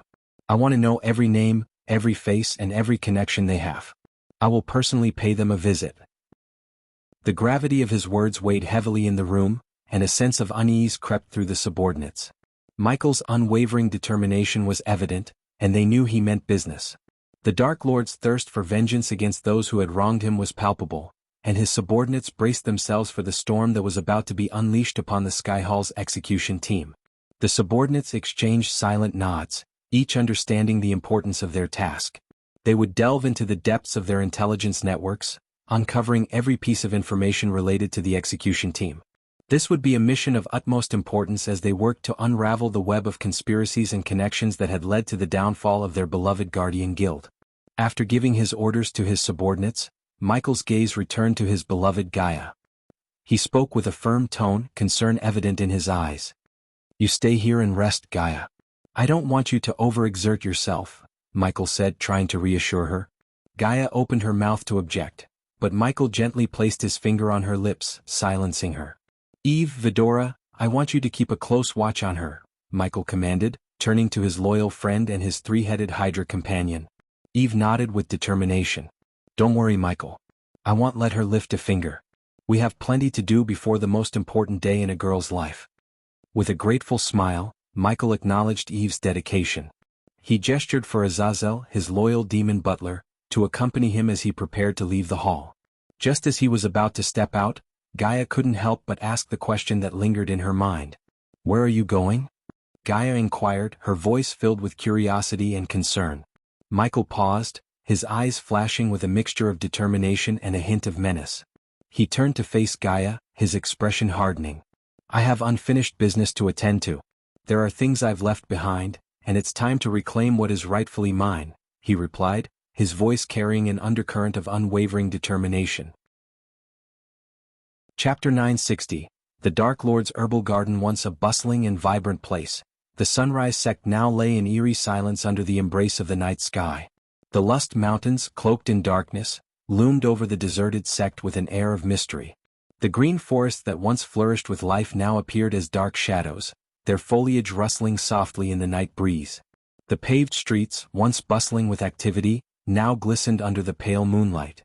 The intricate patterns and designs etched into the stone seemed to come alive, casting intricate shadows that danced along the empty pathways. The silence was broken only by the faint rustling of leaves and the distant hoots of nocturnal creatures. Where once disciples and cultivators filled the sect buildings, there were now only echoes of the past. The grandeur and opulence that once characterized the Sunrise Sect had faded into the obscurity of the night. The buildings stood as solemn sentinels, their windows dark and their halls empty. Amidst the night's stillness, the tranquility was shattered by the presence of silver-armored soldiers from the Sky Hall. Like phantoms, they patrolled the deserted streets with disciplined steps, their armor glimmering under the moonlight. Their watchful gazes scanned the surroundings, as if guarding the secrets of the abandoned sect. The Sky Hall's dismantling of sects had left its mark on the Sunrise Sect, transforming it into a ghostly shell of its former self. The disciples who once called this place home were scattered, forced to either abandon their cultivation or surrender to the authority of the Sky Hall's designated sections. The sect that was once a beacon of individuality and independence now lay under the watchful eyes of external control. Within the heart of the Sunrise Sect, hidden under the starry night sky, lay Michael's largest herbal garden. Enclosed by a glass dome, it shimmered like a precious gem in the darkness. Moonlight filtered through the transparent structure, casting a soft glow upon the diverse array of exotic plants and herbs that grew within. The herbal garden, once tended to by devoted cultivators, now stood untouched and unappreciated. Its vibrant colors and fragrant scents lingered in the air, a testament to the lost potential of the sect. The glass dome, normally a symbol of protection and growth, now seemed like a cage, trapping the garden's beauty within its confines. Under the enchanting glow of the moonlight, the herbal garden within the glass dome revealed its mesmerizing beauty. The plants and herbs that flourished within seemed to possess a magical allure, their forms vibrant and otherworldly. Tall, slender vines draped from the ceiling, their leaves shimmering with an ethereal radiance. Each leaf, adorned with intricate patterns and delicate veins, seemed to capture the moon's essence, casting a soft luminescence in the darkness. The vines intertwined with one another, forming a tapestry of colors that ranged from vivid greens to deep purples and fiery reds. Clusters of exotic flowers bloomed in every corner, their petals were delicate and translucent, as if fashioned from moonlight itself. Their fragrances wafted through the air, blending harmoniously to create an intoxicating aroma that awakened the senses. Some flowers emitted a soft, gentle glow, as if carrying the stars within their very essence. Lush, emerald-green shrubs lined the pathways, their leaves glistening with dewdrops that sparkled like miniature stars. They seemed to whisper secrets of ancient knowledge, their presence exuding a sense of wisdom and tranquility. Mysterious herbs with shimmering iridescent leaves sprouted from the ground, their glow illuminating the intricate patterns etched into the stone path. In the center of the herbal garden, a tranquil pond mirrored the twinkling night sky above. Its surface, smooth as glass, reflected the beauty of the surrounding flora, creating a surreal spectacle of vibrant colors and celestial patterns. Magical creatures, unseen in the outside world, flitted about the pond, their iridescent wings casting iridescent reflections upon the water's surface. Within this enchanting sanctuary, the plants thrived under the gentle guidance of nature's forces. Their growth was nurtured by the moon's gentle caress and the celestial energies that permeated the glass dome. It was as if the garden itself held a delicate balance between the earthly and the ethereal, a testament to the ancient wisdom that resided within the Sunrise sect. As the group of Skyhall soldiers patrolled the area around the herbal garden, their silver armor gleaming under the moonlit night, a murmur of conversation filled the air. Their footsteps echoed softly against the paved pathway as they exchanged thoughts in hushed tones. "Have you seen this garden? It's a marvel, a place of beauty unlike anything I've ever seen," remarked one soldier, his voice tinged with awe. "I agree," another soldier chimed in, his gaze fixed upon the glass dome that encased the flourishing sanctuary. "It's a shame that such a precious creation will soon meet its end." A third soldier, with a hardened expression, interjected. "But we cannot forget that this garden was brought forth by Ghost, the one who is now known as the Dark Lord. The Skyhall has deemed it a threat to our cause." A somber silence fell upon the group as they pondered the impending destruction of the enchanting herbal garden. A soldier, whose eyes betrayed a flicker of sadness, voiced his thoughts with a touch of defiance. "I understand our orders, but it still feels wrong. This place holds so much life and magic. It seems a waste to let it perish." A murmuring agreement rippled through the soldiers, each one grappling with conflicting emotions. They glanced around, ensuring that their conversation remained discreet, their allegiance to the Skyhall overriding their personal opinions. "Remember our duty," a stern voice resonated. "The Dark Lord must be eliminated, and everything associated with him must be erased. But this garden. It feels like a part of something greater," a soldier whispered, his voice filled with longing. "A symbol of the beauty that can be found even in the darkest of hearts."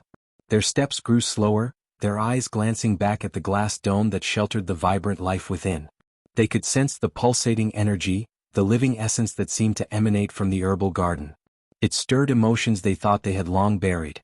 "Perhaps," one soldier murmured, his voice barely audible. "Perhaps there's more to this than we know. A potential for redemption even within the Dark Lord himself." The group fell into contemplative silence, their thoughts entwined with uncertainty and the unspoken desire for a different path. But duty bound them to their mission, and the orders of the Skyhall loomed above them, unyielding. With a heavy sigh, one soldier reluctantly broke the silence. "We have a job to do. The garden will not survive the night. Let us fulfill our duty swiftly and leave this place to its fate." And so, the group of Skyhall soldiers continued their patrol, their conflicted hearts weighed down by the knowledge that they would soon be the instruments of destruction, tasked with extinguishing the beauty that thrived within the glass dome. A sense of sorrow mingled with their unwavering loyalty, for they understood the cost of their allegiance and the sacrifice demanded by the path they had chosen. As the soldiers continued their patrol, their eyes scanning the surroundings, a strange sensation rippled through the air. The once radiant moon, casting its gentle glow upon the land, began to dim. Shadows lengthened and darkness spread across the Sunrise mountain chain, shrouding everything in an eerie blackness. A soldier's voice quivered with uncertainty. What is happening? Why is it so dark?" Another soldier glanced up at the sky, his voice laced with apprehension. "Look, the moon, it's gone. There's only darkness up there." Whispers of fear and confusion spread among the soldiers, their gazes fixed upon the void where the moon should have been. The absence of its silvery light sent shivers down their spines, a haunting reminder of the Dark Lord who lurked in the shadows. "Could it be the Dark Lord?" one soldier murmured, his voice filled with trepidation. "Is this his doing?" The darkness seemed to press in on them, filling their hearts with a sense of unease. The soldiers exchanged wary glances, their minds clouded with thoughts of the Dark Lord's power and influence.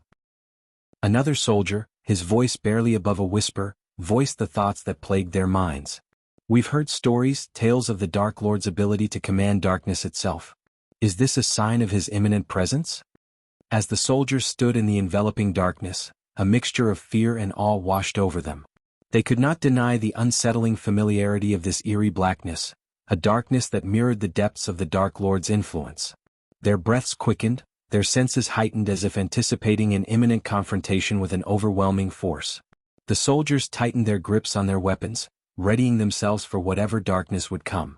Amidst the palpable tension, a soldier's voice trembled, laced with a mix of dread and determination. "We must stay vigilant, my comrades. The Dark Lord's reach knows no bounds. No matter the darkness that looms, we cannot falter in our mission. Our duty remains unchanged." Nodding in unison, the soldiers took a collective breath, their resolve solidifying in the face of the encroaching darkness. They would not waver even as fear coursed through their veins. They were soldiers of the Sky Hall, standing as a barrier against the forces of darkness, no matter how overwhelming it may seem. And so, with hearts brimming with both fear and determination, the soldiers forged ahead, their steps steady and resolute. The absence of the moon's light only served to strengthen their resolve, reminding them of the immense task that lay before them in their battle against the enigmatic Dark Lord. As the darkness deepened, a chilling presence slithered through the shadows. Figures garbed in flowing dark robes emerged from the obscurity, their forms almost merging with the night. Only their gleaming fangs, exposed beneath their black hoods, betrayed their vampiric nature. The soldiers, their hearts pounding, froze in their tracks as the hooded figures closed in. The soldiers could feel the weight of their gaze, an intense scrutiny that sent shivers down their spines. Fear gripped their chests, tightening like an iron vice. Distant screams pierced the air, carried on the cold wind that swept through the mountain chain. The soldiers exchanged fearful glances, their expressions mirroring the horrors unfolding in the unseen depths of the darkness. The scent of blood, thick and metallic, tainted the air, assaulting their senses with its macabre presence. The soldiers knew that they were facing a force beyond their comprehension. The Dark Lord's minions had arrived, heralded by the ominous darkness and the echoes of agony that now resonated through the once tranquil landscape. Whispers of terror reverberated among the soldiers, each voice trembling with dread. What is happening? How can this be? The realization sank in. They were no match for the encroaching darkness and the relentless army of the Dark Lord. Their well-honed training and unwavering dedication now seemed futile in the face of such overwhelming malevolence. Yet even in the midst of their terror, a flicker of defiance glimmered within some of the soldiers. They tightened their grips on their weapons, their resolve flaring like a solitary flame amidst the encroaching darkness. "We must stand strong," one soldier spoke, his voice quivering with determination. "For the Sky Hall, for our purpose, we cannot yield to the terrors of the Dark Lord. We fight for the light that still remains." When the soldiers steeled themselves, their hearts entwined with fear and valor, they prepared to face the oncoming onslaught. The hushed whispers and eerie silence gave way to the clash of metal against Fong, the screams of battle mingling with the cries of the Forsaken. As the vampires descended upon the Sky Hall soldiers, their movements were a blur of inhuman speed and agility. With predatory grace, they pounced upon their unsuspecting targets, teeth bared and claws poised to strike. The soldiers fought desperately, their swords slashing through the air in a valiant attempt to defend themselves. But they soon discovered that these creatures were unlike anything they had ever encountered. Each strike aimed at severing a vampire's head as they had been instructed, was met with lightning-quick evasion. The vampires twisted and contorted their bodies, evading the fatal blow with uncanny agility. Frantic whispers passed between the soldiers as they exchanged glances of frustration and determination. "The head. We must sever their heads," one soldier cried, his voice filled with urgency. Their movements became more calculated as they adapted to the vampire's agility. The soldiers coordinated their attacks, attempting to corner the elusive creatures and strike with precise and decisive blows. Yet, despite their synchronized efforts, the vampires proved maddeningly elusive, slipping away from the edge of death each time. With each failed strike, the soldiers' frustration grew, but they refused to yield to despair. They fought on, driven by a relentless determination to protect their comrades and uphold their duty to the Sky Hall. The vampires, sensing their advantage, became even more ruthless and relentless. Their attacks grew fiercer, their claws ripping through armor and flesh with terrifying ease. Wounds that would have incapacitated a mortal soldier were shrugged off as the vampires regenerated their injuries almost instantaneously. The soldiers' faces contorted with a mix of astonishment and frustration as they witnessed this supernatural regeneration. The sight only fueled their determination to find a way to vanquish these seemingly invincible foes. Amidst the chaos, one soldier's eyes flickered with a glimmer of insight. "Fire!" he shouted above the tumultuous battle. "We must use fire. It's their weakness." The soldiers quickly adjusted their tactics, seeking out torches and any means to ignite flames. With renewed vigor, they unleashed a barrage of fire upon the vampires, the scorching flames searing their undead flesh.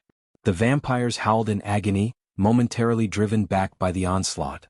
But even as the flames consumed them, the vampires refused to yield.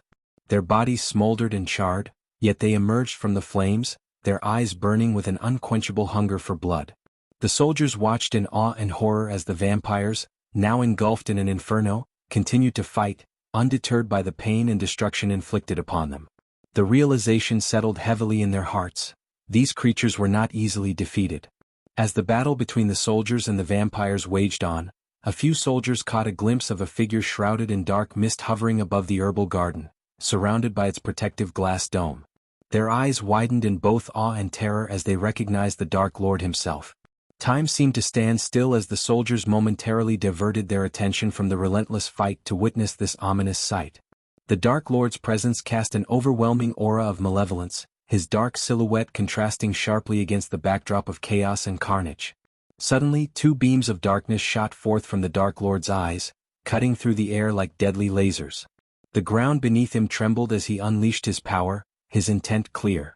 With precise and calculated precision, he began to sever the earth around the herbal garden, creating a rift that encircled it. The soldiers watched in astonishment and trepidation as the ground split open, a deep chasm forming around the herbal garden. The earth groaned and rumbled, its ancient connection to the mountain severed by the Dark Lord's dark powers. Despite the chaos and destruction unfolding around them, the herbal garden remained untouched within its protective glass dome. The soldiers marveled at the Dark Lord's ability to isolate and lift the precious garden from the trembling ground without causing it harm. As the ground beneath the herbal garden began to rise, it seemed as though the very fabric of the mountain chain was being reshaped under the Dark Lord's command. The soldiers exchanged glances of disbelief, recognizing the extent of the Dark Lord's power and the magnitude of the force he commanded. The scene was both awe-inspiring and terrifying, a testament to the unparalleled strength and dark magic possessed by the Dark Lord. It became clear to the soldiers that they were mere pawns in a grand design, caught in a battle where the outcome had already been predetermined. With a surge of dark energy, the Dark Lord lifted the chunk of mountain containing the herbal garden onto his broad shoulders. The colossal weight seemed insignificant to him as he effortlessly bore the burden, the glass dome encasing the precious garden gleaming in the moonlight. It was a sight that defied all reason and comprehension. Meanwhile, in River Town, a settlement nestled at the foot of the Sunrise Mountain chain, the inhabitants paused in their daily activities as they beheld the astonishing spectacle unfolding in the distance. Gasps of disbelief and murmurs of confusion rippled through the crowd as their eyes fixated on the mountain that appeared to be tearing itself apart. "There! Look at the mountain!" a young girl exclaimed, her finger pointing towards the extraordinary scene. A hush fell over the townsfolk as they gazed at the sight before them. Whispers of awe and concern filled the air, blending with the gentle rustling of leaves and the distant rumbling of the earth. "What in the world is happening?" a worried villager questioned, his voice filled with both fear and intrigue. "There's no bloody way that's happening. It's a trick, I tell ya," a grizzled villager exclaimed, his voice laced with disbelief. "Gods above, is this the end of us all?" a woman cried out, tears streaming down her face. "By the heavens, what foul sorcery is this?" a wide-eyed merchant muttered, crossing himself in a desperate attempt to ward off the impending doom. The once thriving marketplace fell into disarray as vendors abandoned their stalls, their wares forgotten in the face of this unnatural spectacle. Fear etched itself deeply upon the faces of the townsfolk, their eyes locked on the mountain as it trembled under the Dark Lord's power. "Curse that accursed Dark Lord," a man cursed through clenched teeth, his voice brimming with anger and terror. A sense of unease pervaded the air, accompanied by the acrid scent of burning ozone. The collective gasp of the crowd echoed through the silent streets, mingling with hurried footsteps as families sought shelter, seeking solace within the confines of their homes. "Pray for mercy, for we stand on the edge of damnation," a quivering voice whispered, the words carrying the weight of resignation. The once unshakable faith in the stability of their world crumbled beneath the weight of the Dark Lord's power. Cries for divine intervention mingled with the curses of those who felt abandoned by their gods. Fear took hold, casting its suffocating grip upon the hearts of the townsfolk. "This can't be real. It's a nightmare, it must be," a young woman exclaimed, her voice trembling with disbelief. Whispers of desperation and anguish intertwined as uncertainty swirled through the crowd. Vulgarities slipped past the lips of some, their shock and fear shattering the veneer of civility in the face of such otherworldly events. "They'll be damned. That bloody mountain is being torn apart like a rotting corpse," a gruff farmer exclaimed, his face contorted with a mix of horror and fascination. The townsfolk, normally bound by a sense of community, were now consumed by individual fears and doubts. The once familiar landscape had been transformed into a nightmarish tableau, with the Dark Lord's power looming above them. In the midst of the chaos, a resolute voice cut through the cacophony of panic. "Hold strong, my friends. We shall endure this darkness together." It was a rallying cry, a flickering flame of hope amidst the encroaching shadows. And though their hearts were heavy with fear, the people of Rivertown found solace in the strength they drew from one another, determined to weather the storm unleashed by the Dark Lord's malevolence. The Sky Hall, blinded by their arrogance, believed they could obliterate the herbal garden that Michael had painstakingly nurtured. They assumed he would passively allow their destructive flames to reduce his creation to ashes.